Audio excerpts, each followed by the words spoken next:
Chapter 124, 123. Problems with anger. Why do you always have something so strange happening to you? Grandfather asked rhetorically after everyone calmed down a bit and I told the story of the cloth and its properties. As soon as get used to something, then something else crazier happens immediately, Ashley held grandfather with a sigh. But my life is interesting, I said flippantly as I watched the cloth absorb my old suit at my command.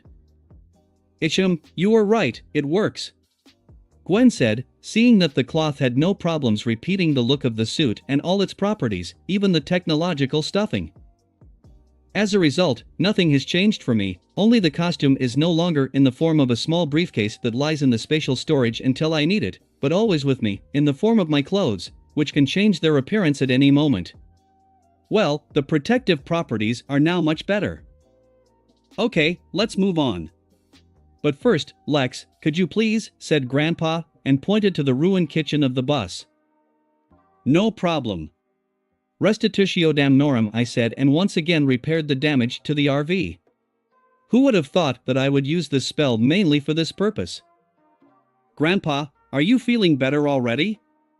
Gwen asked politely as she watched Max get behind the wheel. My head hurts a little, but I can drive an RV, Grandfather said confidently and started the bus. That's good. Then I'll go get some rest. Call me if anything interesting happens, I said and went to the back of the bus to experiment a little with the cloth and check all its possibilities. 4 hours later. Honestly, I didn't learn anything new, I just learned to control the cloth more freely. This thing is much beyond my understanding, and even turning into a Galvan did not help me figure out how this thing works. In principle, nothing else was expected from the invention of contumelias. I haven't felt this impotence in a long time, although it only excites my interest. Probably will have to postpone it for the future and hope that I can get enough knowledge and skills to understand the cloth and learn how to reproduce it. Still, such a thing will not interfere with my family, especially if take into account its protective properties. None of my aliens which I can now use, I could not even scratch the material that makes up the fabric. Of course, I didn't use anything on a large scale, but it's still a great indicator of the tenacity and strength of fifth-dimensional matter. Other than that, I was just testing the capabilities of the cloth, and again, I can only make comparisons to the symbiote, as the cloth has the same properties and gives similar powers. With its help, I can do everything the same as the carriers of the same venom. Unless, the Clintars look like slime, and the cloth is a cloth. Also, I didn't have an extra voice in my head and the schizophrenia that affects my sanity. But that's just a plus. The cloth follows my commands without problems and I do not feel any resistance. All I need is a little intention and the cloth will do everything unquestioningly. True, this is not difficult, since all I need from her is to play the role of my clothes and change them into a suit when the battle comes. I ended up feeding the cloth to all the rest of my clothes, so now I never have to worry about growing up and my clothes getting too small, or that my clothes are torn, as with cloth, this is unlikely ever to happen. All it takes is one thought, and I'm wearing a new bow, so I don't need to go shopping anymore. Well, now I don't need to erase anything either. In general, as you can see, I am very pleased with this acquisition and glad that I took the fabric from the Forever Knight's vault. Apparently, they thought it was just a useless rag and left it next to the diadem, because they didn't feel sorry for it, but it turned out to be an artifact of an ancient race. Of course, the cloth is not some kind of super powerful weapon, but its properties are very useful in everyday life. Besides, who knows what other secrets she keeps. Although, even if this is all that the cloth can do, this is enough for me, especially considering how I got it. The cloth greatly simplifies my life, and even such a trifle as not worrying about clothes and a suit is already a huge plus. Okay, now that I've dealt with this thing, and made sure everything is fine and there are no problems, it's time to talk to Gwen. I deliberately gave her time to cool down and calm down after the confusion that had occurred, and now it's time to make sure that my guess is correct. Gwen, you can come over here. I need to talk to you about something, I said loudly. What's happened? Gwen asked, putting one of the magic books aside as she walked over to me. While I was in the cocoon, I heard everything that was going on outside, so I started to say, trying to be delicate. You heard, how did I behave and what did I say about hope? Gwen asked with guilt in her voice, lowering her head. Yes. And I didn't like it. I said seriously. Sorry, I know I was wrong and shouldn't have said that. It's just that I was worried about you and flared up a bit, letting my anger control me, Gwen said sincerely, clearly feeling guilty. Stop. You don't have to apologize. I understand everything and even think that it was not your fault. I said quickly. What? What are you talking about? You said, flare up and let anger control you, don't you think that's strange? I asked, trying to figure out if my theory was correct. Well, I was worried about you and worried that you would get hurt. I wanted to get you out of the cocoon as soon as possible, and I got mad when Ashley and I didn't work out. And then Ashley stopped me from using fire, and I became even more angry because of my impotence. And although Ashley said logical things, I just wanted to act and flared up even more, especially when hope was mentioned, Gwen replied thoughtfully, as if beginning to realize that something was wrong as well. Too much pointless anger, isn't it? I asked. Yes. Instead of thinking logically, which would have been more useful in that situation, I let my anger rule me and wanted to solve everything with force, although this is very unlike me. After all, I usually advocate a smart approach, it's Ashley who likes to solve everything with her fists. But this time it was the other way around. Gwen said softly, frowning. You see, Gwen, I've noticed that lately, you've been very angry, acting a little aggressive and acting irrationally, which is not typical for you. I thought that's the way it should be because I offended you and this is the usual reaction of a girl to betrayal, but, I said getting to the point. But as time passed, I became more and more angry, behaved illogically, and I myself could not understand what was happening with my feelings, until today I almost lost control. Gwen finished for me. Right. I thought that all this was the result of your jealousy towards Hope and anger at me, and in principle I did not see anything strange in this, but today I realized that perhaps there is another reason for all this. I said and pointed to the pyrokinesis tattoo. Do you think that my anger came from the influence of the tattoo? Gwen asked doubtfully. It did not appear, but rather intensified. It's understandable that you were angry at me and Hope, but your anger seems to have been fueled by something else and the only logical option is the power of the charm of pyrokinesis bound to you. I expressed my theory. Are you sure? Almost 100%. You got the tattoo before you met Hope, so it's about time. To tie the charm, we used an untested method, designed for a different charm altogether. We didn't know if there were any negative consequences and took a chance with that experiment. It seemed that there were no problems, but with magic you can never be sure of anything, and perhaps that is why it was initially possible to bind only the charm of luck. I said guiltily, taking Gwen by the hand. But, what about Ashley?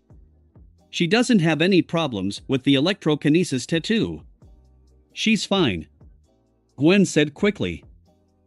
Perhaps it is, but we do not know what will happen next. In addition, Ashley's abilities always had a bad influence on her mind, and she just got used to this and learned to deal with it. I suggested. If you're right, then you need to get rid of tattoo. I don't want to go crazy with anger and hurt you. Gwen said quickly, fearfully, as a small flame appeared next to her. Take it easy. Breathe deeply and don't think bad. Nothing bad has happened yet, and we noticed the problem just in time. I said quickly. There was not enough fire here. Fuff, you're right. As long as everything is under control. So what do we do next? Exhaling more calmly, Gwen said, removing all the flames. It is unlikely that we will be able to get rid of the tattoo, since it has already merged with you and has become a part of you. But we can limit its influence on you and your mind. I will give you a mental shield that I learned how to create as a child. It's certainly not very durable, but it should last for a while until we find a reliable way to protect your mind forever. Hope is just working on it for Ashley and me. I said. Until then, should I not use the power of the tattoo so as not to worsen my condition? Gwen asked. Yes, that would be more secure. I'll also have to check on Ashley's condition, but for now, let me put up a defense. I said and put my hand on Gwen's head. It would be better if I turned into a squid, but he has too much head power, which I have little control over. I don't want to risk working with Gwen's mind, so it's best to set up a weak but safe shield. It only took me half an hour to finish the job. When I was convinced that everything was in order, I removed my hands and said, "Everything is ready. I think you'll feel better now." I feel like there's a pressure off my shoulders that I didn't feel before. It became easier for me to think, and now I see how much earlier I behaved strangely. Thanks, Gwen said with relief. No need. It's my fault. I screwed up. I didn't suggest that you bind the charms without first checking to see if it was safe. I said with guilt, realizing that everything could have ended much worse. No need. I, in any case, would have wanted to do this when I would have known about this method. And I wouldn't care about the risks, you know how I like everything magical. You only thought about us and wanted the best, and this is the most important thing. Gwen said softly, stroking my arm. I haven't seen her in such a good mood for a long time. Still, I should have known a long time ago that something was wrong. Because of me, you suffered, I said again, feeling terrible. The main thing is that you noticed the problem and already know how to solve it. Lex, don't take it all on yourself. In this situation, we all screwed up and this will be a good lesson for all of us. Gwen said with a smile, putting his hand on my cheek. Maybe you are right, I said with a sigh, realizing that, despite all my intelligence, I can also make such banal mistakes. Of course, right. I'm always right. Don't settle down, everything will be fine. Gwen said with a smile, standing up from her seat and kissing my forehead. Does that mean I'm forgiven? I asked with a weak smirk. Not yet. Gwen said with a smirk, and went to the front of the bus, while wagging her reeds. I looked after Gwen, sighed, then said what I had in my thoughts since I realized how I screwed up with these tattoos. I'm an idiot. Chapter 125, 124. Purple Lightning. Darling. An hour after Gwen left me alone, Morgana's voice rang out, pulling me away from my self-deprecating thoughts. What's happened? I asked quietly, continuing to lie with my eyes closed. Meteorological satellites have detected purple lightning from Anner Transl.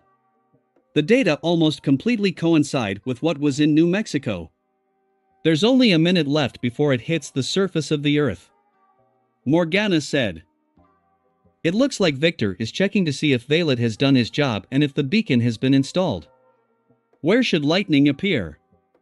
I guessed, sitting up straight. Now is not the time to get depressed, it's time to get down to business. If the data is correct, then in this region. Actually. Right here. Morgana replied, displaying satellite meteorological images on phone to prove her point. Why would Victor aim for this? Ah, I get it. Apparently he wants to move Zia Scare to Anner Transl. And since Zia Scare himself is now locked in the Omnitrix, which is now on my arm, it is logical to assume that the lightning will strike me. I said out loud, looking at the data on my smartphone. Well, I'm better. I don't have to look for it myself. I said and got out of bed. What did you think? Morgana asked with curiosity, wondering what kind of madness I started this time. What is another word for attempting to capture purple lightning, which has very unusual properties and effects on this planet, if not insanity? I hope I don't screw up again. But this lightning has such prospects that I just can't resist the temptation and I'm ready to take a risk. You'll see. I answered shortly to Morgana's question, and did not warn any of my family. Left the RV, passing through the walls, turning into a ghost freak to accurately draw the lightning here. The bus drove on, and I alone remained on a deserted road, in the middle of the forest. Due to the fact that the purple lightning was already close, the weather began to go crazy and out of the blue, a heavy downpour began, which greatly worsened the view. But I could still see a purple glow filling the leaden clouds. Be prepared, the lightning is about to strike. 5, 4, 3, 2, 1. Morgana said and started the countdown so I could get ready. As soon as the countdown ended, the whole sky flashed with purple lightning, which immediately flew at me with deafening speed, like I'm a lightning rod that she just has to hit. Expecting this, I managed to turn into feedback at the last moment, and putting my braids forward, began to absorb through them all the energy of an unusual lightning. Ugh! Too much, falling to one knee due to the heavy load, I said with difficulty. There was too much energy in this lightning, which also has a very strong, destructive effect. So much so that the feedback was full in a second, and I was literally bursting with energy. Not for a similar result, I expected, but, fortunately, I have fallback options. Okay, since the feedback doesn't work, what do you say about buzz shock? I asked aloud, and having got rid of all the previously accumulated energy so that it would not negatively affect the Omnitrix, I turned into an Obsidian, and continued to absorb lightning with the help of his abilities. And although this alien coped much better with the load and such a large amount of energy, it turned out to be of little use. As soon as the amount of absorbed energy exceeded the value that a buzz shock can store, a duplicate filled with energy to the eyeballs appeared next to me. As a result, in less than 10 seconds, 20 of my duplicates stood next to me, from which there was no sense now, and the amount of energy did not decrease. My strength was already running out, and I could barely stand on my feet because of the tension. This method also turned out to be ineffective. Okay, the last option, phew. I exhaled heavily, releasing excess energy again and dispelling all duplicates, turned into a virus. Due to its artificial nature based on a computer virus, there was a chance that such a large boost of energy will do him good, and perhaps even this alien will receive an upgrade. Although, I myself do not really believe in it, but this is the last chance. Damn it, I said as the power of the lightning, for some reason, increased and I was pushed a few steps back. What the hell? I asked in shock as I noticed that cracks appeared on my arms, glowing with an ominous purple color. At the same time, the flow of energy increased again. And my body began to absorb, I would even say, devour it without my control. It will hurt. I said a little doomed when I realized that I simply could not stop the absorption, and the lightning was getting stronger, judging by its size. Boom! In the end, the lightning increased so much that it eclipsed my entire body, and since I was no longer able to withstand this pressure, hit me with deafening force, causing a huge explosion and a roar that signaled the end of the appearance of purple lightning on Earth. Why, when I'm in a bad mood, I always do some risky crap? I asked myself, lying in the impact crater. Fortunately, I was not injured and did not even feel pain as such, which cannot be said about my pride, which was simply trampled on. I expected that everything would go much better, although, in the end, I achieved my goal, and perhaps even exceeded it. Pretty cool, I said with admiration, looking at the hands of the virus. In addition to the fact that they have healed and now there are no cracks, they have changed their color, like, in general, my whole body. If earlier, the virus was a bluish energy humanoid, now the main color has changed to the well-known purple. And this change was not only cosmetic. Basically, virus used lightning energy and got an upgrade that upgraded him on a fundamental level. This alien has become 10 times stronger than before, and all his abilities have improved so much that the previous virus was not even close. I knew there was a chance of this, but it was very unlikely. Although, when you have the power to manipulate luck in your hands, even the most impossible outcome becomes possible. Although, as I said earlier, it turned out even better than I thought. Initially, I started all this to get a sample of purple lightning. It itself has unusual properties due to its origin, and I have long-term plans for it. It is unlikely that I would have been able to get just such a lightning otherwise, but you should not forget that she crossed several galaxies and who knows how it was affected by the same cosmic radiation. Perhaps this is the reason for the unique properties of purple lightning. And if Victor understands this and uses it to his advantage, then one cannot help but admire his genius. Although, I still blundered, since I did not expect lightning to have such power. Apparently, due to the fact that I began to absorb energy, I connected with its source, and instead of an instant hit, as it should usually be, what happened. Well, maybe I was being too greedy, since it was worth absorbing only a little energy and ending on this. But now, instead of a small sample, I got an unlimited source, since now, the virus is this purple lightning. Now, I can experiment with it to my heart's content, and it looks like my plans to create my own world will come true. This one can't help but make me happy. You idiot! Morgana exclaimed furiously as I cancelled the transformation and turned into a human. I know, I said with a sigh, looking down at my hands, which I couldn't move at all. Outwardly they were fine, but they were completely paralyzed. It seems that the absorption of such an amount of energy did not go unnoticed on my human body. Why take the risk? You could use clones, after all. Morgana asked with anger in her voice, appearing next to me in the form of a hologram, and looking at me with concern. I was afraid that the lightning would damage the Omnitrix and decided it would be best if I took care of everything myself. I honestly said, turning into Dr. Fatty and using his powers to heal my hands. It got better and the sensitivity returned, but the numbness remained. Reckless fool! Morgana said loudly and removed her hologram. Sorry. I know I acted stupidly, but I needed to get rid of my frustration. I said sincerely, not intending to let another girl get mad at me. Is this because of what happened to Gwen? Morgana asked politely, reappearing, not calling Gwen a bitch for the first time. Yes. I screwed up, mostly due to my own arrogance, even though I promised myself that I would be smarter than that. Another lesson from life that I thought I didn't need, but it turned out that I did. I said calmly. Lex. With concern in her voice, Morgana said, trying to hug me, although nothing came of it due to the fact that she had no body. Do not worry. I already got over it. I'm not so pathetic that it somehow negatively affected me. I made a mistake and I admit it. It's just that sometimes I forget that life is not a game and things never go the way you want them to. Because of the Omnitrix, I become too relaxed, which is not worth doing, and life gracefully reminded me of this. Again. I said with a sigh, stretching the hands that are almost gone. It's not your fault, you know. No one could have imagined that the charm could have such an impact. Most likely, Gwen just got unlucky. I know, it just pisses me off that Gwen almost got hurt because of this. It's one thing for me or others to suffer because of a mistake, but I can't let my family suffer because of my decisions. Okay, that's enough. Something I've been slacking off lately. It doesn't look like me.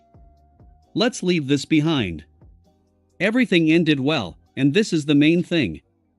It's time to go back before Grandpa and the girls notice my absence. I said with a weak smile. I'm always there if you need to talk more. I love you. Morgana said and turned off the hologram. Thanks. I love you too.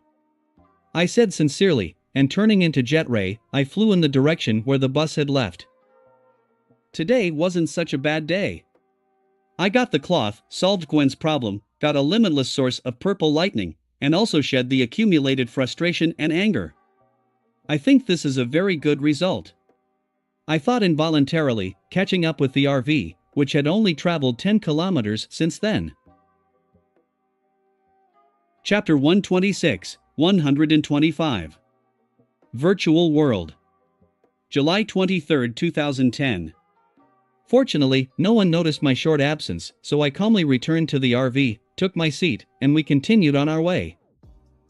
Unfortunately, before the end of the day we did not have time to get to Los Angeles, and we had to stop at the campsite where we spent that night.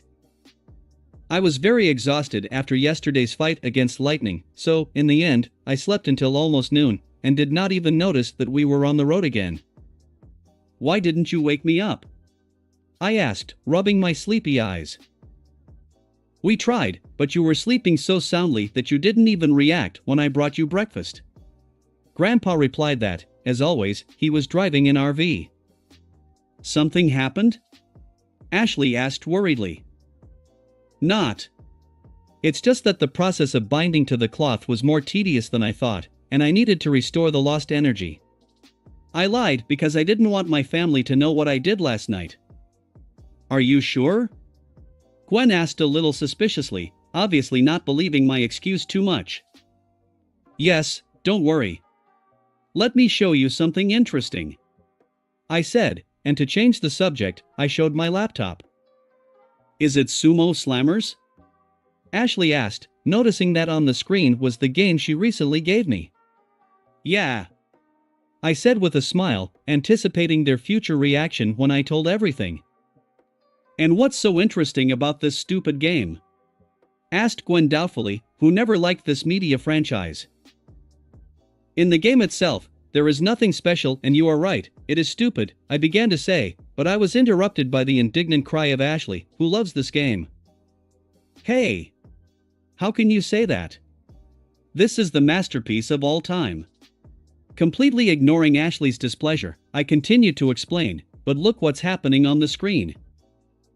Having moved the laptop closer, I pointed to the monitor, on which one could see that the events of the game were unfolding in their own way, without my participation. The game played itself. Now, according to the plot, the final battle of the protagonist of the story, Sumo Slammer Ishiyama, against his archenemy the shapeshifter Kenko, has begun.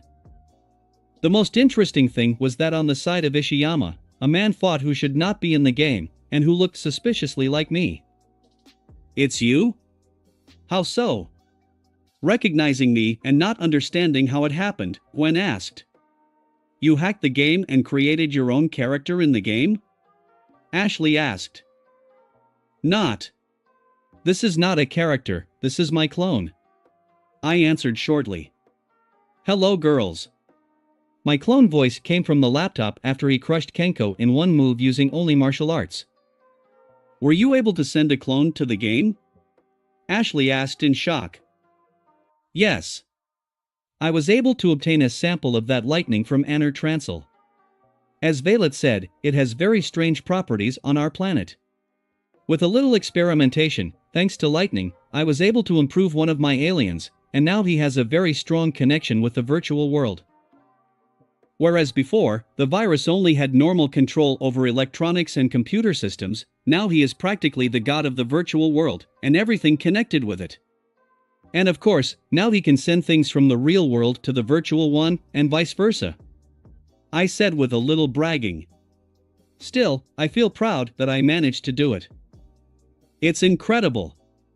Ashley exclaimed, perfectly aware of the prospect of such an opportunity. This is true. I said with a smile, and then added, last night, I sent a clone to this game to check if everything is working correctly, and it seems that everything is even better than I originally thought. For us, this game seems like an ordinary, unremarkable action/RPG, with not very good graphics, but for those who live inside, it's a real world.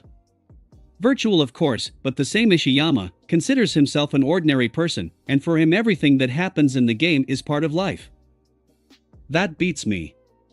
Rubbing her head, said Gwen, for whom all this seems much more complicated than magic. Hurry, I want to go there. Send me to the game. I want to meet Ishiyama and beat up Kenko. Ashley demanded impatiently, for whom the dream was coming true. Okie. In any case, told you about this to ask if you would like to plunge into the virtual world of this game? I said, looking at Ashley and Gwen. You are still asking. Of course I want. You have no idea how much I dream of getting into the world of Sumo Slammer. Ashley said happily, shaking with impatience. Do I have to? I'm not particularly interested in this game. Gwen asked with a disgruntled face. Of course, you can refuse, but this virtual world is a good training ground, where you can fight virtual opponents without worrying about their lives and damage. At the same time, since this is a game, it has game conventions such as an HP bar, spare lives, and much more, which will make everything, on the one hand, more interesting, and on the other hand, safer. It will be much more effective than regular training and you will earn valuable experience in dealing with many opponents. I said. Come on, Gwen, don't be a jerk. I'm sure it will be fun. You'll like it. Besides, we haven't fought anyone for a long time. Ashley said with a smile, looking pleadingly at Gwen. Oh, okay. Why not? Send us. Gwen said with a sigh, yielding to her friend's persuasion. Fine. Several changes will be made to the virtual world to justify your appearance in this world, as well as your abilities. To make it more interesting and not too easy for you, at the very beginning, you will not have any strength and you will have to fight hand to hand. For winning a level, you will get back one of your abilities, and so on until the final level, where you will get all the powers back and you will have to fight Kenko. I said, restarting the game, thereby killing my clone. But since he's an Echo, he didn't care. Fine. I cannot wait. Ashley said enthusiastically. Now, this really sounds interesting. Gwen said with a smile, in which the fighting spirit woke up too. That's it, you can start. I'll make sure everything is in order, but don't relax there and stick together. Maybe it's a game, but there you can die for real. I said as I turned into the phantom virus. So I decided to name the enhanced virus. Considering what system Lightning comes from, which changed it, in my opinion, this name is very appropriate. Don't worry, this isn't our first rodeo. Ashley said with a grin. As you say. Good luck to you. Oh yeah, when you finish the game, try to take Kenko's armor with you, which gives him shapeshifter powers. I'm wondering if it will function in the real world. And I said, and then shot the girls with a small lightning bolt. This lightning did not harm them in any way, but only converted them into computer data, which went to a laptop, or rather, to the virtual world of Sumo Slammer. Are there any problems? I asked loudly into the microphone of the laptop so that the girls could hear me inside the game. No, everything is okay. We're already at the first level. Answered the virtual Ashley, who looked to me only like a not very well-detailed video game character dressed in a kunoichi costume. So strange to not have magic again. Disgusting feeling. Gwen said, who, like Ashley, lost all her powers. Although, they still have the tattoos, but they will not work until the girls find special tokens at levels 5 and 8. Since everything is in order, then have fun fighting with virtual samurai. I said, noticing that a bed of opponents was advancing on the girls. Are you sure it's safe? Gave a voice to grandfather, who all this time only listened to our conversation and did not interfere. Yes. I checked everything several times and did not notice any problems. As long as they are careful, there will be no problems, especially with their abilities. But, of course, I'll make sure the girls are okay. I don't screw up anymore. I said seriously. If you follow, then it's good. But, I have to say, it's a very interesting idea. Girls will definitely benefit from this virtual training. Grandpa said sincerely. Yeah, I think so too. They just lacked the opportunity to gain combat experience in a safe environment so that they could even more adapt to their strengths and learn how to work as a team. Initially, I thought of building training droids for them, but this option is even better. I said honestly. I'll feel better too if I know girls can stand up for themselves. Max jumped with a smile, nodding his head. They are strong, they just lack the experience of real battles. They almost always fought droids or weak opponents, whom they always defeated with sheer force, without tactics or training. For all the time, they had only one difficult opponent, Hex, who made them seriously sweat. Hope, training in the game will teach them many tricks of the battle, and they will only get better. I said. You are right. We only have an hour and a half to go. What are you going to do while the girls are having fun in the game? Max asked. I have one idea. I said with a smirk, a little mysteriously. Using the virtual world of Sumo Slammer as a training ground is certainly good, but you can create your own virtual world. When I said that the Phantom Virus became the god of the virtual world, I was not joking, because as long as he is inside virtual reality, he is virtually invincible. And as befits a true god, the virus must have its own world, which he can manipulate as he pleases. More precisely, I can, and I don't have to worry about the rules of the real world and worry that the higher beings of the universe will come after me. Despite the acquired power, the virus is still limited by some rules and laws of the virtual and real world, and cannot do many things. But if I create my own virtual world that will meet all my desires and requirements, then, with the power of the virus, I will truly be a country there by an almighty God. Since Kevin Flynn was able to create a virtual world that was practically indistinguishable from reality, then I can do it too. Although, of course, I will try not to make his mistakes. And what will happen if I connect this world with the Omnitrix? It's even scary to imagine. At the very least, this is a chance to get rid of the codon flow binding. And as a maximum, in general, you can imagine the prospects, right?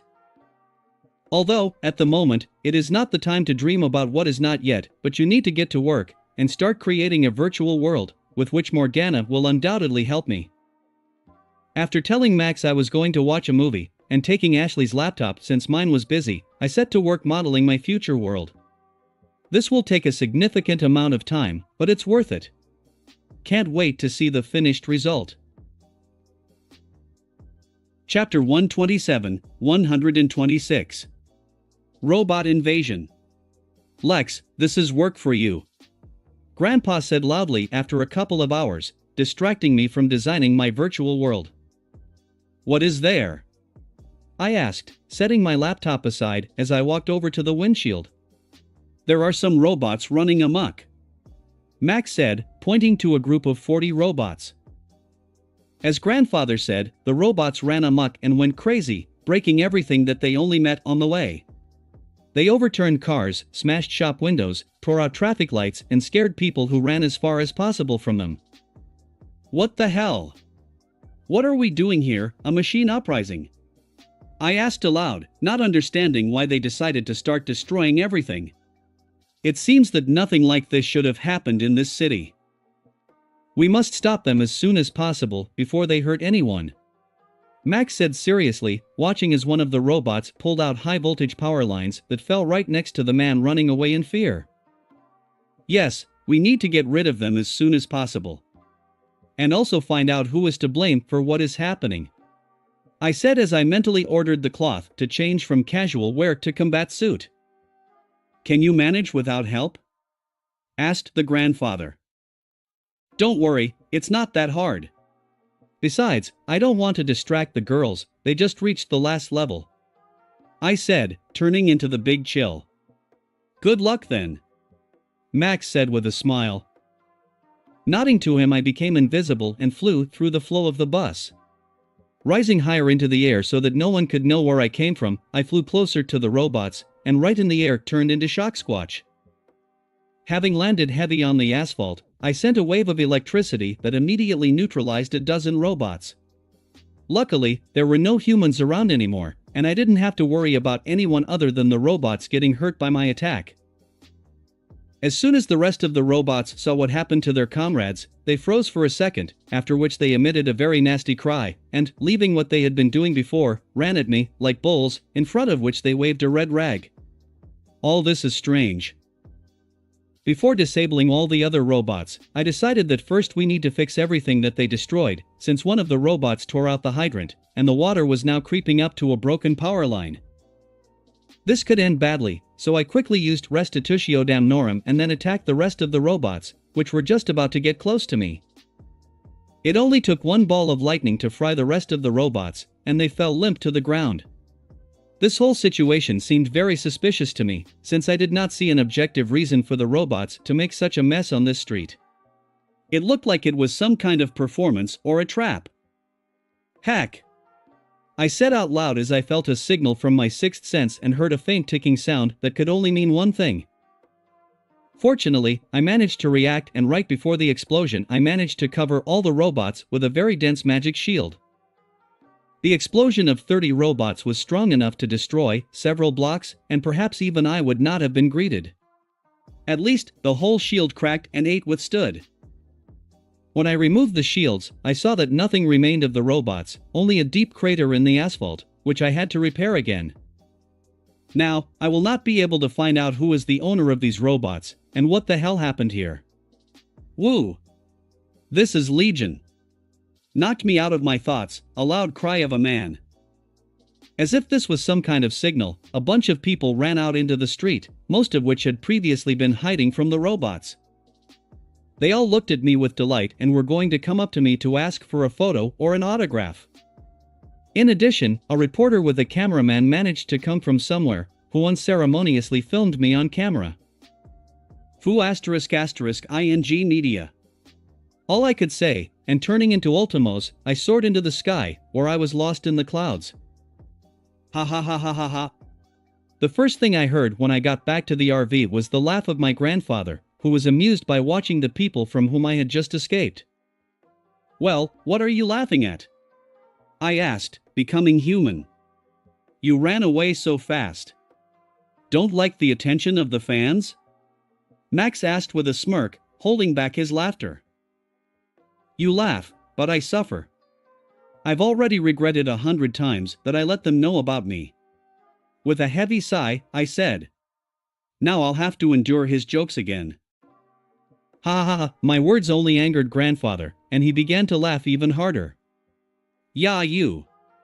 I waved my hand and went to my laptop. Lex, we're done. Virtual Ashley called out when I wanted to check their progress. Well, how? Liked? I asked with a smile, observing the deplorable state of the arena, which was the venue for the final battle. It seems that they did not deny themselves anything and crushed everything with all their hearts. It was so much fun. Need to do it again somehow. Ashley said with delight, beaming with happiness. I have to agree with Ashley here. I haven't had this much fun in a long time. Gwen said, who now definitely does not regret that she agreed to this adventure. Happy for you. I'm bringing you back, it will be a little ticklish. I said with a smile, turning into a phantom virus, and fired an electric charge at the laptop. Following my desire, the charge reached the virtual Gwen and Ashley and brought them back to the real world. It's still hard to believe that now I can do such a trick. We're back, Grandpa. Ashley said loudly to Max, who finally stopped laughing, and we were able to continue on our way to the hotel. I see you don't regret it that agreed to this virtual training. Max said with a smile, looking at the happy granddaughters. And how? It was so cool, Ashley said happily, and began to retell what had happened to them in the world of sumo slammers. Here is what you asked for. Gwen said quietly and took out from her bag Kenko's armor, which allowed him to change his appearance and turn into different animals, up to a dragon, while Kenko himself was an ordinary dwarf. Thanks. I said, and began to examine the armor, which, although it was created in the virtual reality of the game, was now the most real object. Honestly, Kenko was very strong in him, and when he realized that he could not win, he tried to deceive us by turning into Ishiyama. We almost lost because of it. Gwen said impressed. Hey, I haven't gotten to that part yet. Ashley shouted indignantly, who only told how they first met the protagonist of the game. Sorry. Gwen said not too sincerely. After grumbling a little, Ashley continued her story as I tried to figure out how this armor even works. They are clearly technological, but I could not figure out where they have a source of energy. And their structure was as strange as possible. Also, all over the inner surface of the armor, Japanese-like letters were drawn, which did not make any sense. Maybe there is some magic involved? Although, it's silly to look for meaning in an item that comes from a sumo game. Do you understand how they work? Ashley asked as she finished her story. Not. To be honest, I don't understand anything at all. It's the most sophisticated technology, or whatever it is, that I've come across since the Omnitrix. Do they even work? Asked a very reasonable question grandfather. We'll check it out now. I said and turned into a jury rig. It was just about the size of Kenko, so I was able to fit into the pilot's seat and put on the armor, although it's more of an exoskeleton. Well, how? Gwen asked curiously. It seems to be mental control. I said as I felt the suit automatically fix my body and get to my feet following my command. Turn into someone. Like Kenko. Gwen suggested. Let's go to the dragon. Ashley called out with sparkling eyes. Not. Just not the dragon. Too little space. Let's go to someone smaller. Grandpa said quickly, as always worrying about his RV. Okay. I said, and before I could understand anything, I was already on all fours, in the form of a tiger, with blue hair. Meow. Nebule meowed happily. When she saw that I became like her. Everything seems to be correct. Gwen said thoughtfully, looking at me. Yes. It looks like it's working. Okay, I'll study it later. While you were busy, something strange happened to us, I said, getting out of the armor and becoming a man again. Then I started talking about the battle with the robots as we continued to search for the hotel. Third POV. In a dark room filled with large monitors, sat a man in knightly armor and a gold-colored mask. He watched with interest the video, which played out the recent events when the Legion battled the army of robots rampaging in Los Angeles. While the knight was watching all the video materials that his order was able to obtain during this battle, another knight quietly entered the room, wearing standard armor. He silently stood behind the throne, on which sat a man in a golden mask, and respectfully waited for him to speak to him. I wonder what he said here. The masked man asked curiously, zooming in on the video in which the Legion, in the form of a yellow gorilla, glanced at the camera of the TV channel and said something, after then, turning into a blue-skinned humanoid, flew into the sky. We don't know, sir. Although the question was rather rhetorical, the knight who stood behind the throne nevertheless answered. So, were you able to track his movements? The knight on the throne asked his subordinate. No, sir. Although, as we expected, the Legion arrived almost immediately when the attack of the robot began, but he appeared as if from nowhere, and he also disappeared without leaving any traces, the knight answered, holding a tablet with a report in his hands. In general, as always, yes. At least, the plan to get his attention worked flawlessly. And the masked knight replied thoughtfully, glancing at the image of the hero. Yes, as our analysts expected, the Legion immediately reacted to such an extraordinary situation that the police would not have coped with on their own. In fact, it arrived even faster than we expected. Looks like he was close to town, replied the subordinate knight. Your heroic nature will destroy you, Legion. The man said gloatingly, anticipating how his plan of revenge would come to fruition. Should we continue with the plan? The subordinate asked for the sake of formality. Yes. But first, send a few more groups of robots to different parts of the city. It would be nice if we could tire out the Legion before the final battle. At least it would be nice to get rid of his girlfriends so that they don't interfere with our plan. After a moment's thought, the masked man said. Yes, sir. Saluting, said the knight. How is the condition of our troops? Finally asked the knight in mask. All of our forces are assembled and armed with our best technology. You just have to give the order to attack, said the knight respectfully. Fine. We leave in 12 hours. The Forever Knights go to war to punish a heretic who dares to go against our order. Rising from the throne, said Enoch, and it was he, pathetically waving his splash.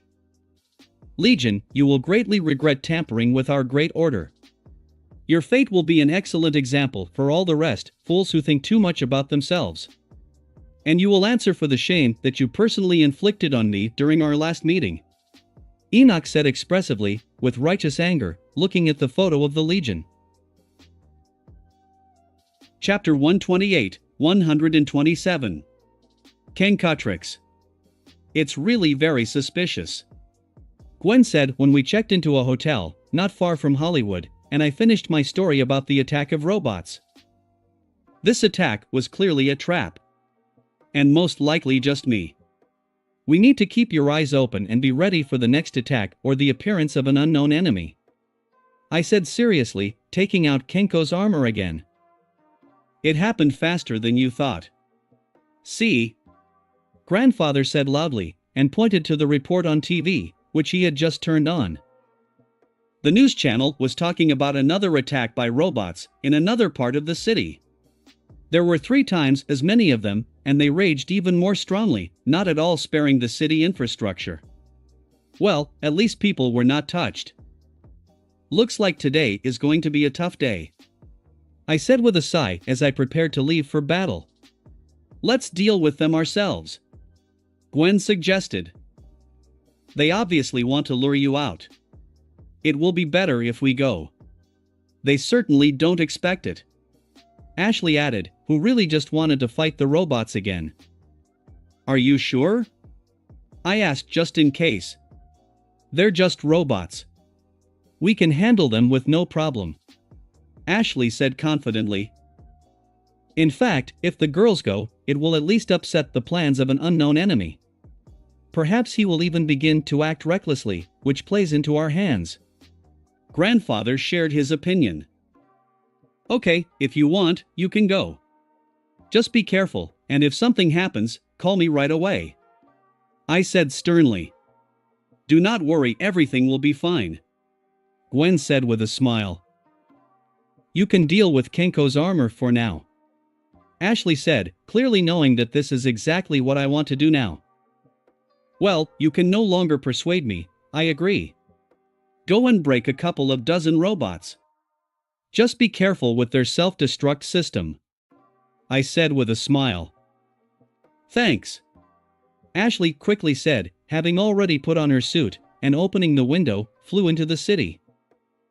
As always impatient, Gwen said, shaking her head, and followed her friend, also dressed in her battle suit.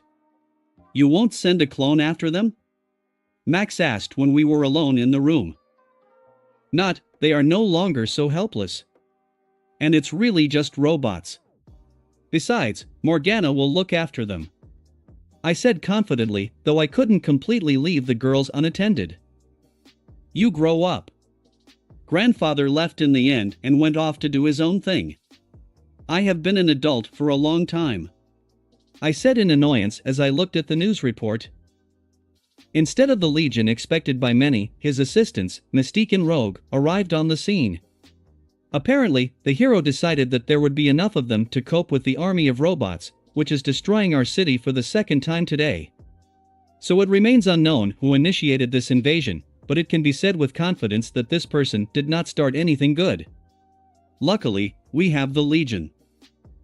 Yeah, but I didn't notice that they believe in me so much, I muttered, watching how the camera was pointed at Ashley, who with her lightning destroyed almost half the army. And after all, maybe when she wants to act carefully so as not to destroy anything. The girls perfectly cope with their task and, having repaired the city with the help of a spell, Gwen and Ashley were already flying back, but there was a message about another appearance of robots. Since they decided to participate in this, then let them figure it out to the end. That's what I told them when Gwen called me and asked what to do next, and I was finally able to start a more thorough study of the war armor. Since my knowledge is not enough to understand how this virtual armor works, I will have to use the help of my smart friends.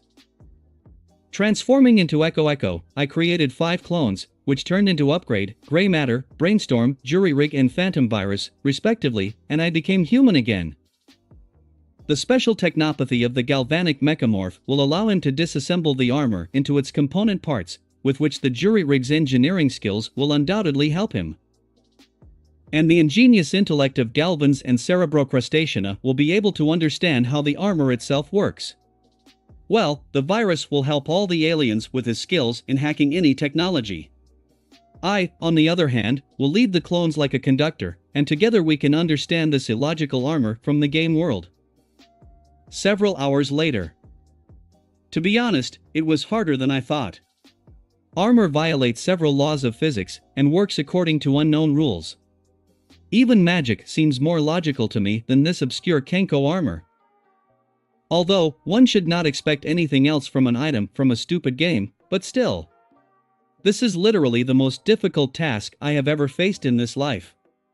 Well, not counting the cloth, but this is already a completely different level.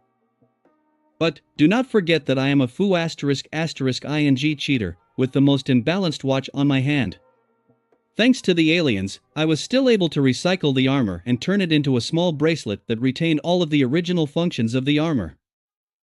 All just by giving a mental command. The wearer of the bracelet can take on the appearance of any person or alien, and will be indistinguishable from the original.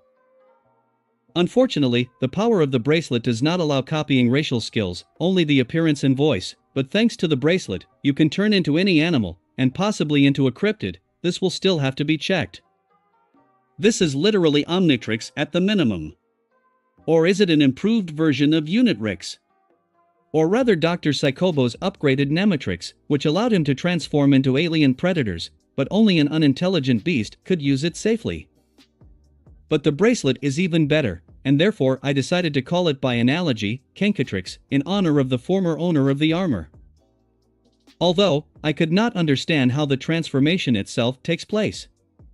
I was able to understand that the metal itself, from which the armor was made, has some kind of metamorphic properties, which, under the influence of those Japanese letters and the source of energy, allow the wearer of the armor to receive the same properties. The power source itself was located in the center of the armor, where the strongest protection was, and it looks like a small pearl. I'm not sure, but it seems to me that some kind of werewolf spirit is sealed in the pearl, which complements the metamorphic properties of the armor, and allows the user to transform it into any animal, or take the form of another person. Quite an interesting concept, although as I said earlier, I could not fully understand everything. Still, I still have a lot to learn.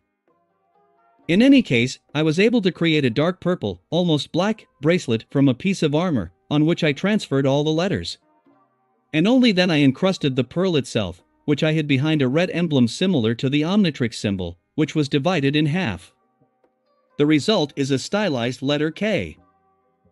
As I said, all the previous properties have been preserved, but since this is no longer an exoskeleton, as it was before, the bracelet does not increase the physical data of the owner. Although, this is not such a big loss, compared to the convenience and abilities that Kenkatrix provides. For now, I'll wear the new bracelet myself, and then I'll decide who to entrust it to. Grandpa already has a Jaeger, so he doesn't really need that werewolf bracelet. And the girls are not particularly suitable for his capabilities. To be honest, it seems to me that Kai is just the perfect host for Kenkatrix, but it's too early to judge this, especially since we don't know each other very well. Are you finally back?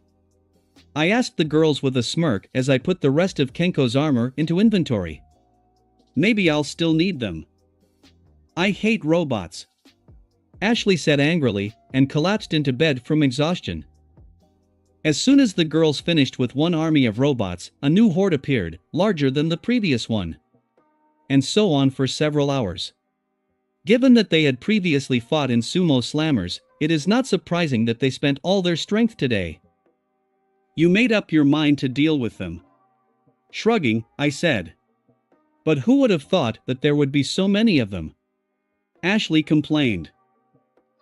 I will never follow your lead again, Ashley. Gwen said softly, who was much more difficult, because she could not use her fire, because of the danger of the tattoo. Sorry. Ashley said plaintively. There is a new army in Beverly Hills, said Morgana, who coordinated the girls all day, at my request. But not this, Gwen said doomedly, as she thought that was all for today. Okay, rest. I'll be done with this. At the same time, I'll check out a new toy. I said, getting up from my chair and pointing to the new bracelet on my arm, right above the disguised Omnitrix. Good luck. Ashley said wearily and fell asleep instantly. Looking at Gwen, I saw that she, too, was already asleep. They could have asked for help if they were so tired. Shaking my head, I said, after using Kenkatrix, turned into an eagle with blue feathers, and flying out the window, flew to the area where celebrities live. By the way, as it turned out that all the animals that Kenkatrix turns into are larger and stronger than ordinary animals, and for some reason, they always have a blue color. Though I don't mind, considering that's my favorite color. Thanks to the speed of the eagle, I quickly reached the elite area, where almost 1,000 robots were rampaging. Notably, someone spent money on the creation of these toys. Right in the air, I turned into a 4-meter blue bear and, like a cannonball, landed in a cluster of droids, which I began to violently tear apart. These robots were obviously of lower quality than the ones I had fought this morning, but there were more of them and some of them had laser weapons. In order not to be such an easy target, I turned into a blue jaguar and began to maneuver between the robots, tearing them apart with my sharp claws. Given the chance, I thought it would be a good idea to test the cloth in battle as well, so several black cords came out of me that followed my will and helped me destroy the robots. Pretty comfortable, like I've got some new arms, I thought involuntarily, biting my teeth into the droid's head. The number of robots dropped quite a bit, but since I didn't want to drag out the battle, I jumped into the air and turned into a 15M Oriental Dragon. Of course, blue. Bye-bye. I roared, and breathed a stream of high-temperature fire into them, which instantly melted the remaining 300 robots. Pretty awesome, I involuntarily said, looking at the destruction I had caused. If not for the spell, repairing the entire area would have cost the city authorities a very impressive amount. And here it's not even clear who tried harder, me or the robots. Covering the robots with a shield, which, despite their deplorable state, nevertheless self-destructed, in order not to attract attention, I turned into a bat and flew back to the hotel. But after flying a few blocks, I felt that someone was following me. And to check who the impudent one is, I flew up to one of the skyscrapers and waited. 5 minutes later, I heard the door to the roof open and 5 people came in. "You," I said with surprise when I saw my guests. "I didn't think we'd meet so soon." Chapter 129, 128. Confrontation. July 24, 2010.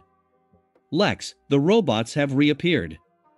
This time, in Griffith Park, said Morgana, waking me up at 6 in the morning.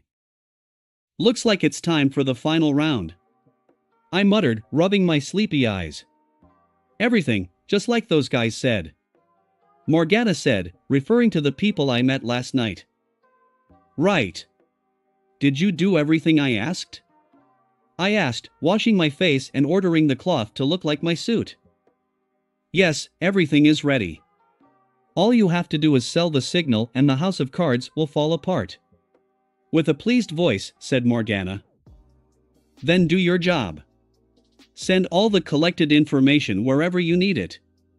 Since they decided to play dirty, let them feel what it's like when all their secrets come out." With a bloodthirsty smile, I said. "And made.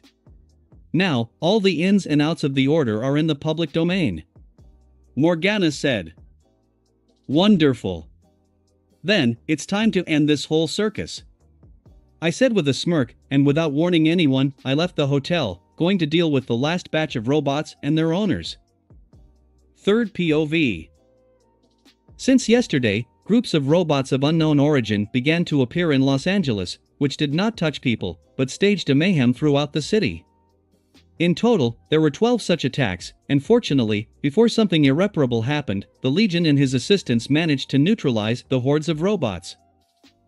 What's strange so it is that there was no reaction from the authorities and law enforcement agencies of the city, and apart from the heroes, no one dealt with this problem.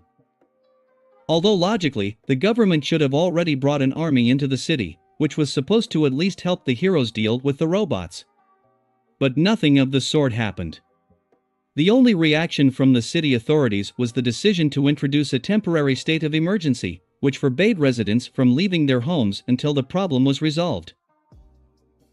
Many people did not like this, and smart people already saw some kind of conspiracy in this, but since the Legion coped with the invasion of the rebellious machines without any problems, no one was in a hurry to make any rash decisions that could only spoil everything.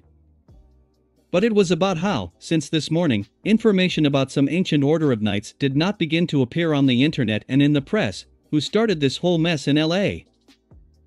And as they say, the shit hit the fan, and the information provided by an unknown anonymous person spread throughout the country, revealing many dirty secrets of many people, as well as revealing the secret to the centuries-old actions of the order, which was originally supposed to protect the world.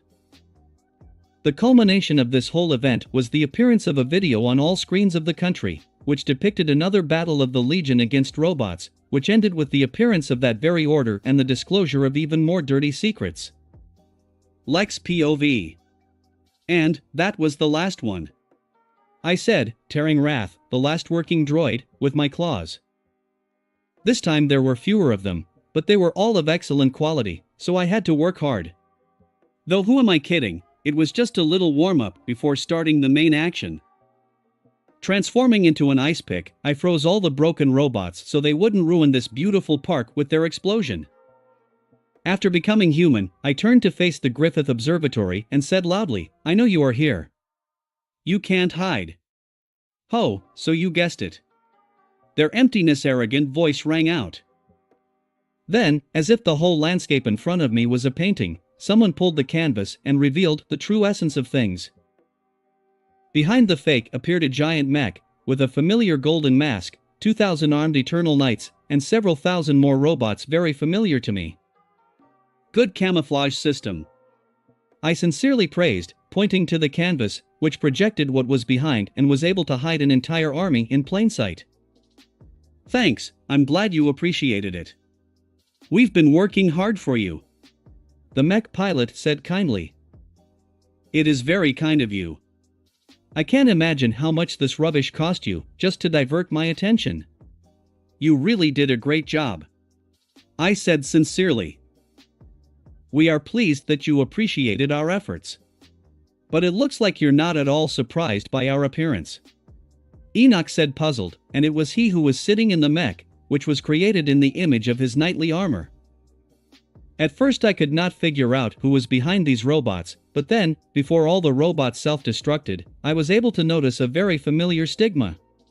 Seriously, you should at least remove your ubiquitous infinity sign, otherwise it's not even funny, I said with a smile, blatantly lying. What? Is our sign still on the robots? Enoch asked in shock, looked at his subordinate, who was standing at the left leg of the fur. Yes sir.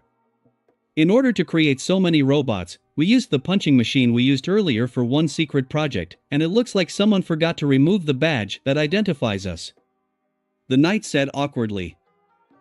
Idiots! Enoch exclaimed furiously, and then added, the whole point of this plan was to remain anonymous to the last, so that the Legion would not suspect the trap being prepared for him. Yes, I sympathize. I sincerely felt sorry for Enoch, who had to work with such not very smart assistants, and thought to myself, it turned out that the sign of the Forever Knights really was. Who would have thought? Ugh. Okay, it doesn't matter now. The main thing is that you still came here, and we can take revenge on you. Turning to me, said Enoch, returning his arrogant tone. Revenge? For what? I asked with incredible surprise. Are you still asking? You attacked my castle, beat up all my people, dishonored me and took my entire collection. Enoch growled, practically foaming at the mouth. Not all. Just a couple of items. Yes, and why reopen the old? It was a long time ago. I waved my hand and said casually. I love annoying this guy too much. That was only a month and a half ago. Enoch shouted viciously, while all his subordinates stood silently on the sidelines. I'm telling you, it's been a long time. Do you know what happened to me this summer? This is just one event in a series of many incidents. Nothing special, I said. Bastard! Unable to stand it, shouted Enoch. Why do you want to take revenge me? I asked, ignoring the knight's angry exclamation. You attacked and destroyed our London branch and then killed Chadwick, Enoch recalled. Attacked? Maybe. But I didn't destroy anything and I didn't kill anyone. Tired of talking to everyone about it, I complained. It does not matter, in any case, you are an enemy of our order, and I will gladly punish you for everything you have done. But rejoice, we won't kill you. We will capture you and study your shape-shifting ability. You will serve our order well, Enoch said. What a great honor, I said sarcastically, rolling my eyes, and then asked, and all this circus with the attack of robots you staged just to lure me out? Ha ha ha, yes. Otherwise, we couldn't find you. I have to admit, you're great at hiding. And although you realize that a trap awaits you, you still came here like the last fool. This is your greatest and last mistake in life. Bursting with laughter, said Enoch. And it's your doing that the police ignored the robots? I asked. Yeah, we couldn't let our plan get thwarted, so we bribed the right people and used our agents in the government to make things go smoothly so we could drain you. Although, we did not expect that your girlfriends are so strong and will cope with almost all attacks. But in any case, you are now alone and no one will help you. Gloated Enoch. I still love villains, they always strive to share their plans. People in the government? I asked with a grin. Finally. Our order is so ancient and powerful that you can't even imagine. Our members have infiltrated various structures around the world, and if we wanted to, we could rule the world, ha ha ha, Enoch boasted, clearly exaggerating a little at the end. Well, no. I just imagine everything perfectly. I will say more, I know absolutely everything about your order. I said with a grin. What? What are you talking about? Enoch asked incredulously. Did you really think that having learned about the trap in advance, I would not prepare for your arrival? I asked, bloodlust in my voice. What did you do? Enoch asked fearfully, clearly feeling a bad premonition. You know, I have known about your order for a long time and even know your history of origin. Out of respect for Sir George and what he has done in the past, I have decided to leave you alone. At least for the time being. But when I visited your London branch, I saw something that made me very angry. I said seriously, pressing telekinesis on all the assembled knights so that they could not move. When I realized that you were preparing a trap for me, I decided that this is a chance to end you. Of course, I could just beat you all up and be done with it, but I thought that was too little punishment for bastards like you, who imagine themselves to be doing all sorts of crap for centuries. I said, increasing the pressure with every word. What did you do? Shouted Enoch as his mech fell to his knees. I have taken away your greatest advantage. Your secrecy. I grinned bloodthirstily, pulling out a large holographic screen from my phone. No, Enoch said doomedly, seeing on the screen a report from several TV channels that told everything I had gathered about the Forever Knights. And there was a lot of dirt and secrets. Smile, you are filmed by a hidden camera. I said with a smile, pointing to the drone flying in the sky, who filmed all our dialogue and broadcasted around the world. Well, Richard Dreyfuss III, do you like my plan? I asked with a grin, calling Enoch by his real name. Bastard. I'll kill you. Enoch shouted furiously and fired a rocket at me from the mech's hand. Calmly covering myself from the explosion with a magic shield, I continued. Now, the whole world knows your names, your crimes, and your plans. We'll start hunting for you, because with your actions you have angered a lot of influential people.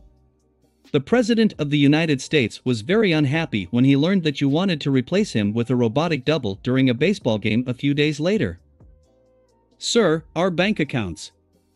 They are all empty. The right hand of Enoch gave a voice. Oh yes, I forgot to mention that. Now you are bankrupt. Your entire fortune has gone to charities around the world. You don't have to thank me. I know how happy you are to know that the money of your order will go to a good cause and will cover at least some of the harm that you have done to the world over all these centuries. I said with a grin, turning off the drone, since my next words should not be heard by anyone. Die. Enoch shouted furiously and tried to shoot me with a rocket again, but he didn't succeed, as I tore all his mech into pieces with telekinesis. It won't be fun if you all get caught now. So run, and don't look back. I said as I removed the telekinetic pressure from all the knights. True, everyone was so shocked by what had just happened that no one even moved. Well, what are you worth? The army will be here soon. I said, but no one responded. You're not funny at all. I said with a sigh, and then turned into a humongosaur and shouted louder. I said run. Hide so you don't get caught, ha ha ha ha ha. This time all the knights heard me and threw down their weapons and ran wherever their eyes looked. Now a really hard time has come for them. Well, you will stay here. It will even be interesting what the secret services will do with you. I turned to Enoch, who was hanging by his telekinesis nearby. I'll take revenge, said Enoch weakly, who did not particularly believe in it. No, you won't get revenge. You will most likely never see white light again. And it is unlikely that any of your former comrades will come to save you, because now they have more important things to do. I said with a smirk, and then knocked out Enoch with a blow. Now I feel like a villain, I muttered involuntarily. After destroying all the robots left here, I teleported from here, since the army was really close. Besides, I have an appointment with my new allies. Chapter 130, 129. The Forever King. And how it all came to this, I thought involuntarily, sitting on the golden throne, looking at my new subordinates. I had a crown on my head and a royal robe draped over my shoulders. About 300 Forever Knights gathered in front of the throne, led by 5 knights in red armor that I knew well. All of them now bowed their heads in submission to me, kneeling. You can go up, I said imposingly, sitting comfortably on the throne. Hearing my command, all the knights stood at attention, after which, simultaneously putting their right hand to their hearts, they loudly exclaimed, "Long live the true Forever King! Long live to the true Forever King! Long live to the true Forever King! Long live to the true Forever King!" Their fanaticism knows no bounds. I thought calmly about the fact that I was now being crowned. If someone does not understand what is happening now, then I will explain everything. To make things clearer, I have to go back to last night, when I was visited by uninvited guests. As some of you may have already guessed, these were the 5 knights in red armor that I met while infiltrating the London branch of the Forever Knights. As it turned out, the words that I said about their order and Sir George, after our duel was over, quite strongly influenced the outlook of these Forever Ninjas. It turns out they have such a title. When the ninja woke up from the magical sleep that I had placed on them, they decided to reconsider their allegiance to the Order of the Forever Knights and, for the first time in their lives, decide on their own what they really want to dedicate their lives to, and most importantly to whom. Unexpectedly, it was the ninja who turned on the storage destruction system. It was they who destroyed the place for the protection of which they were, in fact, created. Well, at least they did not abandon their former comrades, and saved all the Forever Knights that were on the upper floors of the vault. After all, they are ordinary soldiers and did not deserve such a death. By the way, I found out the origin of the Forever Ninja. The majority of this elite squad are level 6 androids created by the late Chadwick, but there are 12 of them who act as commanders. They were orphans who had been recruited by the Order as children, brainwashed into their allegiance and undergoing rigorous training to become elite warriors and bodyguards for high-ranking members of the Order.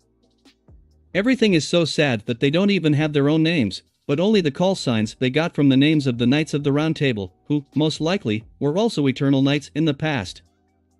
In my case, I met Kay. This is the girl I fought. Yvain, he fought Lee, a knight with a shield, goes by the call sign Bors, and the other 2 are called Lamorak and Bedivere.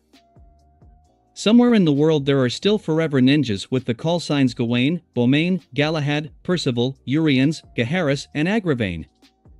So, back to the topic. After the ninja left the London branch, they began to think about what to do next, because, in fact, they became traitors to their order. As is clear, they decided to find the one who pushed them to change, that is, me.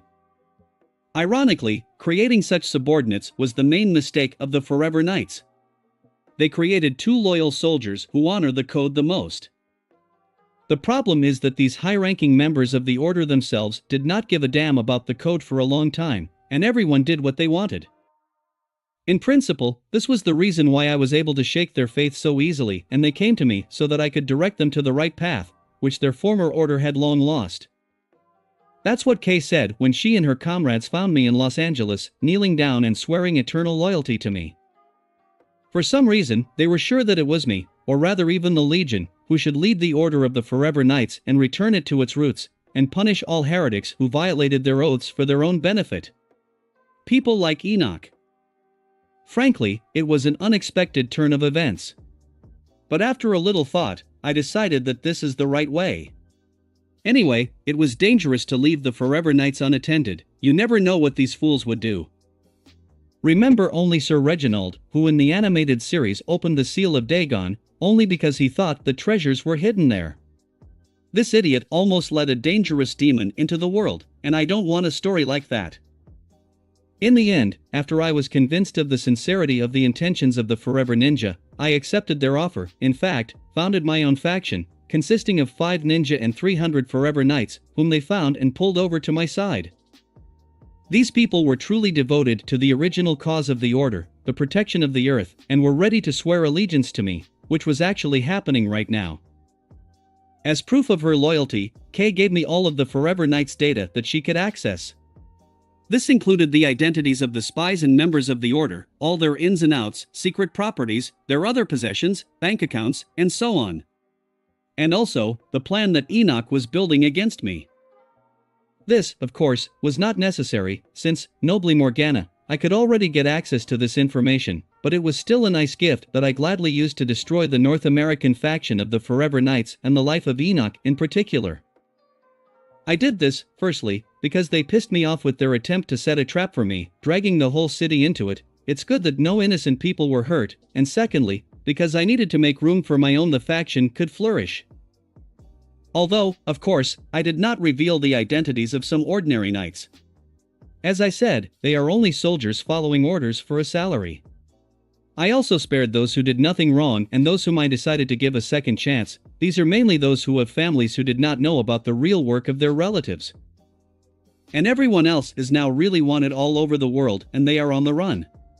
I think it is especially difficult now for spies who were exposed when they were in the camp of the enemy. Well, they are to blame. They deserve it. Although, I still let Driscoll go, since I still need him in my plans. True, I did not expect that he would still save Enoch at the last moment, before the military captured him. Probably to personally punish him for what happened to the order through the fault of Monk. Well, that's probably better. The government will not receive dangerous information. Okay, that's enough. I said loudly, stopping my new subordinates from screaming in my honor. What are your further orders, Your Majesty? Kay, who is now my second in command, asked respectfully, bowing her head. For now, lay low here and try not to shine. Right now, the order is far from being held in high esteem, and until things calm down, we'd better be as discreet as possible. I said calmly, pointing to the floor of the castle in which we were now. What about heretics? Kay asked. They are no longer our problem. I think by the end of the week, most will be caught by the government. And those who are lucky will climb into the deepest hole to avoid a similar fate. I said coolly. Should we make sure that the infidels can't get support and hide in one of the shelters? Kay asked. Yes, mothball all shelters and property, so that no one but us can access the resources of the order. I'll deal with this on my own later. In the meantime, rest, restore your strength, because when I return next time, I will begin the reformation of the order. I will return the Forever Knights to their glory and destroy the legacy of these foolish heretics. I said pompously, getting up from the throne and waving my mantle. It's not bad for me, it turns out, to play an overbearing king, right? Long live to the true forever king. Long live to the true forever king. Long live to the true forever king. Bowing again, a horde of Forever Knights began to shout, each of which I had already checked and made sure of their loyalty to me personally. There are real fans here who really believe in the true purpose of the order and for whom I have now become a real ruler, for whom they will do anything. I must say, the recruiters of the order know how to do their job. They obviously had to work hard to find such fanatics. Usually, such devotion does not bode well, but in my case it is even useful. At least I can be sure of their loyalty and obedience. I think they will find work within their strength, especially when I upgrade their arsenal and train them so that they truly become an elite order, not the clowns they were before I came. Still, it will be easier for me if I have assistants who can deal with minor problems. Not all same me forever to do all work. I hope, in the future, I can entrust them with the protection of the earth, in my absence. I will be calmer if I have forces subordinate to me personally. And I won't have to trust the same plumbers, which I honestly have a little doubt about, especially after they left my planet to fend for themselves after defeating Vilgax the first time. Well, that doesn't matter now. It's time to go back to the family. They must have seen my little show and must be worried that I'm gone for a long time. Kay, I leave you in charge. Make sure everyone gets everything they need to relax. The main thing to remember is not to walk around the street in your armor. I looked at my assistant and said, "As you wish, Your Majesty." Kay bowed low. "We have a lot of work ahead of us, but trust me, we can fulfill our duty to protect the Earth." Playing the role of the king again, I said loudly, after which I teleported back to the hotel. Chapter 131, 130. Portoler. I'm back. I said loudly, right after teleporting to the hotel. You've caused real chaos. Immediately said the grandfather, who was sitting on the couch and watching on TV a report on the arrest of the mayor of Los Angeles. He was one of the Forever Knight spies, and it was he who made sure that law enforcement did not react to robot attacks. But you have to admit, I did it very nicely. I sat down next to Max. I would say pathetic, perhaps even too much. It was that real show. The whole country will be in a fever for a very long time. At least while the arrests continue. Grandpa said as he switched the channel to another news report, this time about the arrest of a famous billionaire who was also in Forever Knight. Well, the Knights have been up for a long time. Sooner or later they were punished. Given that I got rid of almost 80% of the members of the entire order in one fell swoop, while depriving them of all their money and property, the storm that will be in the world for the next couple of months is a small price to pay. Shrugging, I said. On the one hand, I agree with you, especially since you did everything bloodlessly and none of the innocent were hurt, but on the other hand, I'm angry that you did everything alone again and didn't even tell the girls and me about this plan. Max looked at me with displeasure. Hey, I didn't know it would turn out like this. It was spontaneous. Improvisation. I had a good opportunity, and I decided to take advantage of it. I said honestly. Does it have something to do with your new clothes? Said the old man, pointing to my crown and robe, which was still on me, over my suit. Completely forgot. I said, looking at my royal attributes, which the cloth, at my order, absorbed and changed its appearance to everyday clothes.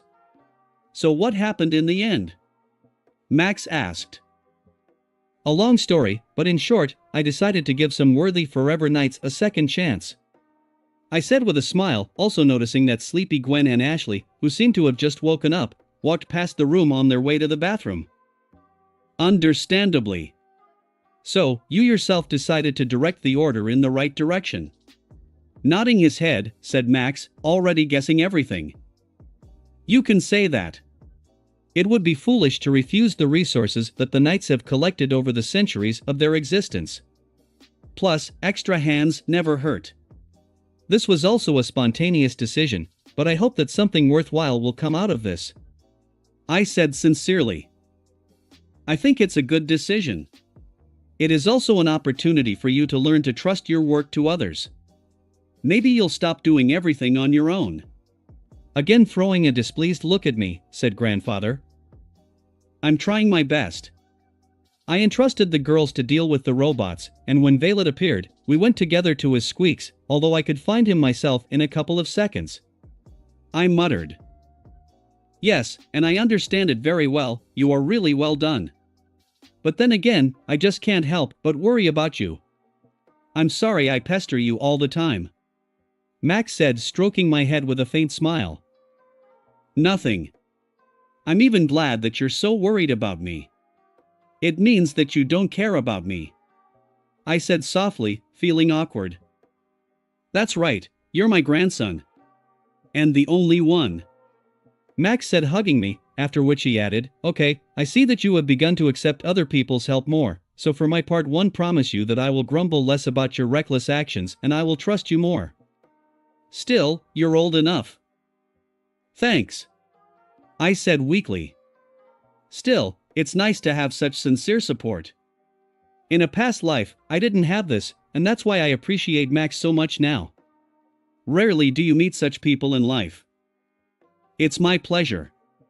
It's my job, like your grandfather's. Although, I think that's enough of these tendernesses for today, Max said, releasing me from his arms. Yeah, I said, and then asked, so, what's the plan for today? I don't think it makes sense for us to stay in Los Angeles. Now the city is full of bedlam, so it is unlikely that we will be able to enjoy the tourist attractions. We'd better move on. Max thought for a moment. I agree. Then what is our next goal? I asked, nodding my head, just as the girls, having completed their morning exercise, entered the room. Chicago. This is one of the few megapolises we haven't visited yet. In addition, in a few days there will be a rock music festival, which I really would not like to miss. My favorite rock band Shag Carpeting will host a concert together for the first time in many years.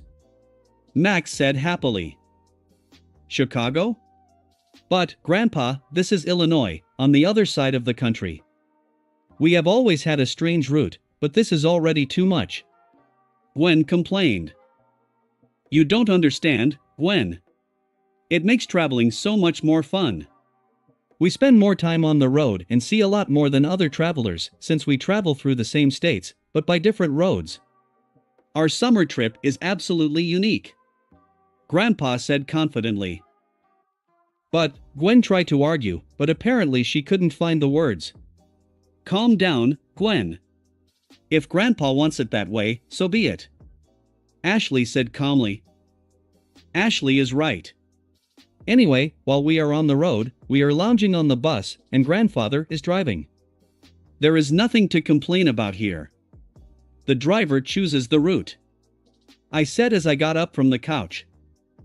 I don't even have anything to say, Gwen said with her head down, defeat in her voice.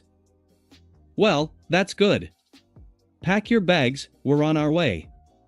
The blockade from the city center has already been lifted, as the army has already arrested most of the Forever Knights, Max said with a smile. What?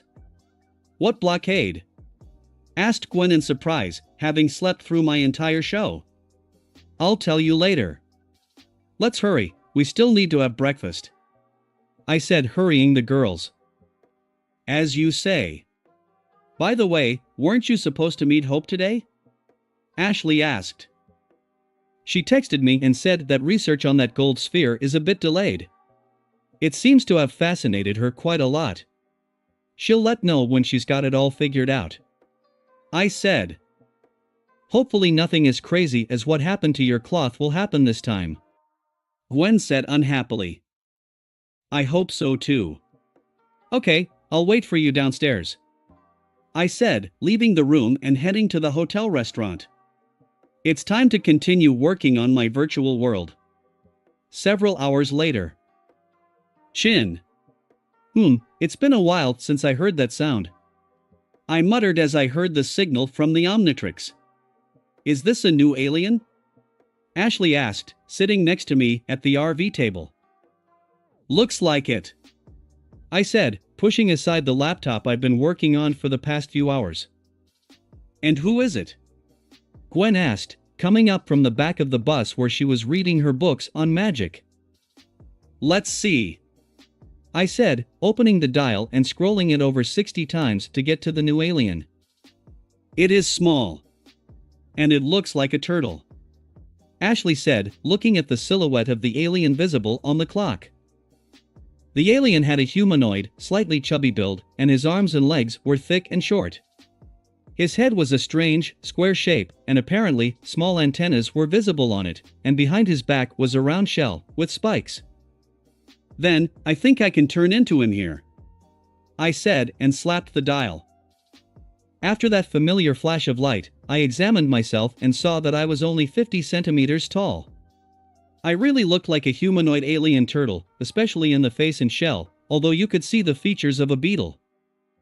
I was wearing my usual overalls, but there was a two-tone circle on my stomach. I think I know this alien.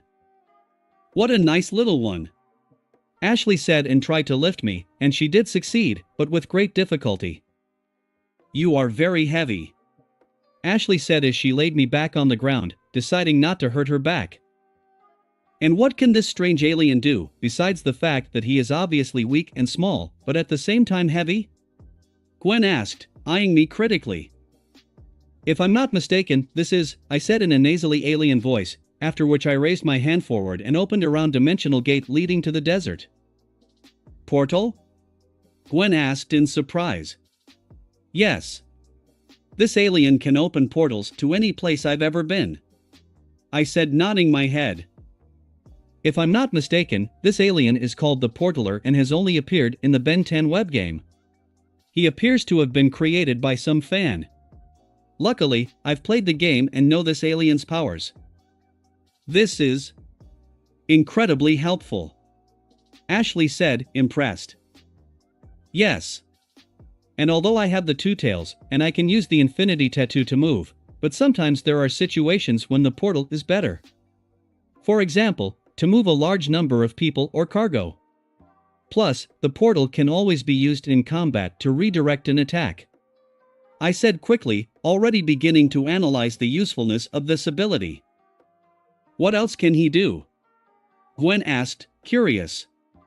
Just this. I said and curled up into a ball, just like the cannon bolt. Apparently, this is a defense mechanism against predators inherent in this race.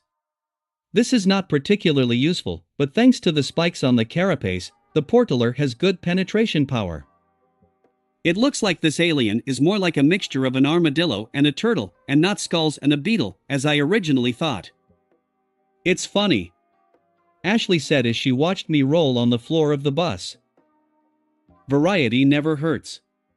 I already have quite a few aliens that have similar powers, but that doesn't make them any less useful. Everything depends on the situation. And portals will definitely come in handy for me someday, I said as I got to my feet. I think you're right. By the way, have you checked Ashley? Gwen asked, suddenly changing the subject. Check? What are you talking about? Ashley asked incredulously. I'm talking about your electrokinesis tattoo. Gwen replied. What's wrong with her? Ashley asked, looking at your hand. She's fine. It looks like my theory was correct, and Ashley's mental resistance, which she trained due to her osmosion powers, protected her from the effects of the tattoo. I said quickly. Is that how? This is good, Gwen said with relief. What are you talking about? Can you explain to me properly? Ashley asked loudly, completely confused about what was happening. You know, Ashley, I started to speak, wishing to turn back into a man, but everything did not go according to plan. What the hell, I muttered, noticing that my Omnitrix failed for the first time, and I turned into swamp fire, contrary to what I wanted. Why did you turn into this alien? Gwen asked, looking at me as a Methanosian. I don't know, I said honestly, looking at the Omnitrix emblem. Become a man and explain to me already what you were talking about before, Ashley practically ordered. I can't, I said when I realized that the Omnitrix was not responding to my mental commands, and even a slap on the emblem on my chest did not cancel the transformation. What the hell? Chapter 132, 131. Bloom. Are you joking? Gwen asked, concern in her voice. No, I really can't turn into a human in any way. The Omnitrix is completely unresponsive to my commands. Even Kenkatrix is useless, I said, continuing to slap the emblem on my chest. Why is this happening? Ashley asked, also hitting the emblem, but nothing came of it. I do not know. My Omnitrix has always worked properly, I said hesitantly, trying to find a solution to this problem. I think it's time for you to bloom. Morgana's voice came from my laptop, which she was in to help me create my world. That's right, bloom. It slipped from my mind. Thanks for the reminder, Morgana. I said with relief, having stopped trying to return to human form. Bloom? What are you speaking about? Gwen asked incredulously. This is a feature of this race. As a plant-based life form, the methanosians have multiple periods of maturation. I'm now 16 years old, and this is just the time when the methanosians reach their sexual maturity and they begin the flowering stage, that is, the maturation of the body. I said, at the same time noticing that my body had already become a little larger than before. So you're flourishing right now? How is the flower? Gwen asked. Yes, by analogy with plants, we can say that this alien used to be a growing stem, and now it's time for the bud to open. I nodded my head as I sat down at the table. And what does it change for you? Ashley asked. For my human body, nothing will change, but Swampfire will get an upgrade. I will become much stronger physically, my regeneration will reach a new level, and the fire blasts that I can shoot from my hands will become much more powerful. And of course, my connection with plants and chlorokinesis will only get better. I said briefly. To be honest, I completely forgot that there is a possibility that this could happen. I just got used to the fact that I have been in complete control of my aliens for a long time, and the same aggressive disposition of wrath is not a problem for me, but apparently I can't trample against nature. There is nothing wrong with this, of course, and I'm even glad that the Swampfire will become stronger, especially since it is somewhat similar to the manifestation of the alpha forms that I am currently working on. But the fact that flowering happened so abruptly and unexpectedly is unpleasant. It's good that I was in a safe environment, and not in the middle of a battle. It also reminded me of the problem of Big Chill. I do not want to bear children because of the instincts of the Necrophrygian race. I'm still too young for this. And actually, I'm a man. So something needs to be done to prevent this from happening. As you can see from the Swampfire, I can't resist the aliens' natural biological processes in any way. And what do you do now? Ashley asked, breaking my flow of thoughts. Just wait for the bloom to end. I shrugged my shoulders and said in a nasally alien voice. But doesn't that mean you're stuck in that alien's form indefinitely? Gwen asked, noticing a clear problem. Yes. Apparently, the Omnitrix was automatically blocked so that nothing interfered with the growth process and everything went safely. I said with a sigh as I looked down at my hands, which had gotten a little bigger. It's bad, right? Ashley asked, worried for me that I had lost my main weapon. Well, not really. This alien is quite strong, so I'm not completely defenseless. But if problems overtake us, then this time everything will be more difficult than usual. Moreover, for some reason, my magic is not available to me. I said, noticing that I couldn't withdraw the magical energy from my body. Apparently, this is again done so that magic does not interfere with the flowering process. I didn't know that the Omnitrix could block this ability as well. Let's hope that today it won't produce anything dangerous, Ashley said softly, clearly calling trouble on us. Lex, satellites detected purple lightning. Morgana said right away. It doesn't get any easier from hour to hour, I said, shaking my head. As if it could happen at another time. Couldn't you just keep quiet? Gwen said, looking at Ashley angrily. Sorry, Ashley said guiltily. Okay, it's not so important now. What happened, happened. Morgana, where will the lightning appear? I asked, moving my laptop closer. In Colorado, near the city of Derryville, on the territory of the Maplewood family's farm. Morgana quickly said, bringing up a map on the screen. We're not that far away, but we won't make it in time for the arrival of the intruder. I muttered. We have been on the road for more than 10 hours and have already practically traveled all over Arizona, so we will have time to get to the farm in a couple of hours. Unfortunately, I can't use magic, so I can't move the bus there with the infinity tattoo, and other means of teleportation aren't available to me right now. Also, I can't even use Merlin as Slick's samurai robots are currently dismantling him. It seems to me that I have already received all the necessary resources to build a new spaceship, especially with what I can now get from the Forever Knights, so I decided not to put it off any longer, and a couple of days ago I ordered the dismantling of Merlin to begin. There was no need for me to hurry, so I entrusted this to the robots. Anyway, they just stand and gather dust, but at least there was something for them to do. As a result, Merlin is no longer able to fly. How unfortunate everything turned out. Well, at least I know who came to Earth and his plan, so nothing terrible, in general, did not happen. It's just that we won't be able to meet the mummy immediately after his arrival. That's it, lightning struck and an alien from Aner Trancel arrived on Earth. Morgana said. Now it really would be nice to have our own network of satellites, I complained, and then I realized something. Morgana, the Forever Knights must have their own satellites in orbit, right? I quickly asked. Right. And I already have access to them. It turned out to be easy, thanks to the security codes Kay gave us, said Morgana, displaying images from a satellite that was just flying over Colorado. You clever. I can't imagine what I would do without you, I said with a smile. Without me, you wouldn't be capable of anything at all, Morgana said confidently, winking at me from the monitor screen. Maybe, I began, but was interrupted. Maybe stop flirting and let's get back to business, shall we? Gwen said displeasedly, throwing an evil look at me. We didn't flirt, but you're right. Morgana, can you get a picture of our guest? I said quickly, knowing that angering Gwen could be dangerous right now. That was 2 minutes ago, Morgana said, displaying a blurry photo of a crater from which a humanoid consisting of bandages emerged.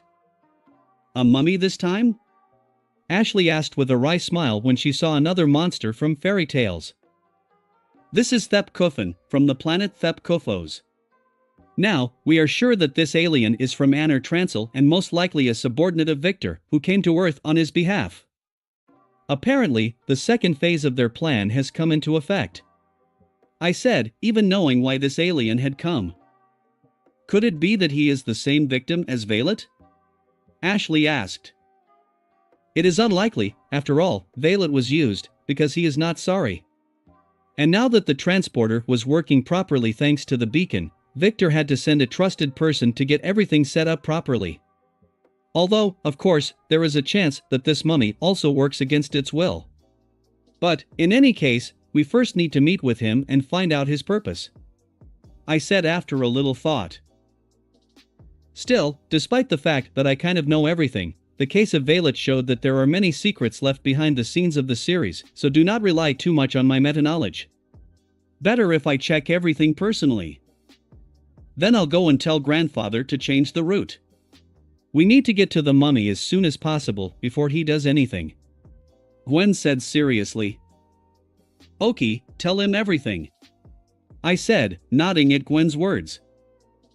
When Gwen, in the company of Ashley, went to Max, I turned to my beautiful AI, and you Morgana, try to follow Thep Kufin as best as you can. No problem. But, Lex, the sensors built into the satellites have detected strange radiation emitted from the alien, Morgana said. Let me guess, it's corrodium? I asked, knowing full well the answer. Corrodium is a high-potential energy mineral, similar to coal or uranium on a larger scale, and for a time it was mined throughout the galaxy as an efficient source of energy.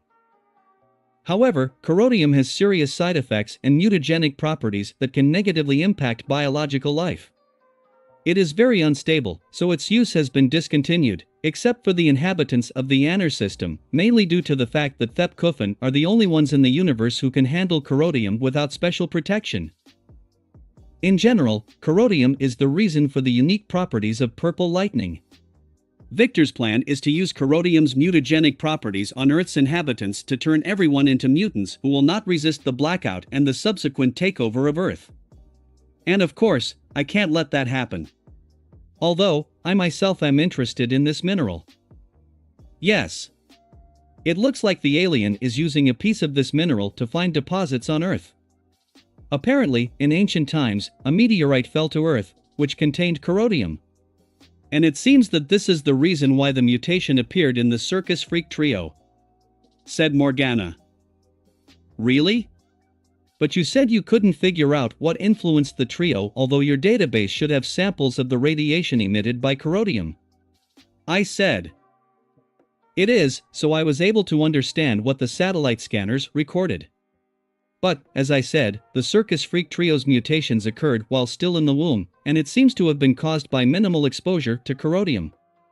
Apparently, too much time has passed, and my scanners have recorded only remnants that have changed too much over time, and I could not correlate what they found with coronium. Morgana replied. Understandably. But it looks like we've finally found something that can cure them. I said with a smile. Right. Enough for them to chill in cryocapsules, said Morgana, who does not like it when someone else is in the cave. How are the tests going there, by the way? I asked, ignoring the AI's tone. There are only 15 aliens left to explore. Fortunately, in each I was able to detect a hidden alpha gene. The study of the Mr. Hyde formula will be completed tomorrow. But there was something strange in Erasai's eyelash. Morgana said. Oh? And what? I asked curiously. This eyelash belongs to you. Morgan shocked me. What? How is this possible? I asked, eyes wide. I don't know, but according to spectral analysis, this eyelash has your DNA, so it must have come off from you when you were in that alien form. True, this happened, apparently when you were already over 18 years old. Morgana explained. So in the future, I lost my eyelash, and it somehow ended up in the past, where Chadwick found it. I concluded from the information received. Apparently, that's the way it is. I said calmly. Fu ***ing time travel, I said unhappily. This always gives me a headache. Okay. It won't change anything and it doesn't matter now. Maybe I'll do what Chadwick did and build an anti-alien weapon, just in case. For now, let's keep working on our world while we're on our way to Derryville. I muttered. As you say. Morgana said with a smile, opening our common project. Chapter 133, 132. The Mummy. Looks like we've arrived. Grandpa said as he stopped the bus at the edge of the Maplewood family's farm. Are you sure we're here? Gwen asked dubiously, looking at the huge fields, where there were only cows that were sleeping peacefully. Yes, Morgana gave exactly these coordinates. I said confidently, still in the form of swamp fire. Let's go quickly, we need to find the mummy as soon as possible. Who knows where he might have gone while we were getting here? Ashley said impatiently, trying to run out of the bus. Don't rush, Ashley. Morgana has detected traces of coronium, which means we need protection. Fortunately, I took care of this beforehand, and your suits have a radiation protection function. So in no case do not take them off, unless of course you want to turn into ugly mutants. I said quickly. No, I don't want that. Ashley chimed in as she quickly changed into her suit. What about you? And Grandpa? Gwen asked, also putting on her costume. The cloth will protect me, and the Grandpa has a protective belt, which also has a radiation protection function. I said, immediately using the cloth. Thanks to its special properties, I was now wearing my normal costume, but it had stretched out and was now a perfect fit for the Metnosian's figure. It's a little unusual to be in alien form and wear a suit at the same time, but I was going to create a similar function for the Omnitrix in the future. Now, thanks to the cloth, this is much easier to do. Although, there are a few more useful features to be added, for some aliens. It's better if I put on my hazmat suit, it will be more comfortable. Max said, taking a round disc out of the glove compartment. Putting the disc to his chest and pressing the button, Grandpa summoned the suit, which immediately enveloped his body. This suit is not very strong, but it can go into outer space for a short time, and it also protects a person from harmful substances such as toxic fumes, or, in this case, radiation. Okay, then let's go, we need to find the place where the mummy appeared and track its movement. I said as I got off the bus. If corrodium is involved in this, I have just the thing to help us. Grandfather said, showing a small device that can detect the radiation emitted by a space mineral. What are we going to do when we find an alien? Ashley asked as we all climbed over the fence to enter the farm. Fortunately, my telepathy is still working, and I can read Tep Kuffin's mind to find out which side he belongs to. If he's another victim, then we'll help him, but if not, we'll stop him. I said, looking at the map on my phone to find my way to the mummy's arrival point. But in any case, we need to make sure the corrodium doesn't fall into Victor's hands. Recalled Max, who knew perfectly well the danger of this mineral. Grandpa is right. Corrodium is too dangerous, especially if used on Earth, especially in the hands of someone like Victor and ZS Scare. Us here. I said, and pointing my finger to the north, I went in that direction. But if Victor doesn't get corrodium, it will ruin his plans. Shouldn't we make sure this doesn't happen? So that he does not suspect anything and that, in the end, he falls into our trap? Gwen asked doubtfully. It is, but in this case, it's better not to risk it. A small amount of corrodium is enough to mutate all the inhabitants of the planet. And if this happens, then everything will already be meaningless. Instead of me, Grandfather answered. Then it turns out that we started this whole story in vain? Can't we help Violet? Ashley asked sadly. Don't worry, it's not that critical. I'm sure a genius like Victor always has a backup plan. If we interfere with just one part of his plan, he'll just go down a different path. Still, he can't quit, because he must follow the order of his lord. I said with a smile. Lex is right. In fact, this failure may play into our hands. Grandfather said, thinking the same as me. What do you mean, Grandfather? Gwen asked curiously. If the mummy is not successful, Victor will most likely become impatient and decide to act on his own so that there will be no more mishaps. As they say, if you want to do something well, do it yourself. I said, continuing Max's thought. And that means, Grandfather began to speak, but Gwen, who had already guessed everything, interrupted him. It means that he will arrive on Earth earlier than planned. And we'll be waiting for him, with a trap prepared. Ashley exclaimed belligerently. Listen, and it is fun to anticipate the actions of our enemies and manipulate them to our own advantage. Gwen said with a smile. Yes, I understand you perfectly, I myself have recently become involved in this. Nodding my head, I said in a pleased tone. It's a good feeling, you won't say anything. Otherwise, they usually conspire against us and we remain fools. Ashley expressed his opinion. That's what tactics and strategy are for. Learn before it's too late. Max said, raising his finger in an intelligent tone. Okay, stop talking. We came. I said, pointing my finger at the deep crater where the mummy had landed. Looks like a corrodium crystal was buried here. It is for this reason that the mummy was moved here.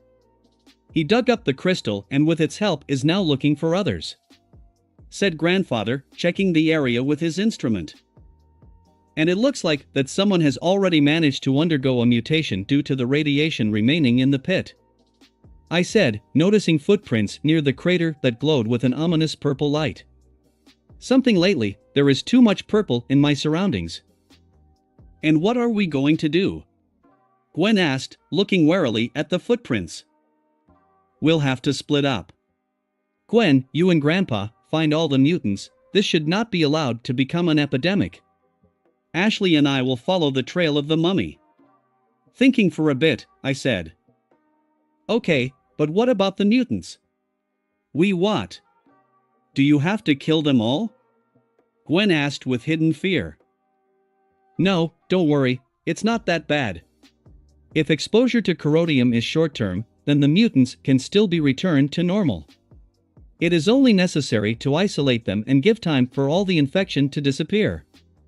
Max said quickly, reassuring the girls.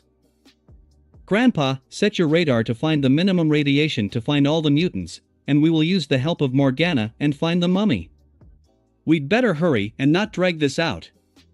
I said and fired a barrage of fire from my hands, which destroyed all the remnants of radiation.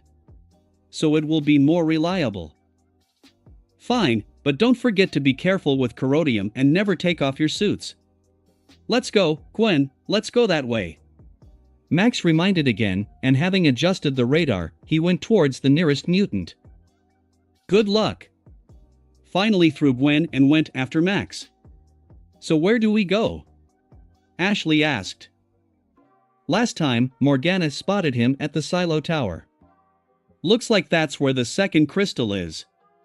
I said looking at my phone. Then, let's hurry up. Don't left behind. Ashley said with a smile and soared into the air, using telekinesis. Let's see who else is left behind. I shouted with a smirk and releasing a jet flame from my hands, with the help of which I quickly overtook Ashley. Hey, not fair, Ashley shouted indignantly, but I ignored her and flew even faster. Less than a minute later, a tower appeared on the horizon, and I switched to flying with telekinesis so as not to make noise and attract the attention of the alien. As I flew closer, I saw a pit being furiously dug by a humanoid figure made entirely of bandages. Indeed, a real mummy. What can you not meet in this world? Ashley said in a whisper, flying up, hovering in the air next to me. To be honest, I stopped being surprised a long time ago. I said in the same whisper.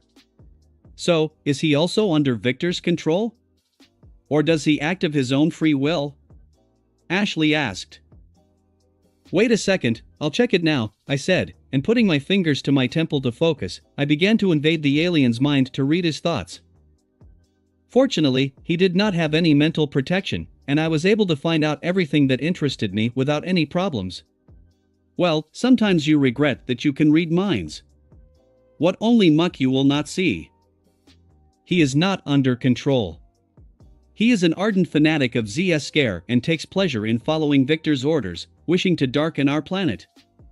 I said curtly, removing my hand. Then you mean attack? Ashley asked for prevention. Yes. Let's show him that he shouldn't have come to Earth. I said with a grin. And how?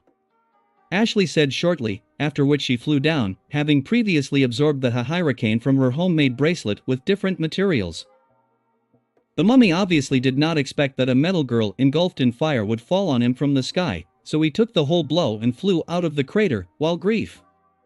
Ashley, right, chose the way to fight, because against the alien, which consists entirely of bandages, fire is best suited.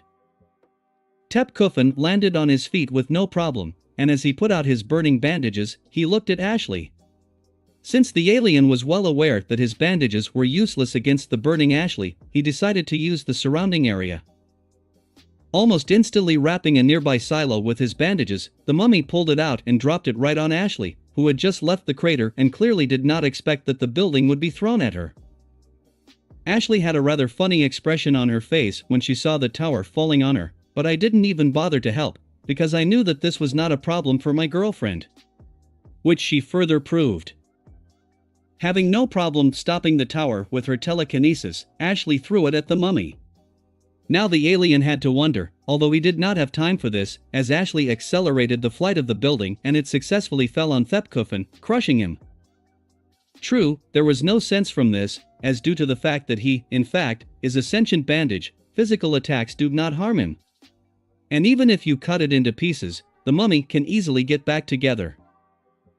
Ashley already understood this herself when she saw how torn bandages crawled out from under the tower on their own, which quickly gathered together into an intact alien, who this time attacked the girl herself, but more violently. While Ashley burned the bandages and dodged the fragments of the tower thrown by the mummy, I calmly obtained the corrodium crystal and sent it to the spatial storage. When the time comes, I will study its properties with pleasure. How long are you going to play? I calmly asked Ashley. He is too agile and recovers too quickly. I can't knock it out, only burn it completely. Ashley complained, sending a barrage of lightning at the mummy, which was also of little use.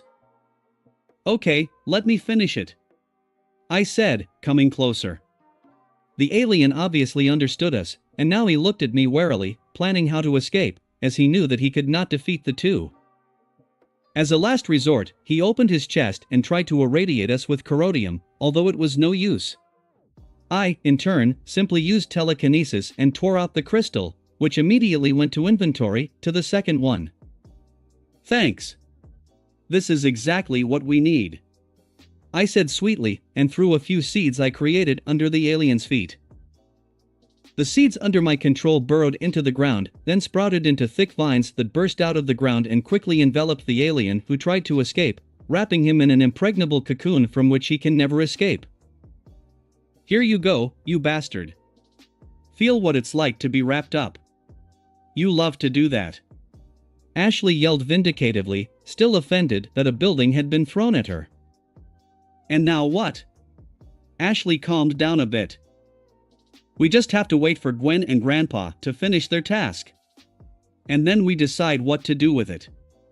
I'll have to check to see if there's more corrodium nearby. It is dangerous to leave it in such a place, I said. Okay, then I'll call them and ask how they are doing, Ashley said as she pulled out her phone. Nodding at the girl's words, I noticed a piece of burnt bandage on the ground, which Mummy tore off himself so as not to burn out from Ashley's fire. Here's a new addition to my collection, I thought as I put Tep Kuffin's DNA into inventory. Unfortunately, while the flowering process is going on, the Omnitrix can't even use the DNA scan, so I'll have to wait until everything is over, only then can I use the mummy. It would have happened sooner, otherwise it's unpleasant when I can't use magic, and I'm limited by the abilities of one alien. They already finished too, I said where we are, so they'll be here soon, Ashley said as she ended the conversation. Well, then let's wait, I said, and strengthened the cocoon of plants, as I felt that the alien had already severely shredded the inside of its prison. He obviously really wants to escape, although who will allow him? Chapter 134, 133. The Mummy 2. We had to wait 15 minutes until Grandpa and Gwen arrived. All this time I kept the cocoon with the mummy. I had to constantly restore it, as the alien tried very hard to escape. I see you had fun here, Gwen said first, pointing to the traces of the battle that had taken place here. Ashley, as always, does not know the measure, I said with a smile, ignoring the indignant cry of Ashley, who clearly did not agree with my words. I understand that the alien was not ready for a constructive conversation? Max asked, looking at the cocoon. Yes, we stopped him, and now it remains to decide what to do with this villain. How did it go for you? Were there many mutants? I asked, tightening the cocoon even more. Here's a stubborn one. Everything is fine, we were able to find all the mutants. Several cows, pigs, a farming family and children living nearby were affected. Thankfully, thanks to Gwen, they are all back to normal and have no memory of what happened, Grandpa said. Is that how? And what did you do? I asked Gwen curiously. I decided to try using the cleansing spell from Bezel's book, and it worked great on the mutants. The spell destroyed all corrodium radiation in the bodies of the victims. I thought that this method would be more reliable than just waiting for the corrodium to weather, Gwen said with pride in her voice. Not bad idea. Still, who knows whether the radiation would really disappear completely.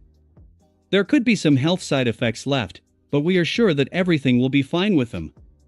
Nodding my head, I said. Yes, I also said. Max replied with a smile, stroking Gwen on the head, which was embarrassed by this. By the way, about the spell. It won't be good to leave things as they are, so could you restore the silo? I still can't, I said, pointing to my appearance. Sure, no problem. I trained this spell well during the robot attacks in Los Angeles. Restitutio damnorum, Gwen said with a smile, and using a spell, she repaired all the damage inflicted during the battle. Even the hole the Tep Kuffin was digging was gone. Grandfather, is there still corrodium in the area? I asked as I watched the magic work. Gwen is getting better and better. Yes. There should be 2 more pieces. Grandpa said as she readjusted her radar and studied its readings. Then we must take them, so that no one accidentally stumbles upon them and turns into a mutant. Ashley said. This is understandable, but first we need to do something with the mummy. He is too nimble and a simple prison will not hold him. In addition, Victor can always return mummy in Anertransel, which would be highly undesirable. And I would not want to leave him unattended, who knows what he can do. I said thoughtfully. Well, then let's send him to a prison from which he cannot escape and Victor cannot help him in any way. Grandfather suggested. Null void? Are you sure this is a good idea? I asked, immediately understanding what he was talking about. Of course, I will contact my friends, who will lock the alien in jail and keep an eye on him until we finish this business. I will describe in detail all his abilities and he will not be able to escape. Given that this is a completely different dimension, Victor's teleporter will not reach him in any way. Grandpa said confidently. Well, if so, then I think this is the most suitable option. Thinking for a bit, I said. We need to isolate Tepkufin from Victor and that's really the best way. Given what I remember from the show, the mummy must have a transmitter that can track him. It is unlikely that the signal will be able to break through the dimensions, so Victor will most likely think that the mummy is dead. Let's hope that this does not scare him and soon he will arrive on Earth himself. I'm tired of playing strategist. It is more convenient when the enemy simply comes and you just need to beat him. But there really is too much at stake, I thought to myself.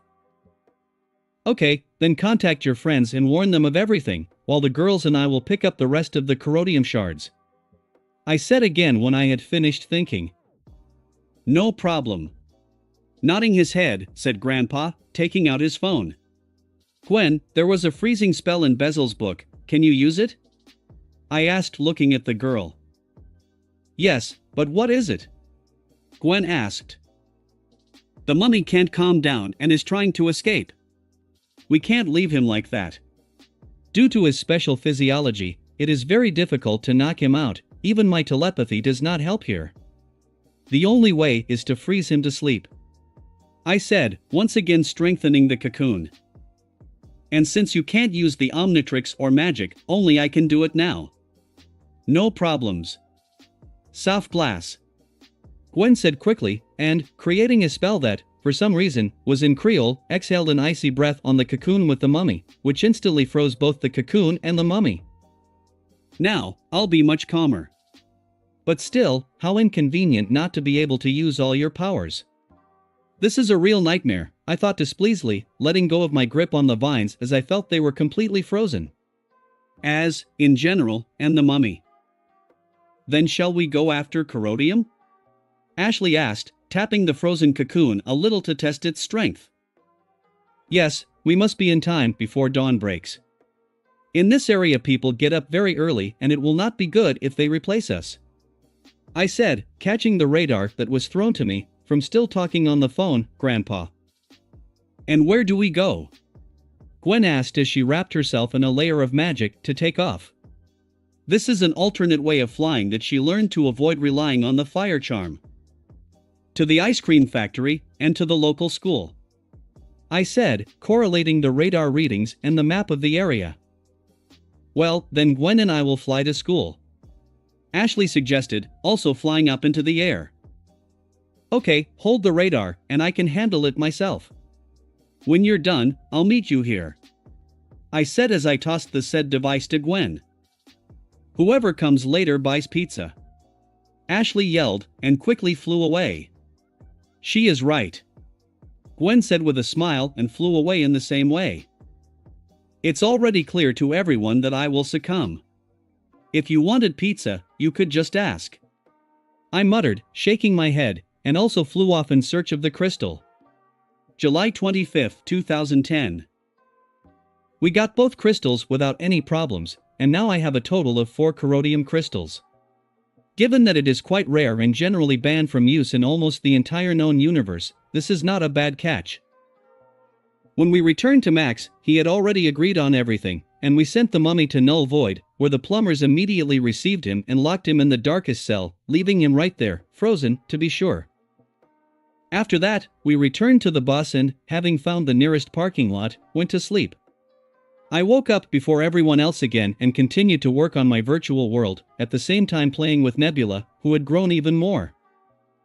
She even learned to use telekinesis a little, with the help of which she now flies and gets her own food from the refrigerator. Now we have to lock it up so that this little glutton does not eat all our provisions. It seems that the effect of our connection turned out to be much better than I thought.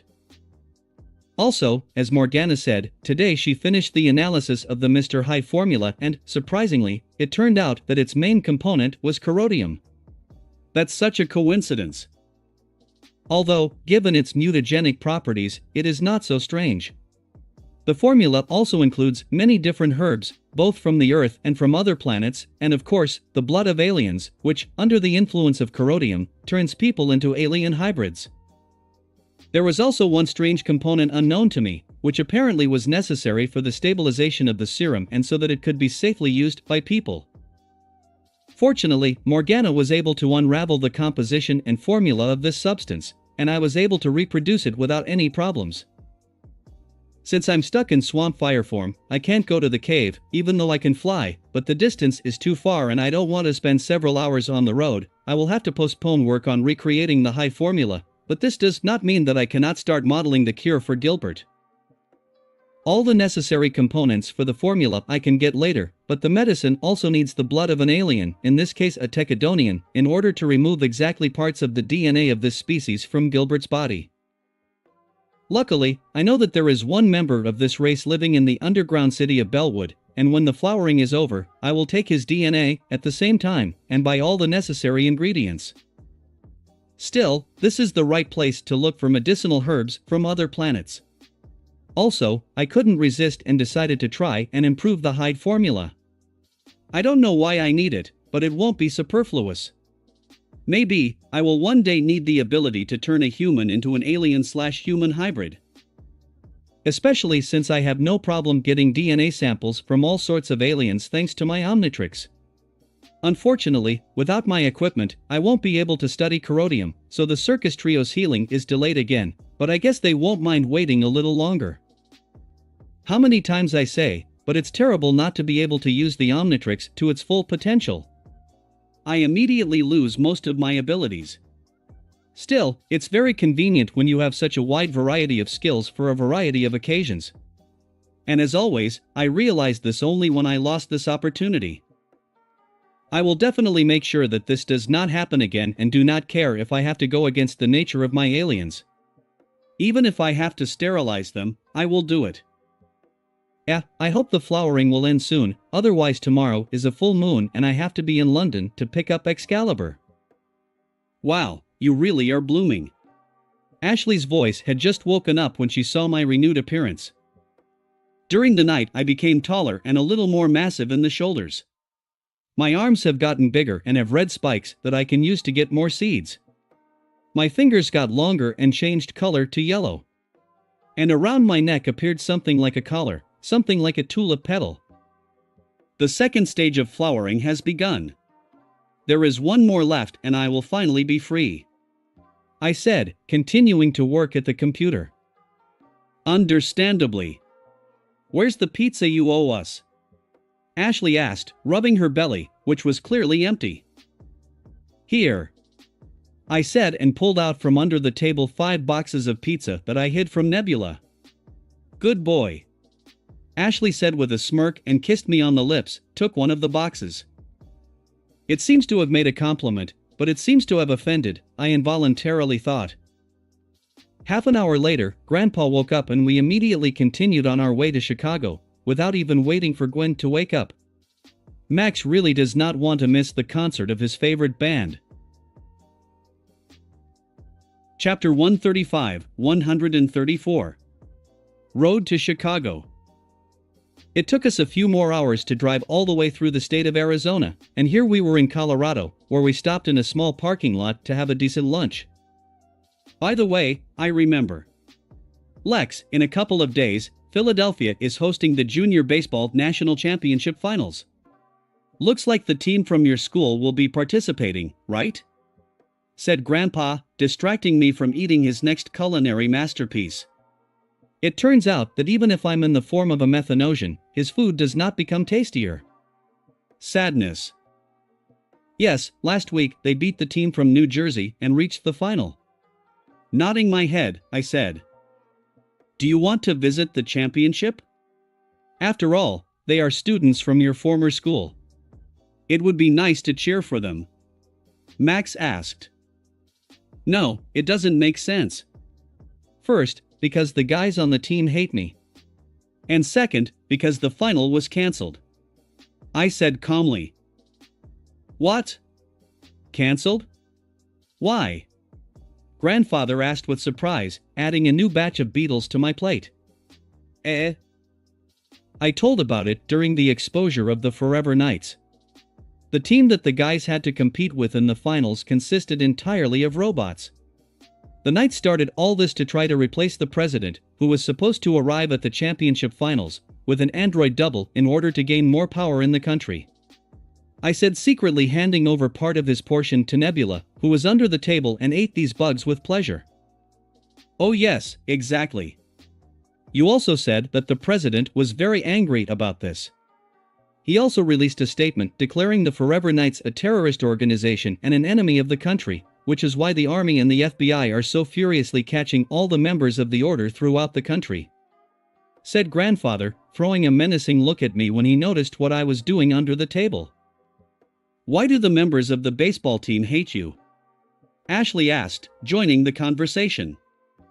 Because I refused to join their team. Which I answered, having stopped feeding Nebula so as not to anger my grandfather even more. Only? Ashley asked, not particularly impressed by the reason, as she also stopped doing the same thing under the table as I did. Lex is very good at sports, and while studying at school he was constantly involved in different sports, was in several clubs and participated in several championships. But he stubbornly refused to play baseball, and probably turned down invitations to join the club hundreds of times. One day, the team suffered a crushing defeat. The baseball players were sure that if Lex had been on the team, they wouldn't have lost. So, since then, they hate him fiercely. Gwen went into more detail as she secretly burned part of Grandpa's meal, violating the prohibition against using the power of the pyrokinesis tattoo. And I understand her very well. Truth? Ashley asked with interest. Yes. They even started mocking me and playing pranks on me. I said, and then added, actually, they soon stopped it when, for some mysterious reason, several players broke their arms. In accidents. Accidents, yeah, that's how it was, said Ashley with a smirk, who also met with similar people at school, because of her status as an outcast, and who answered her abusers in the same way. Still, most of these people are ordinary cowards, and if you fight back, they will immediately run away. Children, Max said, shaking his head, taking the dishes and putting them in the sink. Why didn't you want to join the baseball club? Ashley inquired. I just don't understand this sport. I didn't want to waste my time on things I don't care about. I love soccer more. I answered, stroking my tigress. Oh, that's how it is. Said Ashley, nodding, who started the whole conversation so as not to eat Max's dish, although this plan was not successful. What are your plans for today? Gwen asked, immediately pulling out her books on magic. Today we have to spend the whole day on the road, and tomorrow by lunchtime, I hope we will get to Chicago. Grandpa said as he sat in the driver's seat. And what is planned after this rock festival? Asked Ashley, who decided to start improving her matter manipulation skills while using the cover. Well, since we're not going to Philadelphia, then we're on our way to St. Louis, Missouri. Said Grandfather, showing a nostalgic smile, because this city is very important to him and Verdona. Oh yeah, Xylan should be here soon. I thought to myself, remembering the courier who delivered the Omnitrix to me. By the way, about plans. Grandpa, Tetrax should be arriving on Earth pretty soon. I said as I opened my laptop. Something happened? Grandfather asked, immediately alert. Not. But I promised to help him with his planet, so I'll have to fly away with him for a couple of days. I said. Okay, Tetrax is a good man and he deserves a chance to redeem himself from the past. Besides, it's a big deal, so you can go. Max thought for a moment. Hooray, we're going to space. Ashley screamed excitedly. I didn't say you could go with Tetrax too. Only Lex can. Max said sternly, looking menacingly at the girls. But Ashley tried to argue, but no one allowed her. No buts. Space is too dangerous a place. You are not ready yet. In an intolerant voice, said Grandpa when we left the parking lot and went further along the route. Is Lex ready?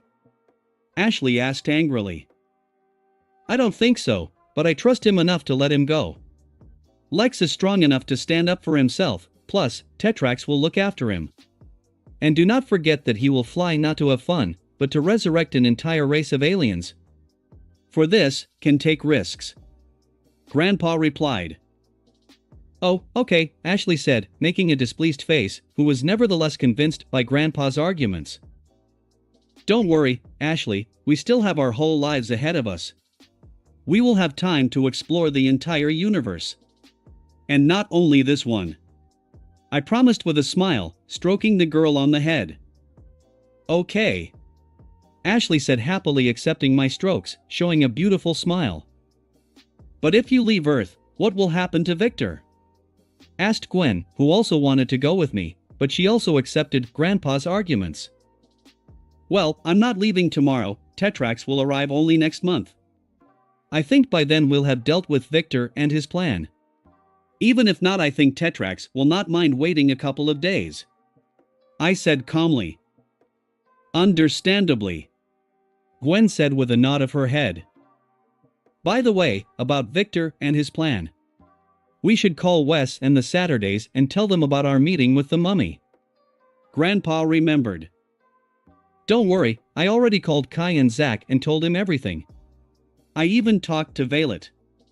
It turned out that he knew Cthulhu, that was the name of that Tep Kuffin.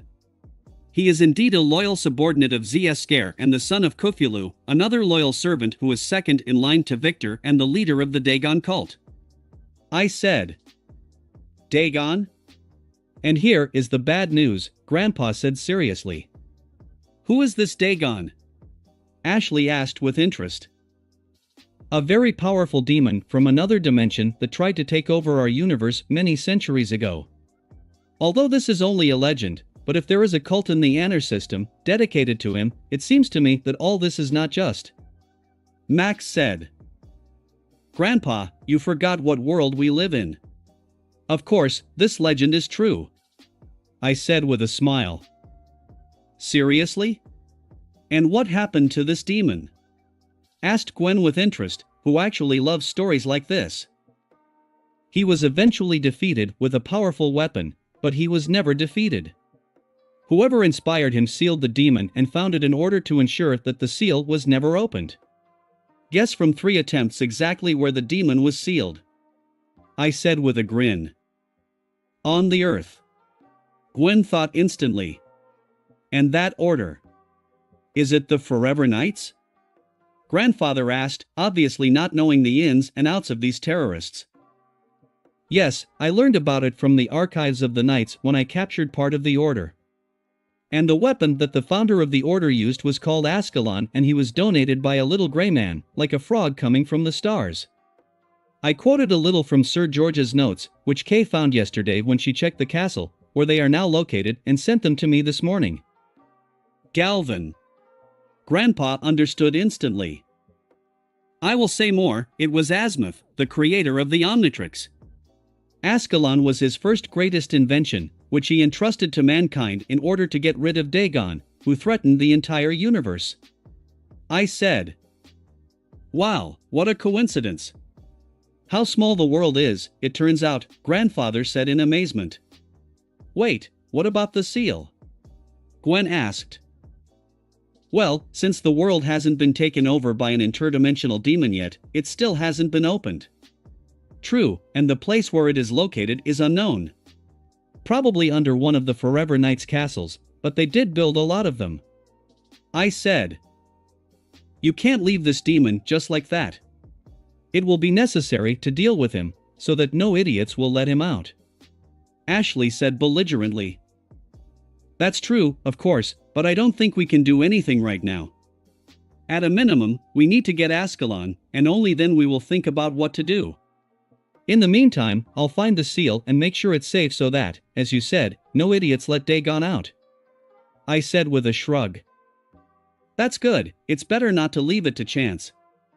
Gwen agreed with me, and then understanding something quickly said, wait, but if Dagon is sealed on Earth, and there is a cult leader of this demon in Zscare's entourage, does this mean that this is why Zscare targeted our planet and so wants to capture it? You know, I never thought about it that way. I muttered, and after a little thought, I said, no, it's still unlikely. I understand Zscare personality well and don't think he does what he does for Dagon. Rather, he does it for his own ambitions. I think he planned to take over the Earth precisely for the sake of obtaining the Omnitrix and continuing his expansion to other solar systems. But the fact that there really is a high-ranking cultist of Dagon in his entourage is also hardly a coincidence.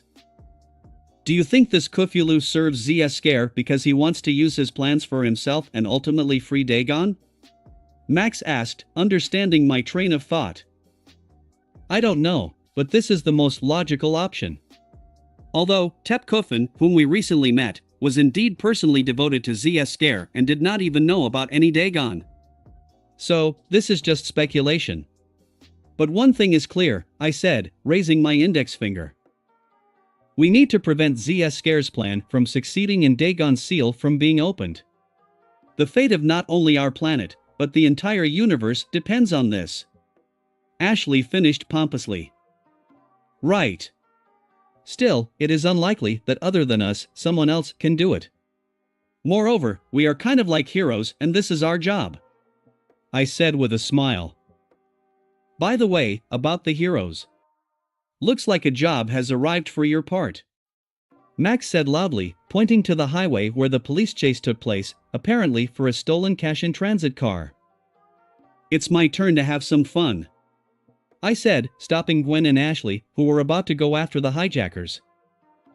I didn't listen to any objections. I put on a suit and jumped out of the hatch onto the roof of the bus.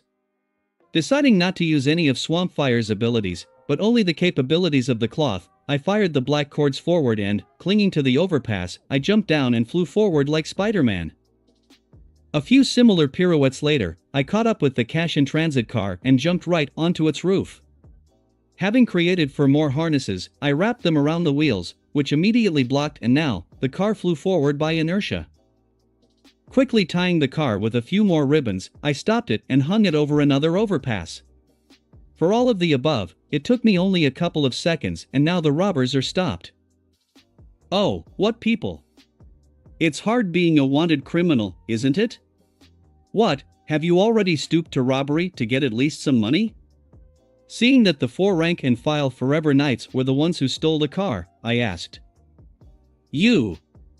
The one behind the wheel exclaimed aggressively, but I quickly knocked him out with a punch, as well as 3 of his friends. Having removed all the harnesses, I carefully released the cash-in-transit vehicle to the ground, where the police were already waiting, and quickly flew back to the bus so that no one could see where I had gone. After I returned, the girls had already begun to go about their business, and grandfather was focused on the road. I left them alone, and taking my laptop, I continued to work on my virtual world in Bleach, as I called Gilbert's Cure, as we continued on to Illinois. Chapter 136, 135. Rockfest. July 26, 2010. Yesterday turned out to be very busy with all sorts of criminals that we met along the way. After I stopped those Forever Knights, we ran into bank robbers who were running from the police, then there were pyromaniacs, who we had time to stop before they set fire to the whole forest, after we met real terrorists. Too many criminals for one day, but we neutralized them all, handed them over to the police and went on to Chicago. And despite the fact that the girls and I were constantly distracted, last night we managed to drive through Nebraska and Iowa and reached Illinois. After spending the night at the next campsite, we had breakfast and hit the road. Overnight, my appearance changed and reached the last stage of methanosian flowering. I got even bigger. For some reason my skin color took on a brighter green tint, and the red spikes on my arms that appeared yesterday grew even bigger and turned yellow at the base. Most of all, my head has changed, which has acquired a more floral and at the same time masculine look. The final touch was the collar, which increased in size and encircled my head. Looks pretty stylish. And although this is the last stage, the Omnitrix has not been unlocked, so I have to continue to live in this guise and wait for this punishment to end. At least for the fact that I cannot go according to my plans, I have been diligently engaged in designing my world, and I must say, I have made good progress in this. Although, this will take a lot of time. I also had enough time to think about the future and decide what should be done next. Ah, I remembered. Ashley exclaimed loudly, distracting me from work, Gwen from practicing magic, and Grandpa from driving. What? I immediately asked.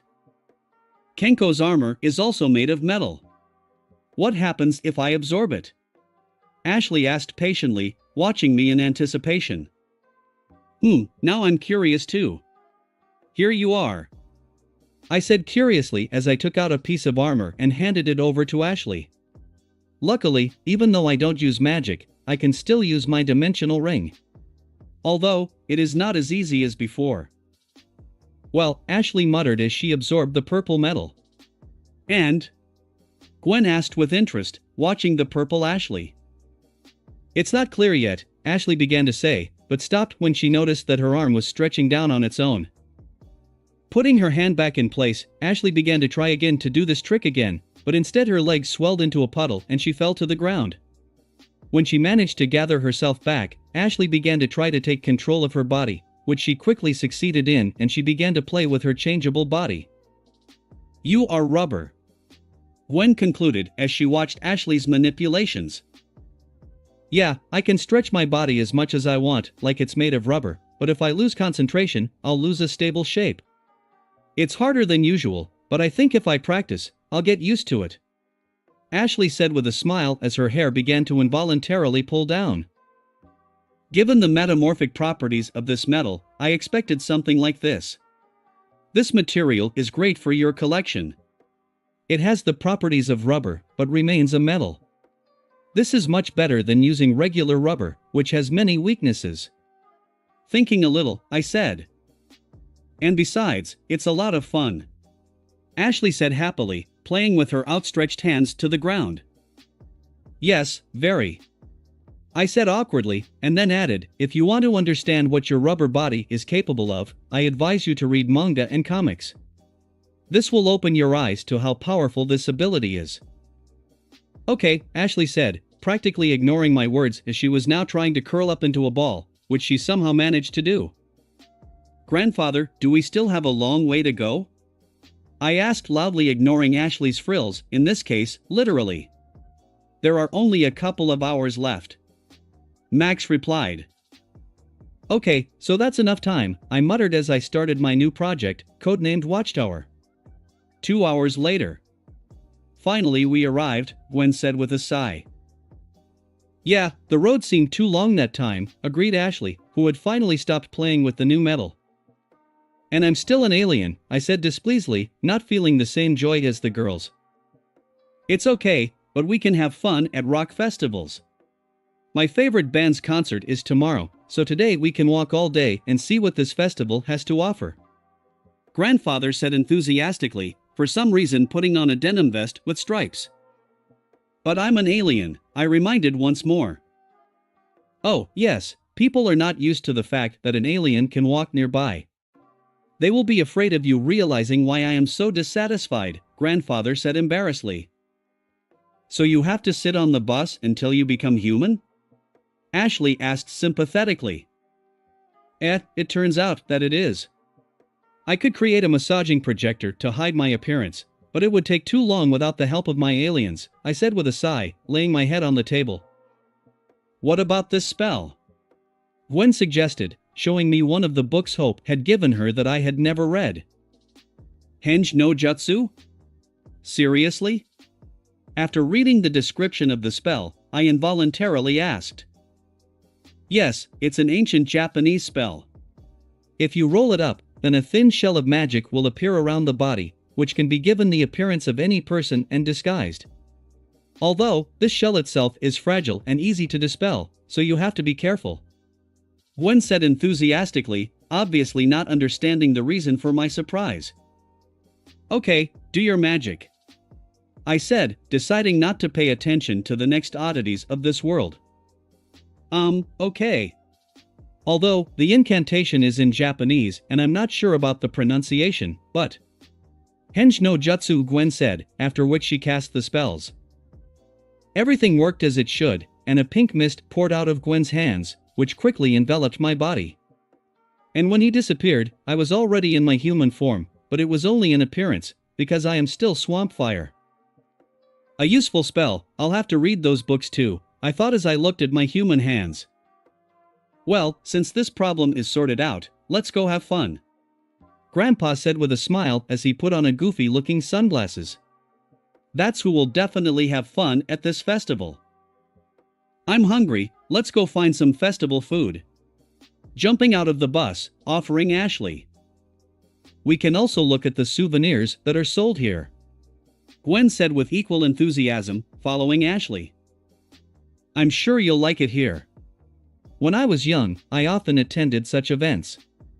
They leave unforgettable impressions. Finally building a rocker hairstyle, Max said, also leaving the bus and leaving me alone. Why such enthusiasm? I asked myself, also leaving the bus. By the way, before I forget. Morgana? I said as I took out my phone. What's wrong, dear? The AI asked with a smile. If my memory serves me, this festival was supposed to be a meteorological robot with artificial intelligence. Could you take care of him? I said softly. Does he pose a danger? Morgana asked seriously. I'm not sure, but it's better to be safe than sorry. If nothing happens, we will then return it to the owner. Although, artificial intelligence in the hands of a person does not lead to anything good, so you will need to make sure that it never gets out of control. I said, not paying attention to the fact that my words sound hypocritical. Alright, I'll capture him and lock him in cyberspace. Then you decide what to do with him. Morgana said readily, not paying attention to the fate of her brother. Then you can take the drone and use it to find the robot. I said, taking out the drone I had left. Don't be bored, darling. Morgana said flirtatiously and seized control of the drone and flew away to look for the evil weather robot. Although, he doesn't have to be evil yet. Well, never mind. For the next couple of hours, we walked around the festival separately and did not even meet. Grandpa met his old friends, with whom he was apparently in the same rock band during his school days. I think I even saw Mr. Grandsmith. Gwen was hanging out with some girls who seemed to know about magic, and what did they just forget here, and Ashley was busy participating in various food-eating contests. And where does so much climb into she? I didn't get bored either, and I accidentally met musicians from Australia. They were actually aliens in disguise from another galaxy, with whom I had a good time. They seemed to realize that I was also in disguise and thought I was a rock fan from another planet like them, so we quickly hit it off. I did not try to convince them of this conclusion, and calmly communicated with them, as they turned out to be very interesting interlocutors, because they were several centuries old. These guys had a lot of interesting stories. They even started to teach me how to play the guitar, which I wanted to learn for a very long time, but was not up to it. Unfortunately, they belong to the Kalkan race, which do not have any outstanding abilities other than their longevity, so I did not take their DNA, although this did not overshadow my pastime. Just as I was checking in to see how the others were doing, I got a call from Hope, which I immediately answered as I was wondering how she was doing.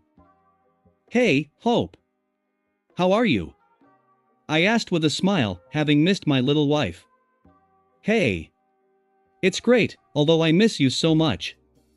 Hope said happily. I miss you too. Well, what's new? I asked. The translation of those pages is ready, and I've finished researching that sphere, although I'm still not sure what it is. It will be better if you look at the results yourself. Hope said. Well, if nothing interferes, I'll be with you tomorrow. I said. Lex, Hope said softly. Yes? What happened? I asked quickly, feeling the concern in the girl's voice. Uncle Hex has returned, the Charmcaster replied. Did he do something? I asked seriously, preparing for the worst. That's just the point, no, the girl answered uncertainly. And what does it mean? I asked incredulously. Uncle showed up at the castle door 2 days ago. He did not even try to get inside, but simply asked to listen to him. Of course, I expected some kind of catch, but he was completely different, Hope said. Different? I asked with interest. Like before. When he wasn't Hesk yet, Hope said, not believing herself. Are you sure? Yes. Plus, he showed up in a normal suit and got rid of his stupid tattoo. Hope said quickly. Wow, I said involuntarily, knowing full well that this didn't sound like Hex. Exactly. I had the same reaction. The girl replied. And what did he want? I asked with interest. He asked for forgiveness. He said that being on the verge of death in Null Void helped him rethink his life and realize that his behavior was terrible. He especially regrets the way he treated me, Hope said uncertainly. Well, he's obviously exaggerating. He wasn't on the verge of death. At most half alive, I thought at first, and then asked, so what, in the end? He apologized for everything, what happened in the past. Uncle decided to change his life and discard all stupid thoughts about omnipotence and revenge, and decided that he should do what my mother would like. That is, take care of me. He said that he understands that forgiveness will be difficult to earn, but he will do everything possible to atone for his mistakes, no matter how long it takes. And first of all, he gave me a castle, Hope said. And where is he now? I asked. Gone. Uncle said he found a teaching job at Friedkin University near Bellwood. He lives there now. He is waiting for me, in the hope that I will find the strength in myself to talk to him again, Hope said, with audible sadness in her voice. And? What do you think? Was he pretending? I asked seriously. I don't know. It didn't look like a lie. But it's Hex, who knows what he's thinking, Hope said sadly. But you hope that everything he said is true. I guessed. Certainly. He's still my uncle. I would like him to be the same even despite all that he has done, said the Charmcaster honestly. Let's visit him tomorrow, then, and make sure that he really has changed. I said after a little thought. Are you sure? Hope asked hopefully. Yes. Better if we find out all at once than to guess in vain. Besides, it's important to you. I said with a smile. Thank you. I love you. My girlfriend said with joy in her voice. I love you too. We'll make sure tomorrow. I said sincerely. Till tomorrow. I'm waiting for you. Hope said and hung up. I drawled, not knowing what to think about the new information. It was unexpected. Okay, better than worrying now, I'll find out everything myself tomorrow, I thought, and went back to the alien rockers. Chapter 137, 136. Excalibur. Finally, I thought with relief as I heard the Omnitrix's signal that it was ready to go again. Sorry guys, but I have some urgent business. Thank you for teaching me how to play the guitar. I said to my new alien friends as I stepped out of their tent. Contact me, buddy, we are always happy to show new friends the greatness of rock. With a cheeky smile said a guy named Dave, who was dressed as David Bowie. Don't forget to come to our concert tomorrow. Recalled his friend, named John, who looked like a young Michael Jackson. They are clearly very bad with conspiracy, they could have chosen more original names. Necessarily. Till tomorrow. I finally said and went towards our bus. When I was sure that no one could see me, I took great pleasure in ripping off the cloaking shell of magic. Reappearing in the image of the swamp fire, who had last matured, I became a man in the first few days.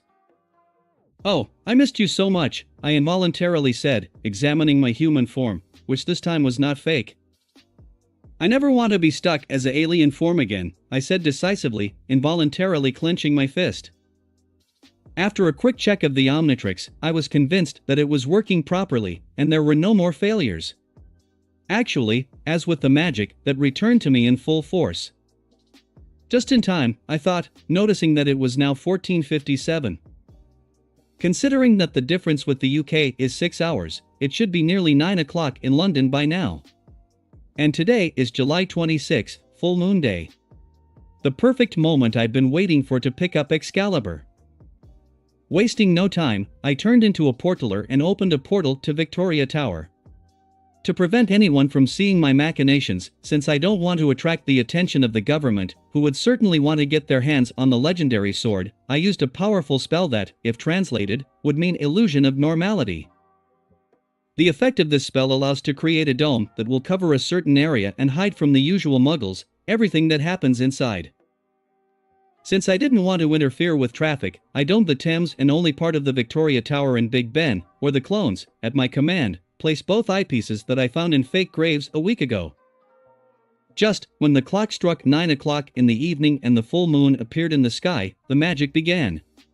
Moonlight struck directly on both eyepieces, from which two concentrated beams flew out, which connected at one point, right in the center of the river, not far from Westminster Bridge. The beam apparently activated some kind of hidden mechanism, and a stone crypt began to rise from the bottom of the river, where the sword should be hidden, and its first owner, Arthur Pendragon himself, is buried.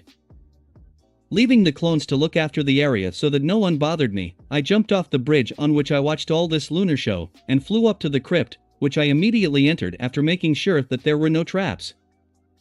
The inside was not exactly what I expected. It was clearly an ancient place that had been underwater for a very long time, but the whole entourage was spoiled by copper pipes that were attached to the walls. It appears to be part of the steampunk mechanism that the Forever Knights installed centuries ago to hide this crypt. After passing through a thick iron door that protected this place from water, I found myself in an unremarkable stone room, where the main mechanism was located, as well as the very sword in the stone. For a legendary sword wielded by fellow legendary figures, it looked unimpressive, I would even say too simple. This sword is easily confused with a regular two-handed sword. Although, perhaps there is some hidden meaning in this. Just as I thought, I said with a smile as I tried to pull the sword out of the stone but failed. "So you don't think I'm worthy?" I asked the sword, not even trying to use force to draw it out, because I knew it was useless. "Well, as if I care," I said, and turned into a ghost freak to take advantage of his intangibility and draw the sword without damaging the stone. I don't know what this stone is made of, but it's absurdly strong. I may be able to break it, but who knows what damage I will cause to the environment, so it's better not to risk it again. Intangibility is the safest option. "Heck," I said in displeasure when I felt the pain from touching the hilt of the sword. "It seems to have a negative effect on the Ectonurites. Well, it's not for nothing that it's a holy sword. Just right for killing ghosts." "How about this?" I muttered intently, covering my hand with armament mana to protect myself from the negative impact. This time, I was able to touch the sword without any problems, and I even began to manage to make it intangible, but with great difficulty. This thing obviously didn't want me to pull it out. As I saw progress, I started to try harder and even covered all my power with armament mana, which seemed to be the decisive fact, and it finally became completely intangible, and I was able to pull sword out from stone. Worthy, not worthy, what the hell difference does it make? The smartass always win. I said with a satisfied smile as I looked at the sword, which despite its size weighed over a ton. "Well, what can you do?" I asked, turning into a human. As if they heard me, the sword itself and the stone in which it was enclosed shone with a bright light, after which the sound of breaking glass was heard, and the stone fell apart into pieces. The sword began to weigh as much as an ordinary sword should weigh. Was it some kind of charms? So now I'm worthy to use you? Noticing that the stone had become ordinary, I again turned to the sword, and again it seemed to hear me. After another flash of light, I did not have a steel two-handed sword in my hands, but an alien-looking small blaster, which very much resembled the weapon used by Rook in the Omniverse. So it's a proto-tool? I asked in surprise when I saw the true appearance of the legendary Excalibur. And very ancient. Perhaps the first prototype?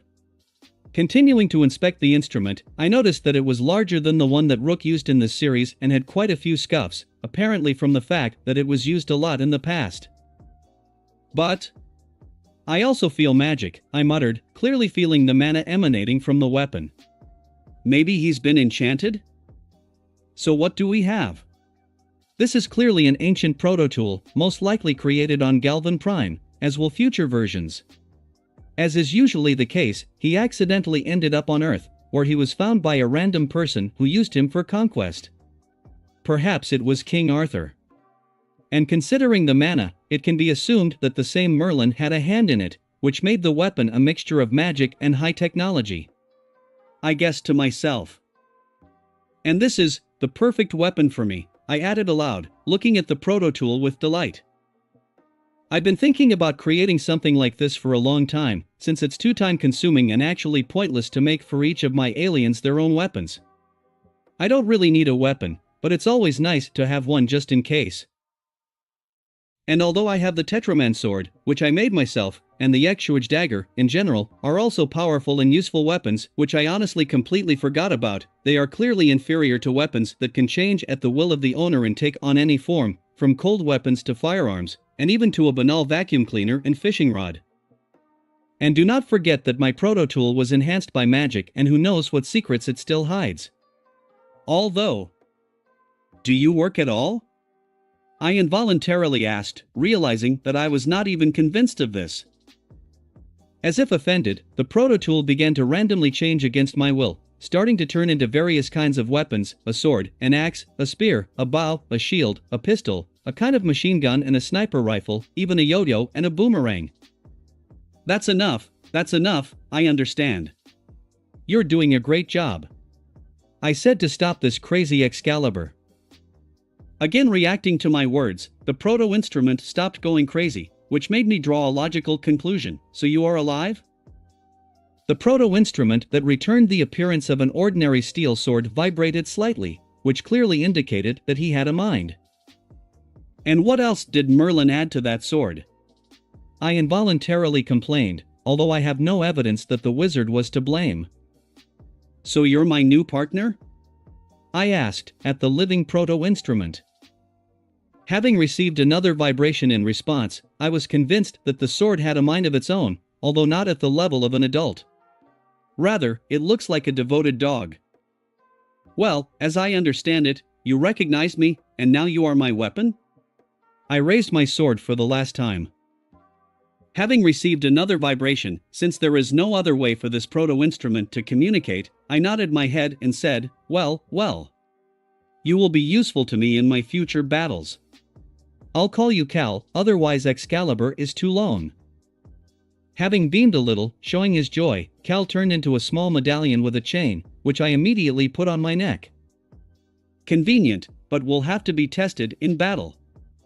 I thought as I looked at the dragon head medallion, most likely in honor of the Pendragon family. So, I seem to have finished here. Ah, I completely forgot. I said aloud, remembering that I completely forgot to do something very important with this proto-tool. Taking a piece of the mummy's bandage out of the ring, I let the Omnitrix scan it to gain access to Tepkuffin's transformation. Whenever the analysis was over, I destroyed the bandage, just in case. After that, I turned into my 60s some kind of alien. I'm already confused myself, to be honest, the real thoughts of the author.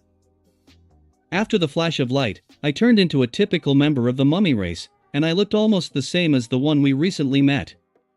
The only difference was, as always, the Omnitrix symbol appeared and the blue glow between the bandages. Plus, my new medallion, which still remained on the neck. This is a rather useful and strong alien, although it has a fatal weakness to fire. But its agility and survivability certainly outweigh its weaknesses. Although, frankly, this alien on its own is not particularly impressive, just a version of the wild and made up of bandages, but if you add freshly obtained cloth to this mixture, get a terrible combination. By my will, the cloth escaped from my body and completely enveloped the Shero body, perfectly repeating his figure. Now, I was completely black, which made this character not only more intimidating, but also more deadly. Shooting out of my hand with my fingers at the wall, I easily broke through it. Having frolicked a little in this way, I almost completely destroyed the inside of the mound, because of which it slowly began to sink. Quickly getting out, I returned to the bridge, where I began to watch the end of the Excalibur vault. I didn't come here for nothing.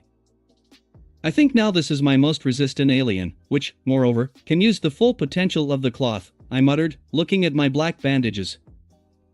So, where should I go next according to the plan? Becoming a man and dispelling my clones, along with the dome that covered the area, I muttered, remembering what I need to do first after 2 days of not being able to use the Omnitrix. I think we should first look into the cave, I said in the end, after which I moved to the former secret base of the plumbers in Bellwood. Chapter 138, 137. Research results. Well, Morgana, let's start working, I said with a smile as I sat down at my work computer in the cave. Of course, dear. Morgana's projection said with a smile as she opened the files I'd been working on for the past couple of days. These couple of days were enough for me to fully study the results of the Explorer of the Mr. Hyde formula, and I think that Morgana and I successfully managed to create its enhanced equivalent, which makes the transformation into a human-alien hybrid permanent, while maintaining a human appearance and providing the racial skills of the selected race. Frankly, I was tempted to create such a serum based on Alan X's DNA in order to gain almost omnipotence, but I decided not to risk it. Especially since I'm unlikely to succeed. Still, the Celestial Sapiens are the highest race of this world, literally gods, and I don't think that some kind of serum created by a mad scientist from Earth will be enough to recreate and maintain such power. However, I think I have an idea of what Jekyll's serum, temporary title, might be useful for. Since I now have a whole faction of Forever Knights under my control, I thought that they would need an additional boost in the form of turning into a hybrid. As practice has shown, ordinary people, even those with advanced technologies, can do little against a truly powerful alien. And since in the future I want to entrust the protection of the Earth to my new subordinates, I will be calmer if my knights have superpowers. Of course, I'm not going to just create an army of super soldiers. We all know where this can lead, especially since, in fact, this is exactly what Vilgax wants to achieve. To get a dose of Jekyll's serum, my knights will have to work hard, shedding rivers of sweat and tears. Although, I think my 5 forever ninjas have already earned this opportunity. This is to serve as a reward and my thanks for choosing me as their king. In addition, it will serve as a good incentive for others. True, before building such Napoleonic plans, it is worth synthesizing the Jekyll serum, since so far it has been created only virtually. I think we can create a stockpile of the Mr. Hyde formula. What if one day I need an army and I can turn a bunch of people into hybrids that will lose their power when their help is no longer needed? Anything can happen in life. Ah, I still have my serum based on the blood of aliens, which I haven't perfected yet, I muttered, remembering my first experiment. I don't really need it anymore, since the keystone and magic are enough for me, but I think it can be adapted. I thought, opening up my research and noticing that my past problems with this serum could possibly be solved by the same corrodium. How funny. It seems that Dr. Jekyll and I used the same method, but came up with completely different results. I came up with a general boosting serum made from the blood of certain aliens, and he came up with a formula, basically, temporarily turning him into a monster, as he used whatever blood he could get his hands on. I unconsciously muttered as I read Jekyll's research I found in his lab. Although, everything worked out for him only thanks to corrodium, but me everything worked anyway. Not perfect, but it worked. But this corrodium is unusual, I continued to talk to myself, turning into a Shero, thanks to which I can safely work with this mineral. Having created a magic dome around me so that the radiation would not saturate the entire cave, I took out one of the fragments of corrodium and carefully broke off several pieces, which I ground into dust and already sent it to the analyzer. Locking the corrodium in a protected area, I cleared the air with a spell and sat back down in my seat, waiting for Morgana to finish her analysis. Since we already had a lot of data and assumptions about corrodium, the analysis only took 20 minutes. Comparing the results just obtained and the results of research hide formula, I saw exactly what I expected, which is why I unconsciously muttered. Yeah, as I thought. As you know, corrodium has a very negative effect on the DNA of living beings, literally causing explosive mutations, which are completely unpredictable. But it looks like Dr. Jekyll has figured out a way to make this mutation more controllable and steer it in the direction he wants. And the answer, oddly enough, is even more radiation. Apparently, Jekyll went so far as to irradiate corrodium with X-rays in his experiments, and this helped him to, shall we say, stabilize the mineral and combine it with the rest of the serum. This updated corrodium not only made the previously failed formula work, but also improved it several times. Although, it is strange that all the excess radiation from the serum has long disappeared, Morgana accidentally found residual traces, and then only when I asked her to check it a second time, but the formula works as before and no side effects appeared, despite the fact that the formula I found lay in that laboratory for more than a century.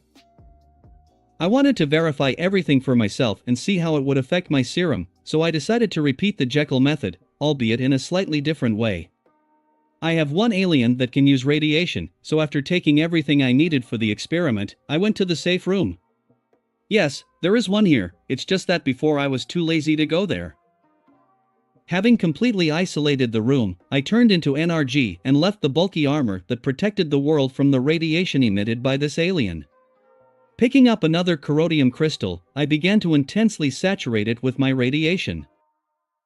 After a couple of minutes, the first reaction appeared, and the color of the crystal began to slowly change from purple to pure white. It looks like the cleansing is going well. After another 20 minutes, I ran out of energy and the crystal completely changed. After processing it into a powder to make it easier to use, I put it in another safe container, after which I cleared the room and returned to the main laboratory.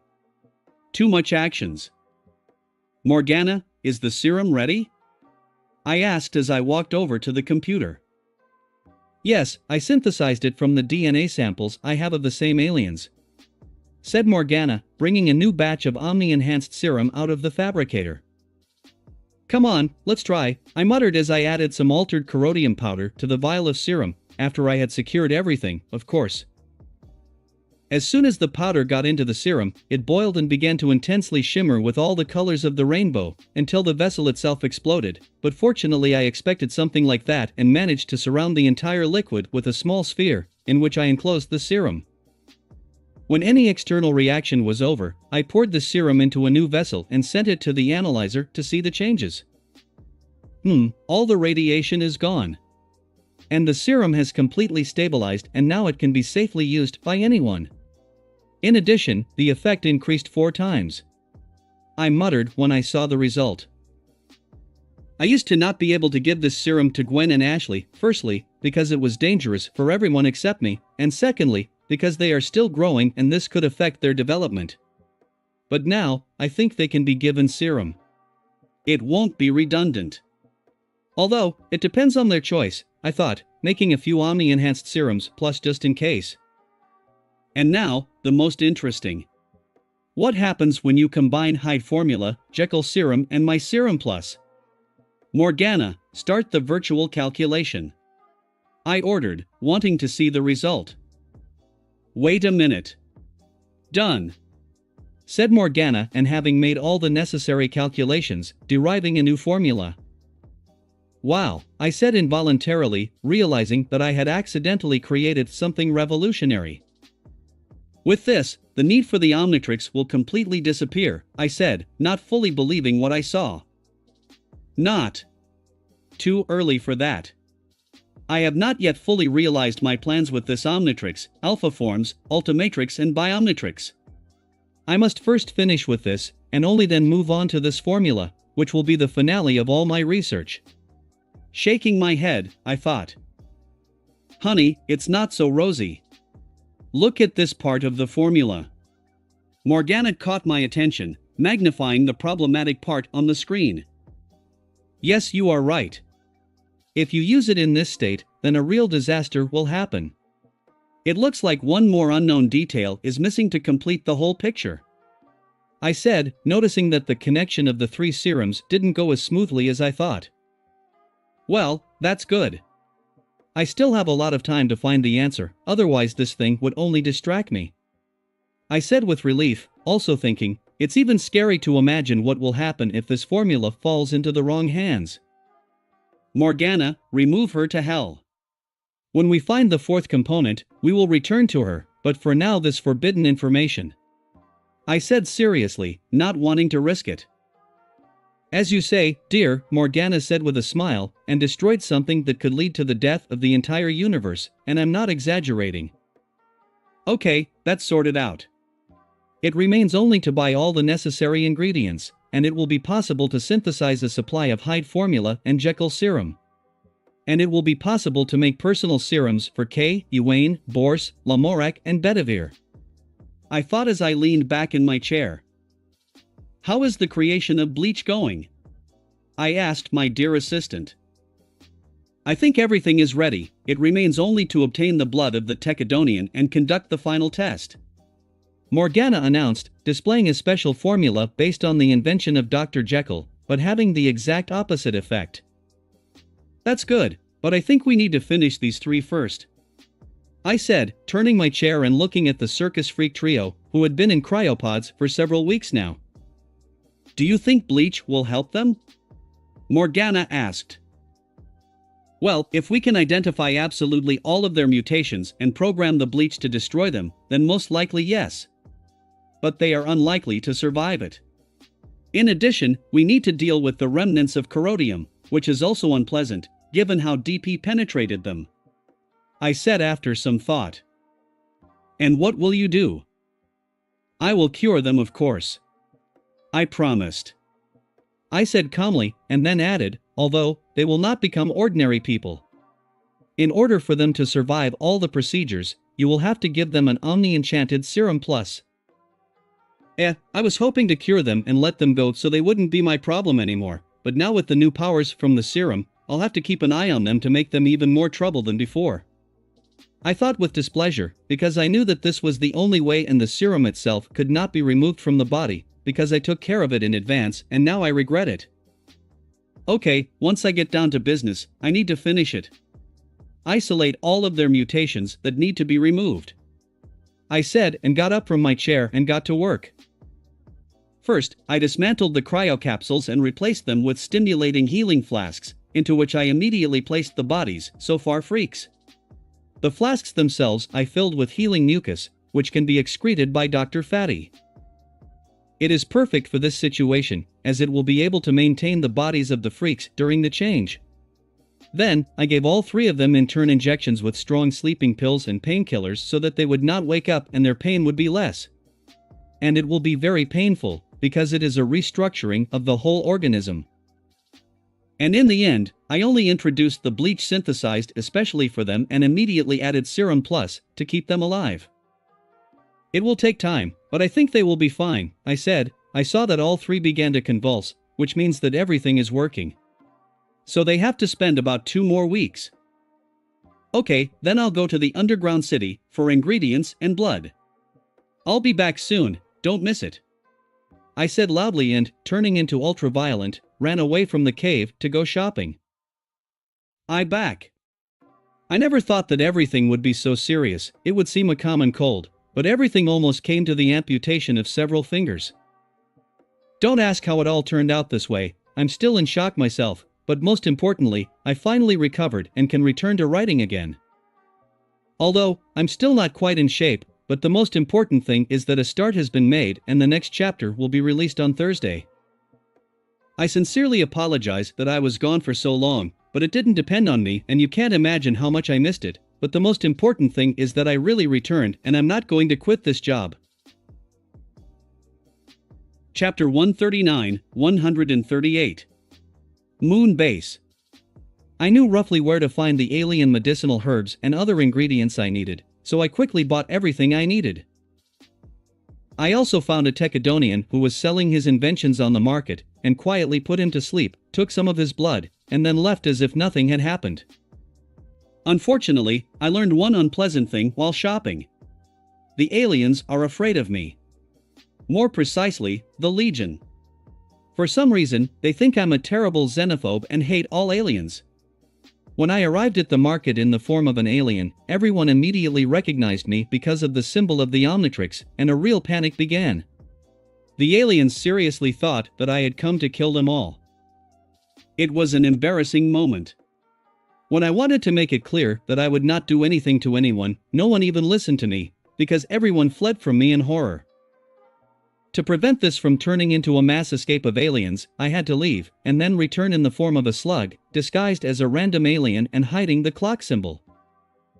To be honest, it is not clear why I would have such a reputation, because in fact, from aliens, I fought only with Vilgax and his army. And as far as I remember from the words of Tetrax, Vilgax is not very well liked in the galaxy. To be afraid, of course, but not like. Although, of course, there was also a battle with Vulcanus and 6-6, but they are known criminals and I don't think that decent aliens have any business with them. It's quite possible that someone is spreading bad rumors about me. Although, I'm not up to it now, but I will have to solve this problem, because I don't want the good aliens to be afraid of me. I am not a xenophobe at all, but on the contrary, sometimes I like some aliens even more than people. The same Tetrax is a great guy. Probably, it will be necessary to act as heroes not only on the surface, but also in the underground city. If I save a couple of aliens, then at least it will show that I do not wish them anything bad. With these thoughts in mind, I finally finished buying everything on the list that Morgana gave me, after which I returned to the cave and continued to work. It took me only 20 minutes to synthesize the hide formula, since now I had everything I needed, including the powder from the improved corrodium, but I had to tinker with the Jekyll serum. As I said before, my Jekyll serum can permanently turn an ordinary person into a human-alien hybrid, while providing only racial skills, not appearance. In general, like most real half-breeds. Although, this does not work with all types of aliens and this serum can only be used once, only with one race. So you have to choose wisely. Well, of course, it cannot be used on those who are already half an alien, otherwise it will be certain death. To complete the synthesized serum, you need to add the blood extract of the alien whose powers you want to receive. Since I want to give the serum to my forever ninja, I had to think for a long time about the abilities that would suit them. Suitable for combat, but not too powerful or complex to make them easier to master, and ones that won't be a problem for me if things don't go well. After thinking and weighing all the pros and cons, I decided to create a Jekyll serum based on the blood of Pyronite, Sandarian, Kaskin, Antarxis, and Nocidian, to respectively grant the powers of fire, sand, water, ice, and electricity. I think the elemental forces are the most suitable, quite simple, and the least dangerous, although useful. Let them decide for themselves who gets what powers, I muttered as I finished the gift for the ninja. When that was done, I also created some, so to speak, empty Jekyll serums so that I could quickly create a ready-made version with the power of a suitable alien, if the situation required it. After I put the result of my work today into my inventory, I set about creating a cure for Gilbert. Since I already had everything prepared, I only processed the blood of the Techadonian, and the bleach, created specifically for the former artisan, was ready. I did not hesitate and immediately administered the medicine to the guy and transferred him to the Bacta tank, a capsule with Dr. Fatty's healing mucus, and connected a dropper with nutrients, as a serious restructuring of the body awaits him. Since, unlike the situation with the Circus Freege trio, this medicine was created specifically for him to remove the alien part from his DNA, there were no problems and side effects and everything worked successfully. Didn't even need my Omni-Enhanced Serum Plus. This is of course a painful procedure, but as long as Gilbert is unconscious, he does not care. It will take about a month for all the changes to take effect, and he becomes a full-blooded human. After that, I will let him go and see what he will do with his second chance, which I gave him. Hope, all this work will not be meaningless. Okay, finally done with this. What's up with the search for the alpha gene? I asked Morgana, stretching a little. By the beginning of next month, everything will be ready. Morgana replied. Well, that's cool. I'll have time to deal with Victor and go on a mission with Tetrax. After that, the real work will begin. I said with a smile, noticing that it was almost 7 o'clock in the evening. By the way, did you catch Sam? I asked, remembering the meteorological robot whose AI I had asked to disable Morgana. Yes, although he certainly resisted, but what could OM do against the magnificent me? It's already locked up and won't be able to get out of cyberspace until you give the command. Morgana said proudly, turning up her virtual nose. Good. Then, in order to distract its creator from the sudden disappearance of his invention, arrange for him a place as a meteorologist on some major channel. His dream will come true and he will no longer be up to Sam. I said, deciding on a good thing for Vance Betteroy and also distract him. Everything will be for the best, love. Morgana said coquettishly, starting to complete my task, most likely through bribing the right people. I didn't expect anything else. Okay, time to go do some other business before it's too late. I said, getting up from my seat. Good luck. Morgana said in the end, when I teleported to the moon. I came here to find an intergalactic communication system created by the plumbers, which is now abandoned. In fact, it was built shortly before the first victory over Vilgax, and was never used for its intended purpose. When the plumbers left Earth, they just left this brand new lunar base with a communication system as the need for it disappeared. Since no one needs it at the moment, I decided to requisition it and use it for my own purpose. Namely, as a new base for my faction of the Forever Knights. It seemed that the place where my people are now is not very safe, as they have already been attacked several times by the Knights on the run, in the hope of getting resources and a place to hide from the government. Kay told me this when I was working on the serums. My Knights did not blunder and repulse the attack, but this means that it is no longer possible to stay in that castle, as in others, as their location is known to heretics. Initially, I didn't intend to use the Forever Knights' former castles as a base for my faction, as it was stupid and not practical, but I thought I had time to build a space station in Earth orbit, just like the Justice League. But it turned out that my faction now needs its own safe place where they can relax and train, and as you know, I decided to use a moon base that no one needs for this purpose. Of course, I could just move them to the cave, but this is my personal corner of paradise and I did not want other people to live there, even if they were completely devoted to me. Besides, Morgana would definitely be angry. I roughly knew the coordinates of the base, so I had no problem finding her in one of the craters on the far side of the satellite. Approaching the disguised entrance, I turned into a phantom virus and quickly hacked into all the systems of the base, letting Morgana in, who quickly captured her, immediately separating the base from the plumber's network and erasing her existence from all databases. Now, this place really belongs to me. Entering inside, I began to inspect the base, which was called Selena. It was not too big by space standards, but more than 1,000 people could easily live here. Everything needed for this is there. Think, my guys will be quite comfortable here.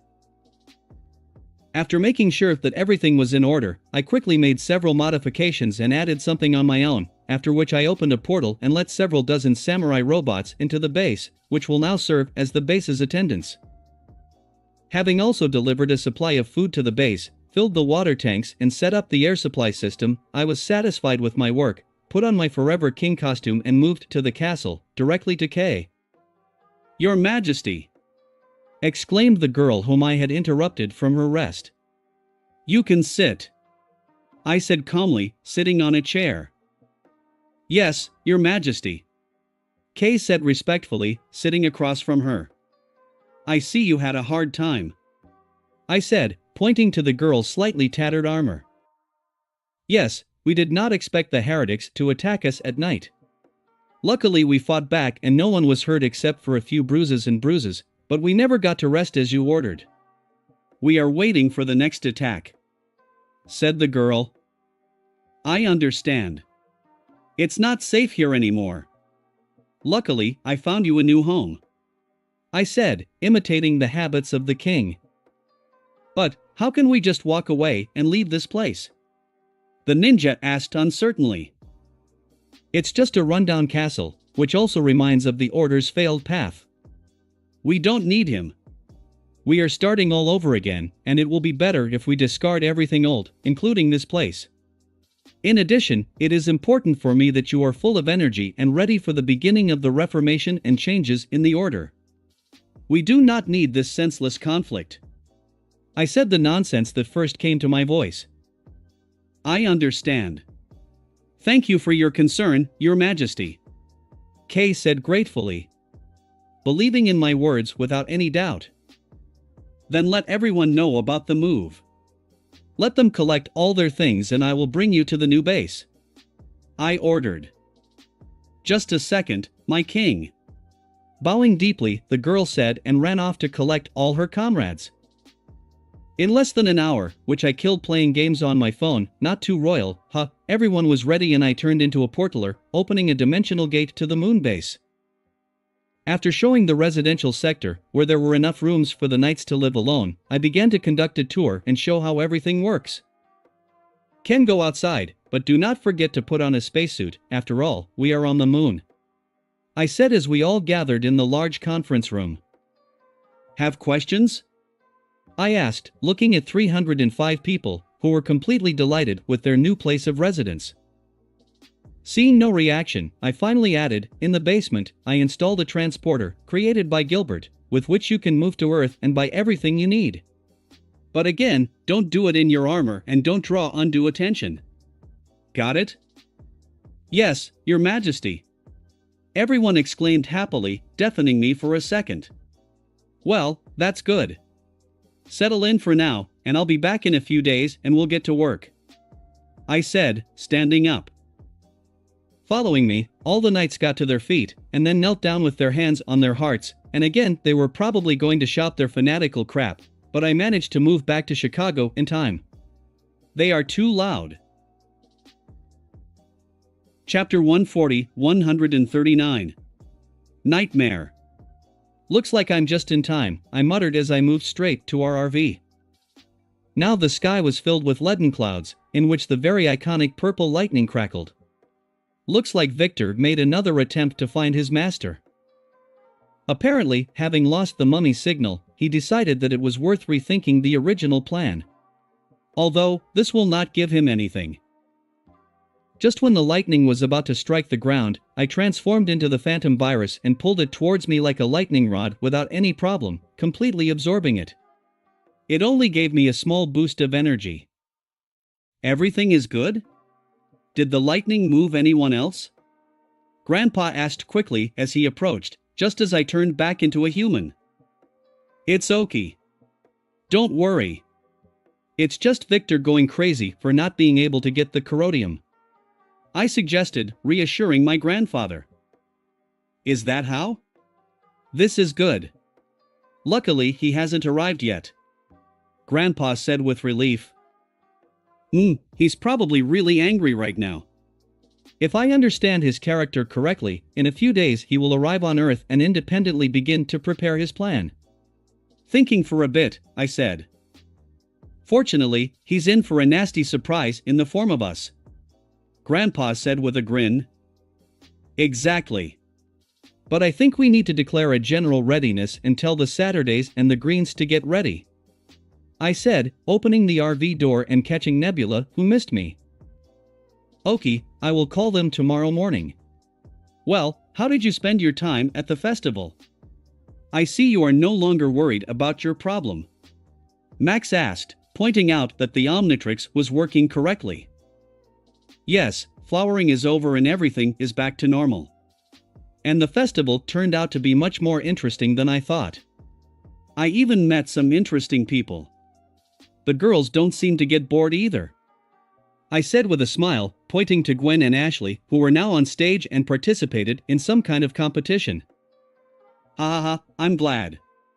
No wonder I brought you. Grandpa said sincerely, once again getting a few scratches from Nebula when he tried to pet the wayward tigress. Yes, this place turned out to be much better than I thought. I said honestly, and then asked, how did you spend your time? Met old friends? Yes, many people with whom I studied at school and university came here, so we can say that we have a memorial evening here. And even Donovan came, in the company of Vera, grandfather said happily, nevertheless managing once to stroke the tigress on the stomach. Is Aunt Vera here? I didn't even see her. And how did they get along with Mr. Grandsmith? I asked with genuine interest.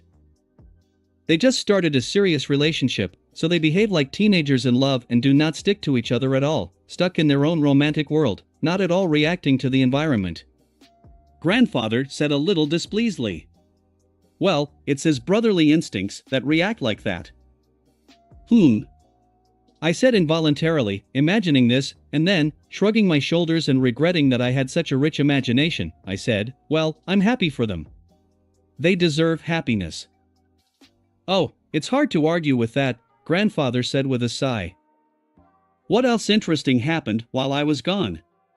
I asked, noticing that the competition was over and Gwen had won a very good bass guitar worth at least a few $1,000s. How serious are they? Gordon came for a couple of hours. And brought good news. Grandfather said, referring to his older brother, who was also a plumber, even when he got into the main branch. Yes? And what exactly? I asked, basically guessing. Joel did propose to Camille, and she accepted. Wedding in a month. We are all invited, said grandfather, not knowing how to feel about this. Joel is Gordon's eldest son, Max's nephew, and Gwen and I are either an uncle or a cousin. I don't even know what it's called. He, unlike the children of Max, our fathers with Gwen, followed in his father's footsteps and became a plumber. And very good. A few years ago, the plumbers went to war with the Lenopans, mud monster-like aliens, because they broke several intergalactic laws and prevented the plumbers from restoring their order in the Lenopan home solar system. To be honest, I still think that the aliens were within their rights to do what they want in their home world, but nobody cares about my opinion. So, the war ended, as in some kind of romantic story.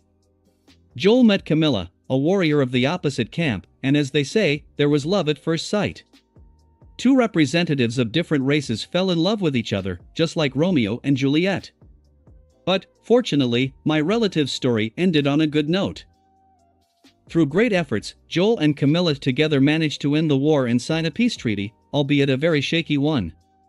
Not everyone liked it, and on both sides, but everyone was tired of this war, and therefore agreed to a truce. Since then, Camille has been living on Earth with Joel. Gwen and I met this girl and her cousin Lucy 2 years ago. Although, Gwen, unlike me, still does not know that they are Lenopans. Initially, it seemed to me that Camille was just using Joel to end the war and save her race, but after checking her mind, I saw that she really had a crush on the guy. Sweet. I must say, it's amazing how Camilla turned out to be so good and sweet, especially if you remember her parents, who were almost the most important radicals of their race, who wanted to bring the war to a victorious end. Although, it is clear to everyone that in this case, their race would simply die out, but such people do not understand this. In any case, I am happy for them and wish them true happiness. What cannot be said about the parents on both sides? A fun wedding will come out, I muttered involuntarily. I understand the situation very well, and I am sure that everything will be much more fun than it was shown in the series. Yes. I hope Gordon doesn't do anything stupid, Grandpa said, knowing full well what he would most likely do. Well, the main thing is that Joel and Camille are happy, I said, also realizing that it would be me who would have to clean up this mess. Okay, let's put this worry aside, there's nothing we can do right now anyway, said Grandpa, a sensible thought, and then changed the subject. So, what were you doing when you left? Made medicine for Gilbert and the circus trio, I answered shortly. Oh? And how? Max asked with interest. The process has begun. It remains only to wait, I said, noticing that very happy girls go in our direction. Well, that's good. Good job. Patting me on the shoulder, said Grandfather, after adding, let's go, let's eat something harmful and tasty. Today it is possible. Let's go, I said as I cast the disguise spell on Nebula that Gwen had used on me this morning to make the tigress look like a normal cat so she could be taken with her and not hidden from people. Approaching the girls and telling them our plans, we all went together to the nearest food court. Although, since Ashley did nothing but eat today, she limited herself to soda. After the meal, we decided to return to exploring the festival, but already together. July 27, 2010. It was late at night and everyone was already asleep, but suddenly I was awakened by a noise in the RV. When I opened my eyes, I saw that it was grandfather, who climbed through the boxes and collected everything that might seem valuable in a bag. "Grandpa, what are you doing?" I asked softly, trying not to wake the girls. Having received no answer, I got up from my bed and walked over to Max, who continued to loot without paying any attention to me. "Grandpa?" I asked worriedly, touching his shoulder. Again getting no reaction, I looked at him carefully and noticed that he was still asleep. When I tried to wake him up, I again did nothing. Grandfather just continued to fill the bag, and when there was nothing of value left, he went out into the street. "What the hell?" I asked in shock when I noticed that a crowd of sleeping adults had gathered on the street, who, like sleepwalkers, were going somewhere, while everyone had a bag with valuables with them. Grandfather does not suffer from sleepwalking, and even if he did, it would not explain why are there so many people in the same situation. "What is it?" I thought, and heard some faint whistle, which even with my improved hearing, I could hardly notice. "Hypnosis? Maybe something like a rat catcher's flute?" I suggested aloud, immediately thinking that this whistle could not be noticed by children or teenagers, but only by adults. Not wanting grandfather to go somewhere, I quickly neutralized him with Cobra Sapiens sleeping poison and put him back in bed. After that, I turned into a wild mutt and tried to use his hearing to find the source of the whistle. The Vulpomancer did not let me down, and now I could very clearly hear the mesmerizing whistle coming from somewhere in the city center. Skillfully maneuvering between hypnotized people, I ran to the whistle at great speed to find out what the hell was going on here. In a few minutes, I ended up next to the river, on the banks of which was my old acquaintance, who became the cause of this entire epidemic of lunatics. He stood on a mountain of jewels that had been dumped by hypnotized adults, and was clearly very happy. "Ah ha ha, yes, yes, bring all your good to me. Make me rich." The ugly clown I haven't seen for a couple of months exclaimed with great joy while dancing a strange dance. Next to Zomboso, and it was him, if you haven't guessed yet, there was a tape recorder, which was the source of this hypno whistle. Looks like he managed to find the devil's tape, or whatever they call it. "You don't seem to have learned your lesson from last time, do you, Zomboso?" I asked loudly, becoming the man in the costume to get the attention of the clown I really hate. "What?" "You," immediately recognizing me, Zomboso shouted with incredible hatred. "Why are you so angry?" I asked innocently. "Last time, because of you, I returned to that world. Do you know how much it cost me to get back here?" Zomboso said with hatred, saying something very suspicious. "What are you talking about?"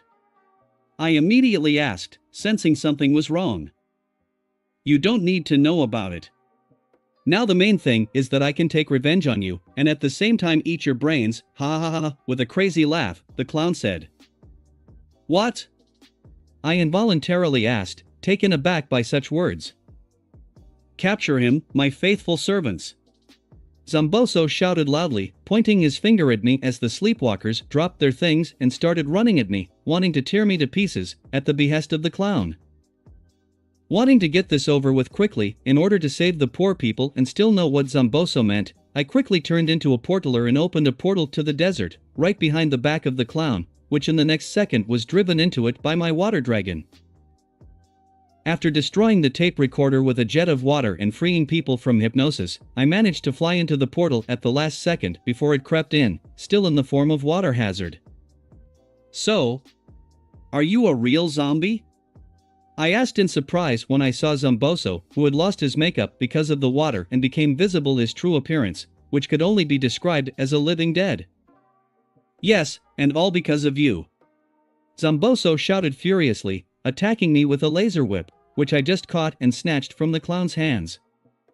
"What are you talking about?" I asked, not remembering anything like that in the animated series. I managed to escape and not get infected. I escaped from there and even almost gained a foothold in this world, but you came and ruined everything. I came back and this time I still got the virus from that damned monster, Zomboso said, crying with bitter tears. So you're from another universe where there was a zombie apocalypse? Somehow, understanding what he meant, I asked. Yes. And now I'm a zombie too. Because of you. Zomboso yelled as a piece of flesh fell off his hand. Phoo. Nothing, now you won't stop me and I'll infect the whole world, at the same time getting all the riches, haha. Zomboso seemed to have gone completely crazy. But before I could do anything, a purple portal suddenly appeared under Zomboso's feet, from which terrible zombie hands protruded, which began to pull Zomboso inside, and I clearly saw a watch resembling the Omnitrix on one of the hands. No. No. I don't want. And oh, the clown screamed in horror, resisting with all his might, but he did not succeed, and he was nevertheless sucked into the portal. As a result, only his hat remained from the clown. What the hell? I involuntarily said, not fully understanding what had just happened. I hope it was just a nightmare. Chapter 141, 140. Golden Orb. I decided that I should forget about everything that happened and generally no longer mention Zomboso. So my sanity will stay in order. In any case, he's done with and he won't have to come back, so it's best not to worry about trifles once again. And it's not because I was actually scared by that clown disappearance scene, okay? When I got back to Chicago, I had to take care of all the people who unwittingly brought their possessions to the zombie clown. When I destroyed the tape recorder, none of the lunatics woke up, and they all continued to sleep standing on the street. As a result, I had to carry almost 30,000 people home. Luckily, I had my clones, super speed aliens, and magic that I could use to find each sleepwalker's place of residence, and was able to correctly distribute the stolen property so that everything returned to its place. As a result, 3 hours later, all the victims of hypnosis were back in their beds without noticing anything. I, too, was finally able to get back on the bus and immediately fell asleep, as I really had to work hard to make it look like nothing happened tonight. Although, that's how it was. What happened was just a nightmare. Negation of reality. Grandfather woke me up at 8 o'clock in the morning. I didn't get enough sleep, but since I had plans for today, I couldn't sleep much longer. First feeding Nebula, who began to manage her telekinesis better and better, I went to breakfast with Max and the girls. Fortunately, Grandfather was in a good mood and we were able to persuade him to go to a cafe. And then, we parted again, each to his own business. Max went to see his old friends, Gwen went to see some new friends she met yesterday, and Ashley went back to look for a new food contest, in which she is very easy to, it turns out, win with a little cheating. I, having asked Max off, went to meet with Hope, as promised. Although, I will have to return to the festival by 6 o'clock in the evening, when Grandfather's favorite band will perform, since I promised that I would definitely be present at the performance. And after that, there will be a performance by Calkins, which is also not to be missed. Hey! I said softly, distracting Hope, who was in Hex's room, reading something raptly. Lex! The girl shouted joyfully when she realized that it was me, jumping into my arms. I missed you too. I said with a smile, tightly squeezing the body of my girlfriend in my hands. I missed your hugs. Hope said happily. We haven't seen each other for only a few days, I reminded the Charmcaster, although I myself felt a very strong longing for her. Too long, Hope said irritably, reaching for a kiss. Happy to give it to her, we began a passionate kissing session to show how much we missed each other, which eventually escalated into a horizontal position, and you know how it ended. 3 hours later. Ah, I missed that, Hope said with a broad smile, lying beside her without clothes. Yes, me too, I said honestly, although, probably, shouldn't have. For the next 10 minutes, we just lay in silence, enjoying the pleasant atmosphere, after which we decided to do important things anyway. After taking a shower, which took a little longer for obvious reasons, we began to retell what had happened over the past few days. First, I told her about the meeting with Violet, Victor's plan, and the victory over the mummy, after which I showed her Cal, the former Excalibur. Also, in general terms, I told how our family trip was going, and after that I gave the floor to Hope and began to listen to how her working days went. For the first 2 days, she only studied the golden orb that I gave her, and also waited for the translation of the black pages to be ready. Then Hex appeared, and somehow everything flew out of her head as she constantly pondered the past conversation and thought about what she should do with her new uncle. Eventually, only yesterday she decided to call and consult with me. I sort of managed to calm her down and she was able to take her mind off Hex and continue her work on exploring the golden orb. I ripped it off just as she was looking for the right spell. "So you haven't been able to find out what this golden sphere is?" I asked, munching on the pizza I had brought especially for Hope, since I knew she was probably hungry. I used every exploratory spell on it that I know and that I could find in my uncle's books, but I could only find out that this orb is some kind of map that should lead to some secret place. Hope said unhappily. "Map, huh?" I asked, holding the aforementioned sphere in my hands. "Yes. Although, it is better to say, the key. At the certain time, the orb will have to open the way to that mysterious place and lead to trials, after passing which you will receive an inconceivable reward. At least according to what is written on the sphere." Hope quoted, pointing out very small writing that I hadn't noticed before. "They must have been hidden. And when will that time come?" I asked. "That's the thing, I don't know yet. But I think I've found a ritual that can figure it out," Hope said, pointing to the book she had been reading before I arrived. "Well, then let's not hesitate and go and check?"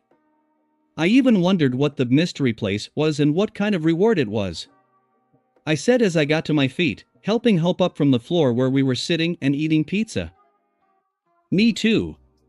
We go to the basement, there is the most suitable place for the ritual, at the same time we will check those pages," Hope said, hugging my hand with a smile. As we headed downstairs, I realized that Hope had never once mentioned another subject that I had asked her to investigate. "Wait, what about cloth?" I immediately asked, sensing something was wrong. "Cloth?" Hope asked incredulously. "Well, that rag I gave you along with the orb," I quickly recalled. "Ah, I completely forgot. I didn't have time, so I didn't even start researching it. It should still be in the basement," Hope said. Stopping abruptly, realizing that some kind of devilry had happened, I quickly clarified, "So it wasn't you who sent me the restored cloth a few days ago with a note that it should be eaten?" "What? Eat? No, of course not, what kind of nonsense?" the girl asked, looking at me strangely. "What the hell?" I thought, visibly frightened. I was already starting to panic and urgently wanted to get rid of the cloth, which, as it turned out, got to me from hell knows where, but abruptly stopped when a very familiar laugh was heard in the air. "Paradox?" I asked out loud, recognizing the owner of the laugh. "What are you talking about?" Hope asked incredulously. "Can't you hear laughter?" I asked, looking at the girl as the Time Lord's laughter grew louder. "What laugh?" Hope tilted her head sweetly. Before I could say anything, the laughter stopped and a small green portal opened above my head, from which flew out a small piece of paper with a note that read.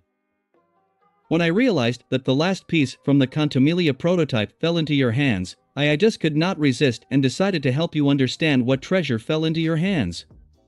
You cannot thank, this is my thanks for helping Ben 10-000. Your favorite, Professor Paradox." That's not funny at all. I really got scared. I thought angrily, clutching the note. "What was it?" Hope asked, unable to understand anything. "Do not pay attention. Message from an old friend." Through my teeth, I said. "Someday, I'll kick that bastard's ass," I promised myself, deciding not to forget this incident, and no matter how much time passes, Paradox will one day get punished for his stupid jokes. "Okay, stop wasting time. Let's go," I said, pulling on Hope's arm. "Ah, okay," Hope said indistinctly, whom I scared a little with my strange behavior. When we got to the basement, there was a very familiar cauldron in the center, with a translation potion that was still covered with a lid. Is it okay that the pages lie there for several days longer than they should? I asked, pointing to the boiler. There is nothing wrong. Once the translation has been completed, the entire effect of the potion is over and it won't harm the pages in any way. Hope said with a smile as she started drawing the ritual circle from the book. Why don't you call on your stone creatures to help? I asked, remembering the last time in this place, Hope was preparing a ritual to seal Zia's scare. The ritual is too complicated this time. Although they are intelligent, they are not very smart and skillful. So this time you have to do it yourself. Hope said, very concentrated on drawing some complex figure. Well then, let me help you. I said readily. Okay. Here, hold the magic chalk. You need to draw this drawing on the ceiling exactly above the place where I draw. Hope said, handing me the crayon and pointing to the complex octagonal figure in the book, consisting of many characters of unknown origin. No problem. Quickly memorizing the whole drawing, I said, and then turned into a spider monkey, climbed to the ceiling and began to do my part of the work. This turned out to be much more difficult to do than I thought, and I was only able to finish painting an hour later, 15 minutes later than Hope. That's what experience means. Done. Descending from the ceiling and becoming a man, I said, and then asked, what is this ritual supposed to do? If all goes well, he should show the true purpose of the golden orb. True, I thought the same when I used another spell and nothing happened. Let's just hope it works out this time. Hope said, looking a little angry that she was having such a hard time deciphering the secret of this orb. It's clear. Well, then start the ritual. I said, putting the golden orb in the center of the drawing, and stepped aside so as not to interfere. Okay. Asterisk, asterisk? Asterisk? Asterisk, 2%, asterisk. Hope said and cast a spell in a new language for me, putting her hands to the edge of the drawing and began to saturate it with her mana. As always, everything lit up with the color of Hope's magic, and the Rosinka began to blaze. When all the lines glowed evenly pink, the sphere slowly flew up into the air and started spinning like crazy. This went on for several minutes without any change.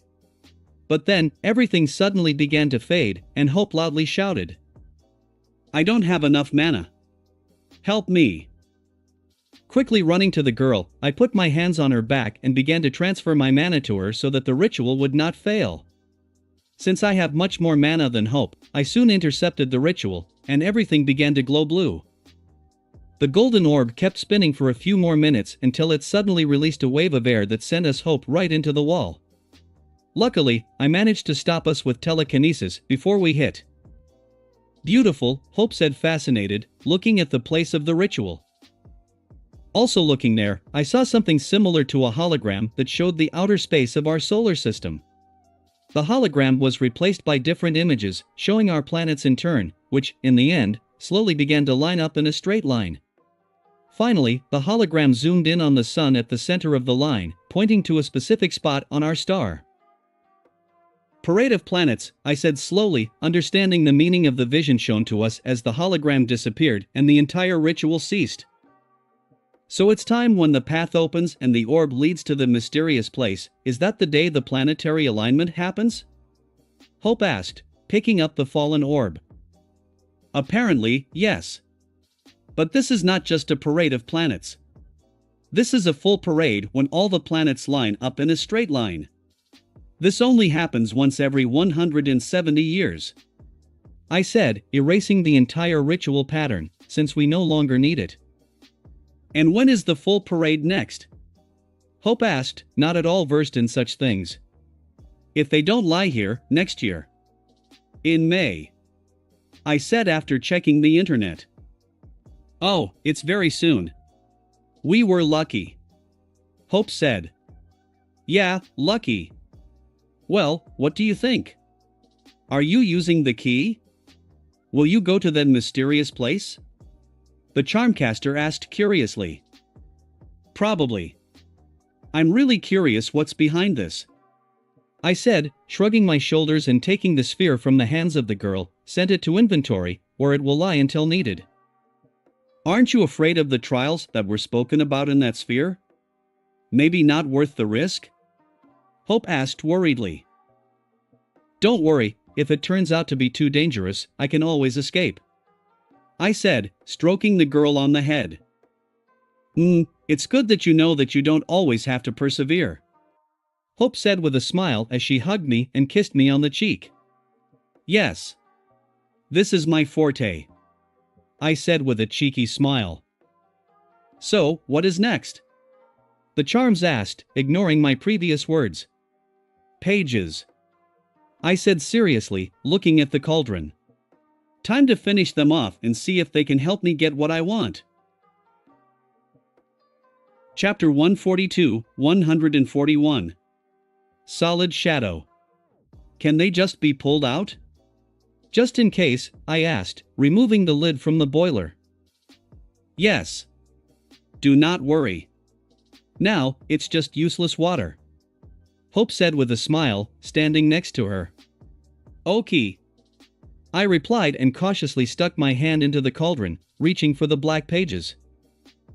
Finding all 3 sheets at the bottom of the cauldron, I grabbed them and pulled out my hand, immediately noticing that the pages were completely dry and now the text written on them in bloody ink had changed to English. Really magic. Well, what is written there? Hope asked impatiently as I began to read the text. It seems that this is really what we need. Your intuition did not fail you. I said with a smile. A way to create a strong mental defense? Hope asked, looking at me anxiously. Not really. Although, in the end, everything will lead to this. I said slowly, rereading the contents of the pages one more time. I don't understand anything. Stop talking in riddles and tell me what it says. The girl said impatiently, trying to look at the pages in my hands, but since I was taller, she could not do anything. Okay, stop jumping, I'll explain everything now. I said first, stopping Hope, and then I began to tell. From what I understand, this is a ritual. Ritual? Hope asked with a cute tilt of her head, after clarifying, magical? Not exactly. I would say racial. Some of the information is missing here, but it can be concluded that this ritual must be performed by all Umbraments when they reach adulthood. Well, at least that's how it used to be. I said. Then these pages are indeed connected to that shadow alien. Hope said thoughtfully. Like the diadem. I said, and then pointing to the pages I added, it says here that an ancient relic of great power was used for the ritual. It is not specified what kind of relic it is, but if you remember how the diadem and pages behaved when I turned into a cloak with them, then everything becomes obvious anyway. I think you're right. Hope said, nodding her head, and then looking at me, she asked the most important thing, and what does this ritual do? What is it for? Well, as you know, Umbrament's main ability is to dive into the shadow dimension, another plane of existence that can be entered through any shadow. I began to speak. Yes, there are even a few spells associated with it. Hope nodded her head. So, the shadow dimension, in fact, this is an extremely dangerous place, inhabited by terrible monsters, worse than in all the stories of Lovecraft, capable of affecting the sanity of anyone who enters their world. And just to protect yourself from these monsters, this ritual is needed. I added. But, you've already used the cloak before, and you didn't meet any monsters there, did you? Hope asked, remembering how I told her about all my aliens. Yes, but I traveled through the shadows for short distances, within 1 block, so you can say that I didn't dive deep into the dimension at all. In a safe zone where no monsters live. I explained. I understand that the more distance you need to move between the shadows, the deeper you need to dive into the dimension, and the greater the chance that you will meet these shadow monsters there. Hope said, sorting everything out. Correctly. In fact, since there are shadows everywhere where there is at least some light, then, in fact, Umbraments can travel throughout the universe, although it will be difficult to navigate in such a huge space, but still. I explained with a smile. And it was precisely in order to use the shadow dimension without fear of those monsters that the Umbermans created this ritual, which, in the end, will protect their consciousness, exactly what you need so much. Hope said, basically repeating what I had said a little earlier. Yes. Luckily we have both the diadem and the cloak, so I can use this method. I said, once again carefully rereading the description of the ritual, so as not to make a mistake in anything. And what do you need to do? Hope asked curiously. The Umbermans have turned this whole ritual into a respected ceremony, through which the teenager will prove that he is enough, responsible, mature and can properly use his abilities. I said. That sounds like a test, Hope pointed out. Because that's the way it is. To create mental protection, first need to independently extract from the very depths of the dimension a very rare substance, in fact, a solid shadow, which gave rise to that whole world. I explained. It's dangerous, isn't it? Hope asked worriedly. Actually, yes, and even very much so. Those monsters cannot harm physically, but they love to play with the intruders in their world, sending various illusions that will first make you get lost there, and then they just drive you crazy, so that in the end, you become the same monster. I said gloomily. You shouldn't go there. Hope said emphatically. I should. I said stubbornly, looking into the girl's eyes. But, the girl tried to convince me, but I did not allow. I should. It's not just about me, it's about Gwen and Ashley. They need strong mental protection, which, firstly, will protect them from the negative influence of their powers now, and secondly, it will help them a lot in the future. This applies to you too. I said seriously. Let's find another way. Why take the risk now? Hope said, grabbing my hand. No, can't take it anymore. Gwen could succumb to the pyrokinesis tattoo again at any moment, and Ashley has been waiting too long already. I said decisively. I won't let you in. I don't want you to disappear there, so stupid. Hope said aggressively as her eyes lit up with magic overflowing into her. It's not stupidity. It is very important. I said calmly, completely ignoring Hope's fighting spirit, after which I added, especially since I did not intend to go into the depths of the shadow dimension myself. What? Hope asked in shock, losing all her aggressiveness. Well, of course, I won't go there. It's really dangerous out there. And scary. I said confidently, as if it was the most obvious thing. But, didn't you say that you definitely need to get a solid shadow for the ritual to work? Hope asked incredulously. Well, yes, but I'm not going to risk my ass and go to these monsters. No thanks, I'll go. I'll just send clones there and they'll produce a solid shadow on their own. I said, actually mocking the girl a little, because her reaction was funny. You fool. I am really scared. Hope yelled, punching me in the ribs. Did you really believe that I myself was going to go to the depths of the dimension where there is an 80% chance that I will be stuck there forever? Asked with a provocative smirk. Of course, I believe. Hitting me again, Hope shouted, after which she added more calmly, you were so serious and determined. Forgive me for disappointing you, but I am not a fairy tale hero, ready to rush forward, ignoring the danger. I'm a rational person and value my own life. Besides, I'm important to many people. I'm not going to just risk myself when there's a much easier way. I said calmly. I know. Hope said with a sigh, then kissed me on the cheek and said with a smile, that's why I love you. I know. I said confidently, and then added, okay, it's time to send the clones in search. Most likely, this will take time. Okay. Do you need something for this? Once again kissing me, the charmcaster asked. Just a diadem. I said, and turning into an echo, I took out a headgear. After creating 200 clones, we all turned into the cloak, which caused the diadem to emit intense black smoke again. The diadem should open the safest path to the depths of the shadow dimension. I explained to Hope, then quietly added, though, the chance of encountering monsters is still high.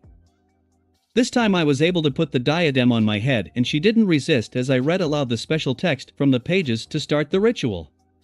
When I finished reading the first part, a beam of energy shot out from the diadem, which created a pitch-black portal through which all the clones immediately passed. I hope that at least one of them will succeed. Everything, now it remains only to wait, sitting in a lotus position, still with a diadem on my head and an open portal in front of me, I said. And how long will it take them? Hope asked as she sat down beside her. Months, I think. Perhaps years. I said calmly. What? So long? Hope asked in shock. Yes.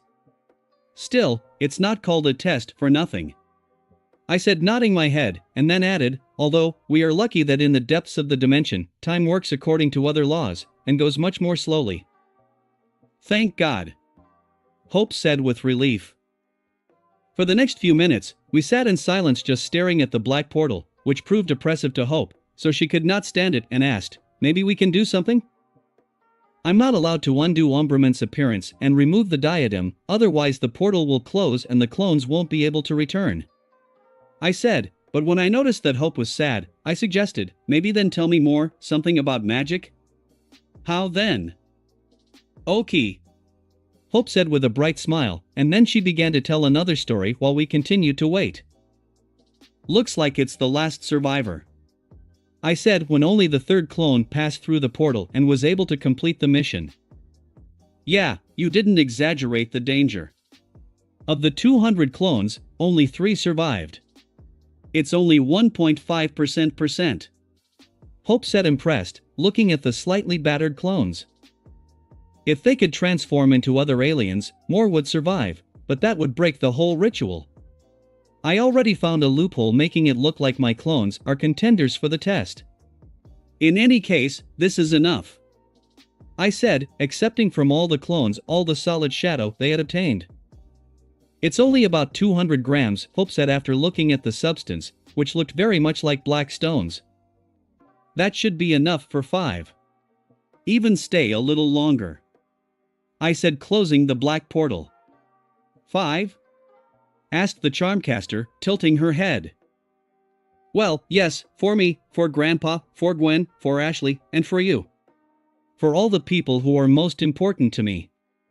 I said with a smile. Thanks. That's good to hear. Hope said softly, hugging me, ignoring my appearance. It's my pleasure. I just told the truth. And now what? Hope asked, suppressing her raging feelings. You need to swallow a piece of solid shadow. I said, dividing all the substance I had into 5 parts, taking one for himself and one betraying Hope. The rest will stay in inventory for now. Swallow? Hope asked dubiously, looking at what was essentially a black stone. And put a diadem on your head. I said, and then explained in more detail, the diadem is made of the same material and it will have to do all the work. And how does it work in general? The girl asked.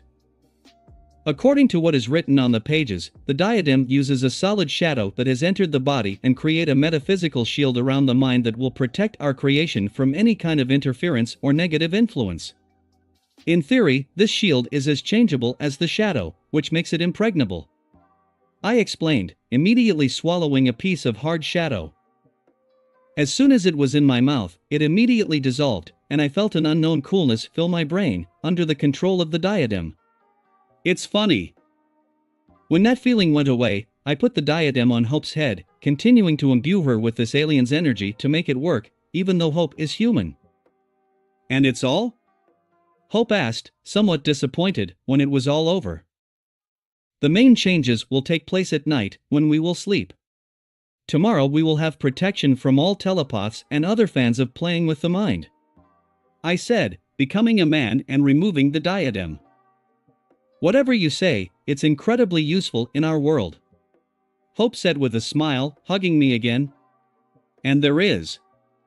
I said, hugging the girl to me and looked at the time. 5:15 p.m., should be on time. I thought, and asked aloud, now, go to Hex? Apparently only remembering that we plan to visit him today, Hope put on a serious face and just nodded. Also nodding, I activated the infinity tattoo. Finding the right place, I enveloped us in a dome of magic and transported us to Friedkin University. Chapter 143, 142. Friedkin University. Friedkin University is located east of Bellwood and is part of the Ivy League. It's not too big and has only one campus, which is located in a large gray Gothic building with a purple roof, in front of which Hope and I appeared. It's rather strange, but this college and those who study here are aware of the existence of magic, and there are even several courses related to the occult, but magic itself is not taught here, as it is too comprehensive and it is difficult to compose a suitable course. Here they only give a small base and talk about all the dangers of working with magic. All in all, this university is the perfect place for Hex, given his extensive experience and vast knowledge of magic. Now, Hope and I just have to figure out why Hex would decide to change his life and get a job here. So where do we look for him? I asked, holding Hope's hand as we entered the campus courtyard. I don't know. Uncle said only that he was lecturing here on magical artifacts and relics. Hope said with a shrug. Then we need to ask someone where his audience is. True, who?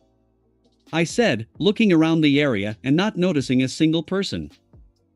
Look, there's a janitor over there. I think he should know the way. Hope said, also looking around the college patio, and then pointed to a man who was clearing fallen leaves. I involuntarily uttered, recognizing that person who looked like an unremarkable, fragile old man. Sorry. Can you help us? Ignoring my reaction, Hope asked loudly as she quickly approached the man. Of course, young people. What can I do for you? The janitor asked with a sweet smile. Do you know where I can find Professor Gregor Evans? Hope asked, not sensing anything strange about the old man at all.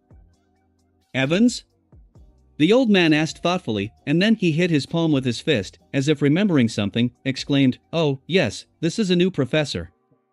If I'm not mistaken, he should have a lecture now, in the 13th lecture hall. And where is 13th lecture hall? Hope asked immediately. Entrance from the back. You just need to go around the building and go through the first door. Further along the corridor to the right and you need the third door. The old man explained instantly, but then he looked at his watch and added, Only you should hurry, his lecture ends in a couple of minutes, and then he will go home. Thanks for the help. Hope said gratefully and was about to run to the campus when the old man stopped us. Would you like a trick? The janitor insistently asked, showing a pack of cards. Hope said awkwardly, and judging by her expression, she was thinking something along the lines of, Didn't you tell us to hurry? Draw one card, said the old man, clearly not intending to let us go until we did. Okay. Hope still gave up and pulled a random card. True, instead of the usual guessing which card the girl drew, which implies a similar trick, as soon as Hope pulled out the card, poof occurred and a colorful puff of smoke appeared, and the old man himself disappeared. True, not far. Key, too many sparkles. Complained an old man covered in sequins and standing 10 meters away from us, still coughing. Looks like his trick failed. He's kind of weird, let's get out of here. Hope whispered and pulled my arm as she ran into Hex's auditorium. Oh, you have no idea, I thought involuntarily, glancing one last time at Bezel, who was taking off his glitter. Fortunately, despite the delay, we made it to the lecture before it ended, and when we entered the auditorium, we saw a renewed Hex, who really got rid of his tattoo and was now enthusiastically talking about how, this is not ironic, about the father of magic, who now was on the street and worked as a janitor. And how do we know that Uncle has really changed and is not pretending? Hope asked softly as we sat in the back row, so Hex doesn't see us. I will carefully read his thoughts and find out everything. I answered in a whisper, deciding not to come up with anything new and just use the old and proven method. Okay, I think this is the best option to find out the whole truth. And Hope said without hesitation, allowing me to delve into her uncle's mind. Although, I had already done it once. Concentrating, I penetrated into Hex's mind, easily overcoming his meager mental defenses, but I did it so that he would not notice anything and continue to lecture. Having found the necessary information fairly quickly, I found out the answer to the question that Hope and I were so worried about. "Oh," I involuntarily said, turning off my telepathy. "What is there? What did you find?" Hope asked impatiently. He didn't lie. He really revised his views on his life and decided to change. Trying not to look the girl in the eye, I said. "Truth? You are sure?" Hope asked hopefully, clasping his hand. 100%. Hex, no, Gregor really wants to redeem himself from the past and make things right with you. You cannot wait for betrayal, because he does not plan anything like that.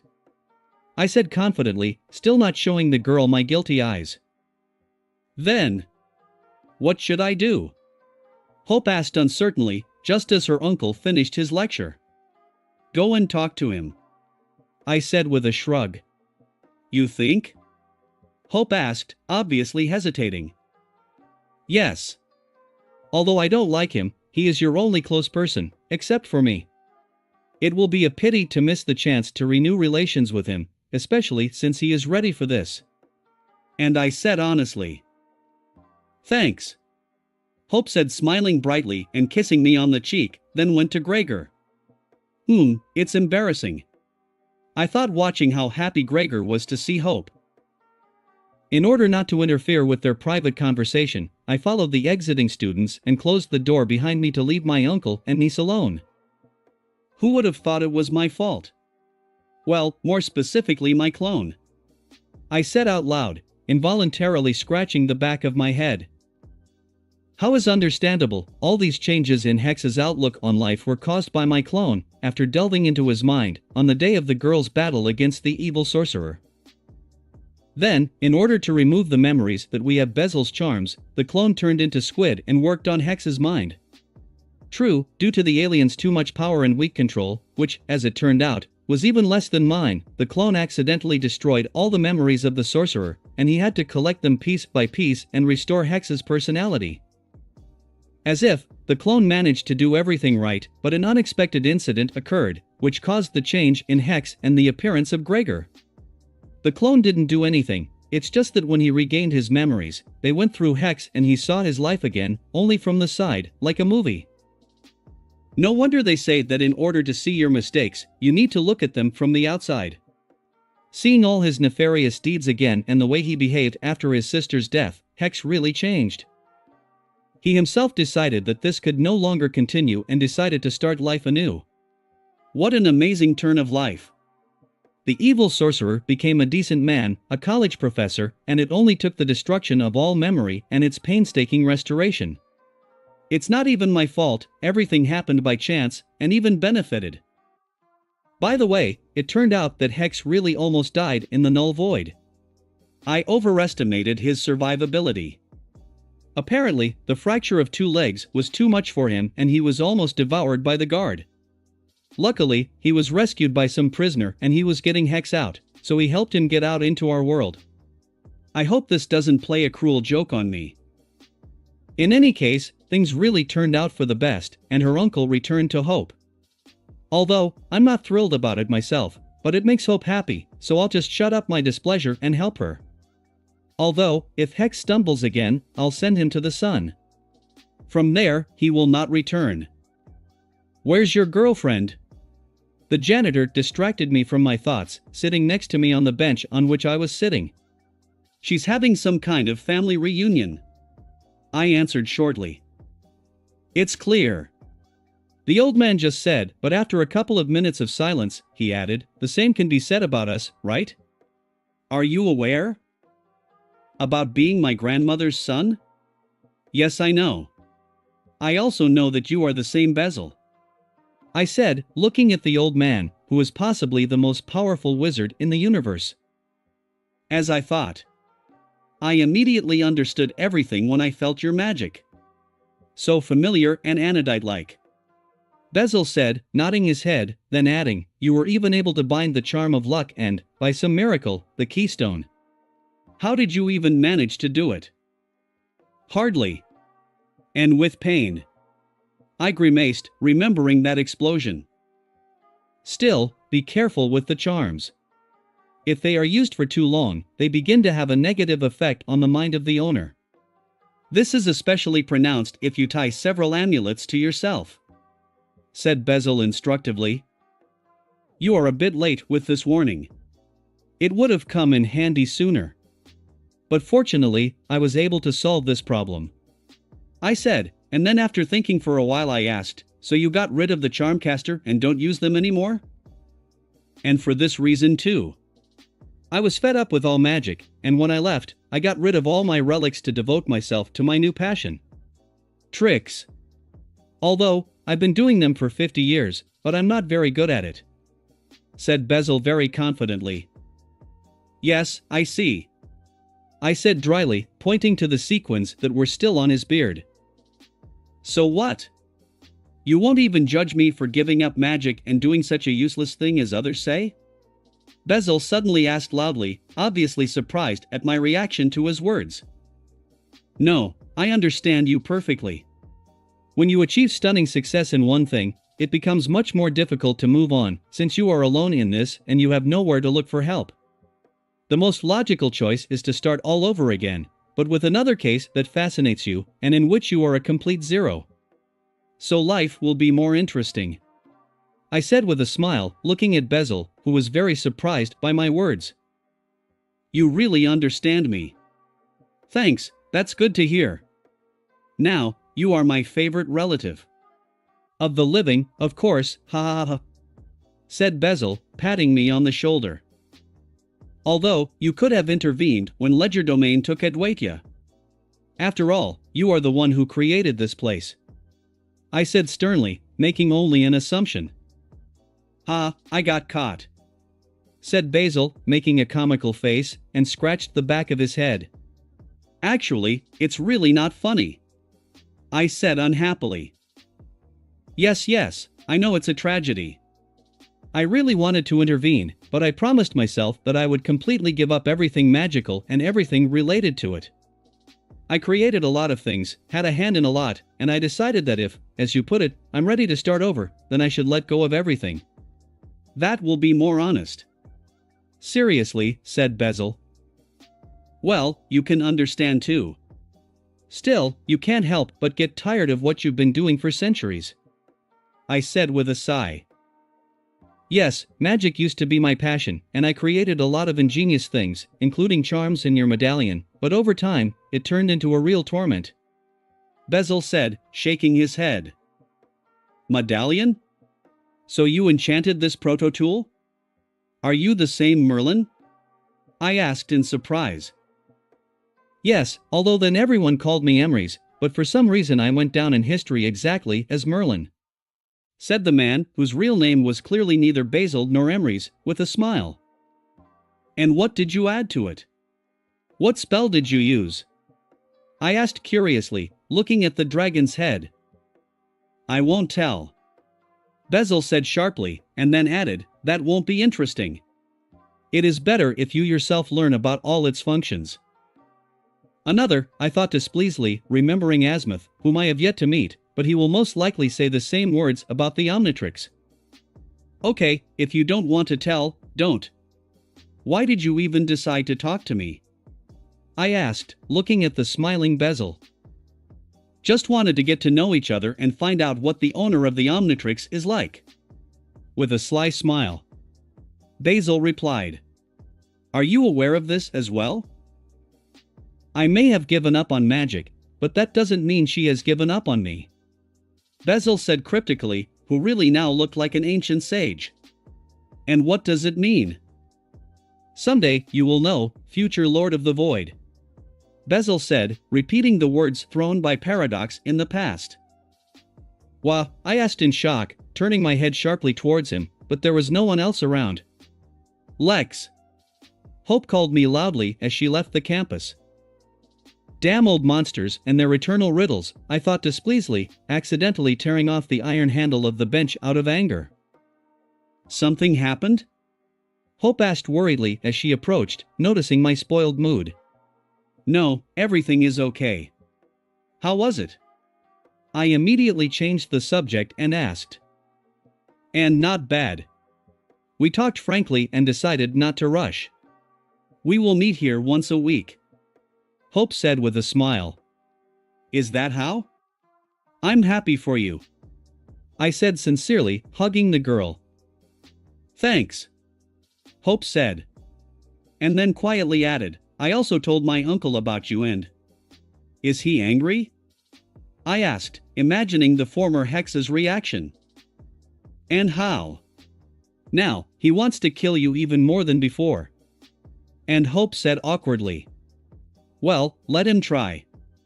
With a bloodthirsty smile, I said. Just don't accidentally kill him. Asked the witch. Do not worry. I will do everything clean. I will show him that I am the best match for you. Even if through force. I said with a thumbs up. Oh, I was expecting something like this, the girl said doomedly, shaking her head, after which she added more cheerfully, it's time for us to return. Actually, I just need to go to a rock band concert. Do you want to join us? I looked at the time and saw that there were only 3 minutes left before the start. I asked. Why not? Sounds fun. Let's go. The girl said happily. Fine. I said with a smile and turned into a portaler, opened the way to Chicago for us.